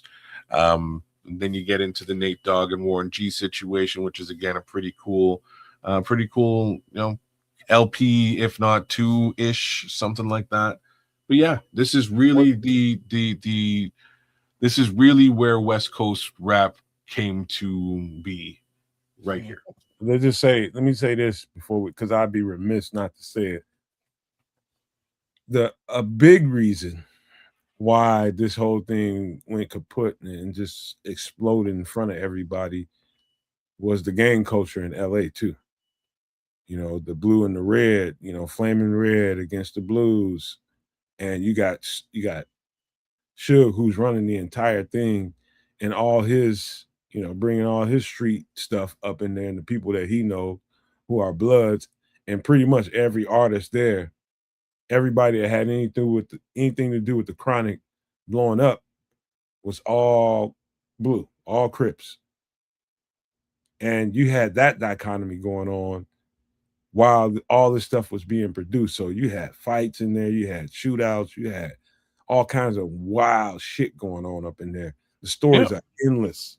Mm-hmm. So you want to talk about a recipe for disaster? It's that shit. Is that you talk? Suge was the dumbest, most gangster, but dumb, man. He's dumb. At some point, you had to know that this shit has to stop in order for this thing to keep growing. And he just continued. He just proliferated the shit even worse every chance he got. I mean, I remember a story Dr. Dre said in the interview. He's just like, man, he just F's up everything, man. No matter what he does, wherever he goes is an F up. And he how you mess up that amount of money when they worth $600-700 million and only put out a handful of records? Well, that's not that hard. He's not a. I mean, it's not that hard, man. That's you talk about generational wealth. I'll tell you why it's not that hard. He's not a money guy. Yeah. You know what I mean? Suge Knight's a football player. He's an ex-football player. He's an ex-bodyguard. He's not a money genius. He made his money again in small note being a bodyguard, in small note being a football player, in large note bodyguarding for folks like Prince, etc. Dr. Dre is not a money guy, but he's worth billions at this point. You know why? That's where that shit goes to fly. No. He's a money. That means somebody was wise enough to slow the fuck down and start doing some shit. No, Dre's the money guy. No, he's not a money guy. Hold on a minute. Dre got with a money guy. Exactly. That's what happened. Money people. If you remember the story, Dre got fucked over, left the label, got fucked over, left the label. The third time he leaves a label, he gets his own label, but from a money guy. Right. And the money guy is the guy who said, "Hey, Dre, I'm talking to Beats right now. I'm talking to Apple." What do you think? Suge didn't have those same connects? No. Suge wasn't about no licensing deal. He wouldn't even have a record without Jimmy Iovine. Who? Without who? Jimmy Iovine. Who wouldn't have a record without Jimmy? Suge. Jimmy Iovine was the one that pushed this all through. Look, Dick Gregory, Jimmy Iovine. You're right, but that doesn't mean that doesn't mean that Jimmy Iovine gave a fuck about Suge Knight, that he was close to Suge Knight, or that he even liked Suge Knight. Now, fucking Jimmy was smart. And Jimmy is a money guy. And you see how much he attached himself licensing deal got? He attached himself to what he thought was the host, which he was right, and that's Dr. Dre. Well, yeah, but that licensing deal, Suge Knight, they were about the street life. They weren't about, future investments and long-term licensing and, NIL deals at the time. That wasn't Suge's lane. No. They was about the street business, but not long-term business. You kind of nailed it, Nomad, because Suge was more of like how it's spun is Suge was more of a guy who could sort of keep some of that blue and red beef at bay. Because of his stature, because of his affiliations, he also had a connection to a very powerful Crip that folks don't really talk about. I believe he's an older gentleman. He was in a wheelchair, but he got shot up in a blood Crip situation. But he was a very powerful Crip, and he used to funnel money to this guy to keep the blues at bay. And this is the type of stuff that Suge was decent at from a street level perspective, and that helped a lot of this pop off. You talking about a blood that where he got all the front money to make Death Row, and his name, I can't think of his name right now, but he's out now and trying to claim his rights to. No, not the blood, but I know who you're talking about. There's a Crip too. Snoop. Suge tried to keep he tried to keep game cool as best as he could on both sides. Is he affiliated with Pyru? Absolutely, that's his side. But there's another guy who that he had to pay off to keep shit straight. And he that I wish I could remember this guy's name, man. But it probably had to be Michael Concepcion. That I know this whole story. That might be the name, actually. I think it is. But anyways, that's part of how things popped off. And in the end, just facts of the matter, given all the money he had, given all the money Easy had, Easy at least had the ear of a money guy. I'll give him that. I don't think Suge ever did. Suge just happened to get money. Suge would have never been where he's at without having the ear of money people. So he had it. He just squandered it, is all. That might be a great way of looking at it, but what I'm trying to say is that Dre was in a position and was connected enough to the money guy for the money guy to call him and say, "Hey, look, I'm going to invest in this thing. Do you want a piece of it?" They would have stayed. The money people would have stayed with Death Row and kept funneling that thing until Dr. Dre decided, okay, I'm finna part ways. And then one of the money guys that said, you know what? Hey, I'm going wherever he goes. He's responsible for what this shit sounds like and why it's selling and making money. So I'm going to attach myself to the host. That's what money people do. They're fucking maggots. Wow. That's what they're good at, attaching themselves to the host. That's a really mean thing to call Jimmy, because Jimmy's the guy. He's a maggot. I disagree with that. He's a maggot. Hold on. Would you call Clive Davis a good person? Be cool. All right, man. There's a reason why I'm just, we gotta close the show, but we do. I'm just saying. Motherfuckers no credit they don't deserve. I'm only giving him this much credit now, and just follow me. I'm just saying he went back and made a deal with Dre that put Dre in a position to be the guy he is now, right? Like that's where I'm giving Jimmy a little billionaire gives off some crumbs and made somebody a billionaire. Yeah. Okay, great. Let's move on. But remember, this is the guy that he hooked up and helped was the guy who got fucked over by two other guys who were supposed to talented people who should have the super billions just get crumbs most of the time. Yeah, okay. You and I are both aware of this. I don't like that frame. I'm in full agreement with you there. So, hey man, last thoughts about Trips. Any last thoughts about the Chronic cultural phenomenon and the impact it had on music? I think you can't talk. It's iconic. You know, when it dropped, it was like, oh shit, this sound. You know, West Coast. A lot of other work spawned from it. So yeah, it's Dr. Dre, the Chronic. You know, and I like the simplicity of the album. Just Dre looking at you, his name and the title, and that's it. You had to imagine having come from an NWA background, Eazy-E, Ice Cube, all that surrounding, and the phenomenon that it was by itself, and having the chutzpah to separate yourself from it because you had to, because you weren't getting the money you was supposed to get, and going to making another record label and having the confidence in your name. That's he was proud enough of his name and what the cachet that it brought. He titled their first record him and called it The Chronic.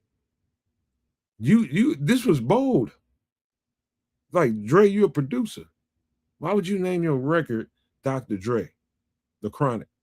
Why would you name it something else? And he was the most notable person. And so likely that's probably the best thing they could have done, and it worked. Even though the record really had nothing to do with him vocally, as for the most part, it had everything to do with everybody else, but putting his face, his name on it, sold that record, and everybody else was accepted because he was involved. That's how dope of a producer he was. Absolutely. No arguments there. That's just crazy, man. But hey, man, I enjoyed this night. I was not ready for what was going to happen tonight because, again, I told y'all, man, I was real pushed for time, and I just kind of threw some stuff together so we can have conversations in here. But I enjoyed it, man. It was fun. It was a good conversation all over the place too. The food scene from Chef Trips, great, man. He got me thinking.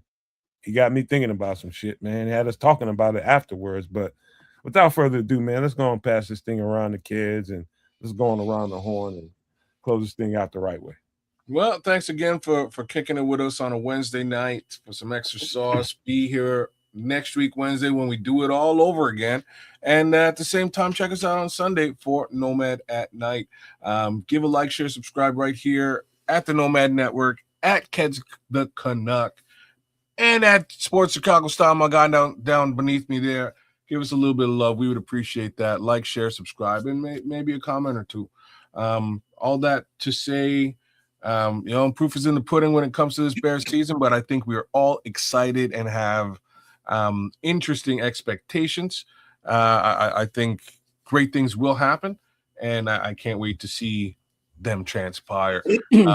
Outside of that, I'm not dying of hunger right now, and I really thought I would be a crotchety jerk this entire show, and so far I've been all right. So I need some water, and I'll drink it, and I'll go to sleep. And I suggest you do the same. Right on. By the way, though, Kip, before you go, man, people that have not subscribed to the channel that's watching the show, watching all these channels, Kids Canuck, Sports Chicago Style, Chef Trips, and the Nomad Network, what are y'all doing? Y'all better hurry up and subscribe to these channels. You know what? Before Get the hell out of here before I kick your little ass. Damn. Mm. Hurry up. Hit the You know, I subscribe. was thinking, man, a bacon cheeseburger crunch wrap or a Italian sausage and beef combo crunch wrap. Crunch Damn. wraps are just very versatile, very versatile. See, you can really get down with that. I'm telling you, it's a food truck waiting to happen. You Just know. saying. So a shout out to Chef Trips and his channel at Chef Trips. Give him a subscribe over there, and then Sports Chicago Style, or find us on YouTube at RRSCS. And also announcement. Tomorrow night I'll be dipping in with BCP Bears Country podcast over there on the Barroom Network with Uncle Fucker Foster and P to the J and Carl and Shorty, and we're gonna see what kind of catnip they on over there tomorrow night. So come on through 8 p.m. Central, and then see you Sunday, and as well as the content on the various channels. Indeed. Right on. All right. So again, man, great night. I had a good time. I did not expect it to really go this far, to be honest with you, because I just was very unprepared because I've been busy, but I enjoyed the content, man. Again, the chef was excellent tonight. Got me thinking about some stuff. This is a great conversation, man. I did not expect it, but that's sometimes what happens when three people who have a variety of points of view, man, happen to come together on a show like this, man. That's what makes it special. So all the people that don't watch the show, or you want them to watch the show but you haven't told them, share the content with them, because it's always going to be a conversation no matter when we're together on these shows. It's going to be a conversation that you probably want to get with every time, whether it's the Bears or whether it's an alien, whether it's anything, Dr. Dre, Snoop, it's always something interesting going on this show, because we got great symmetry, and that's what we do around here. But I got to leave you guys with these famous words: love, peace, and hair grease, y'all.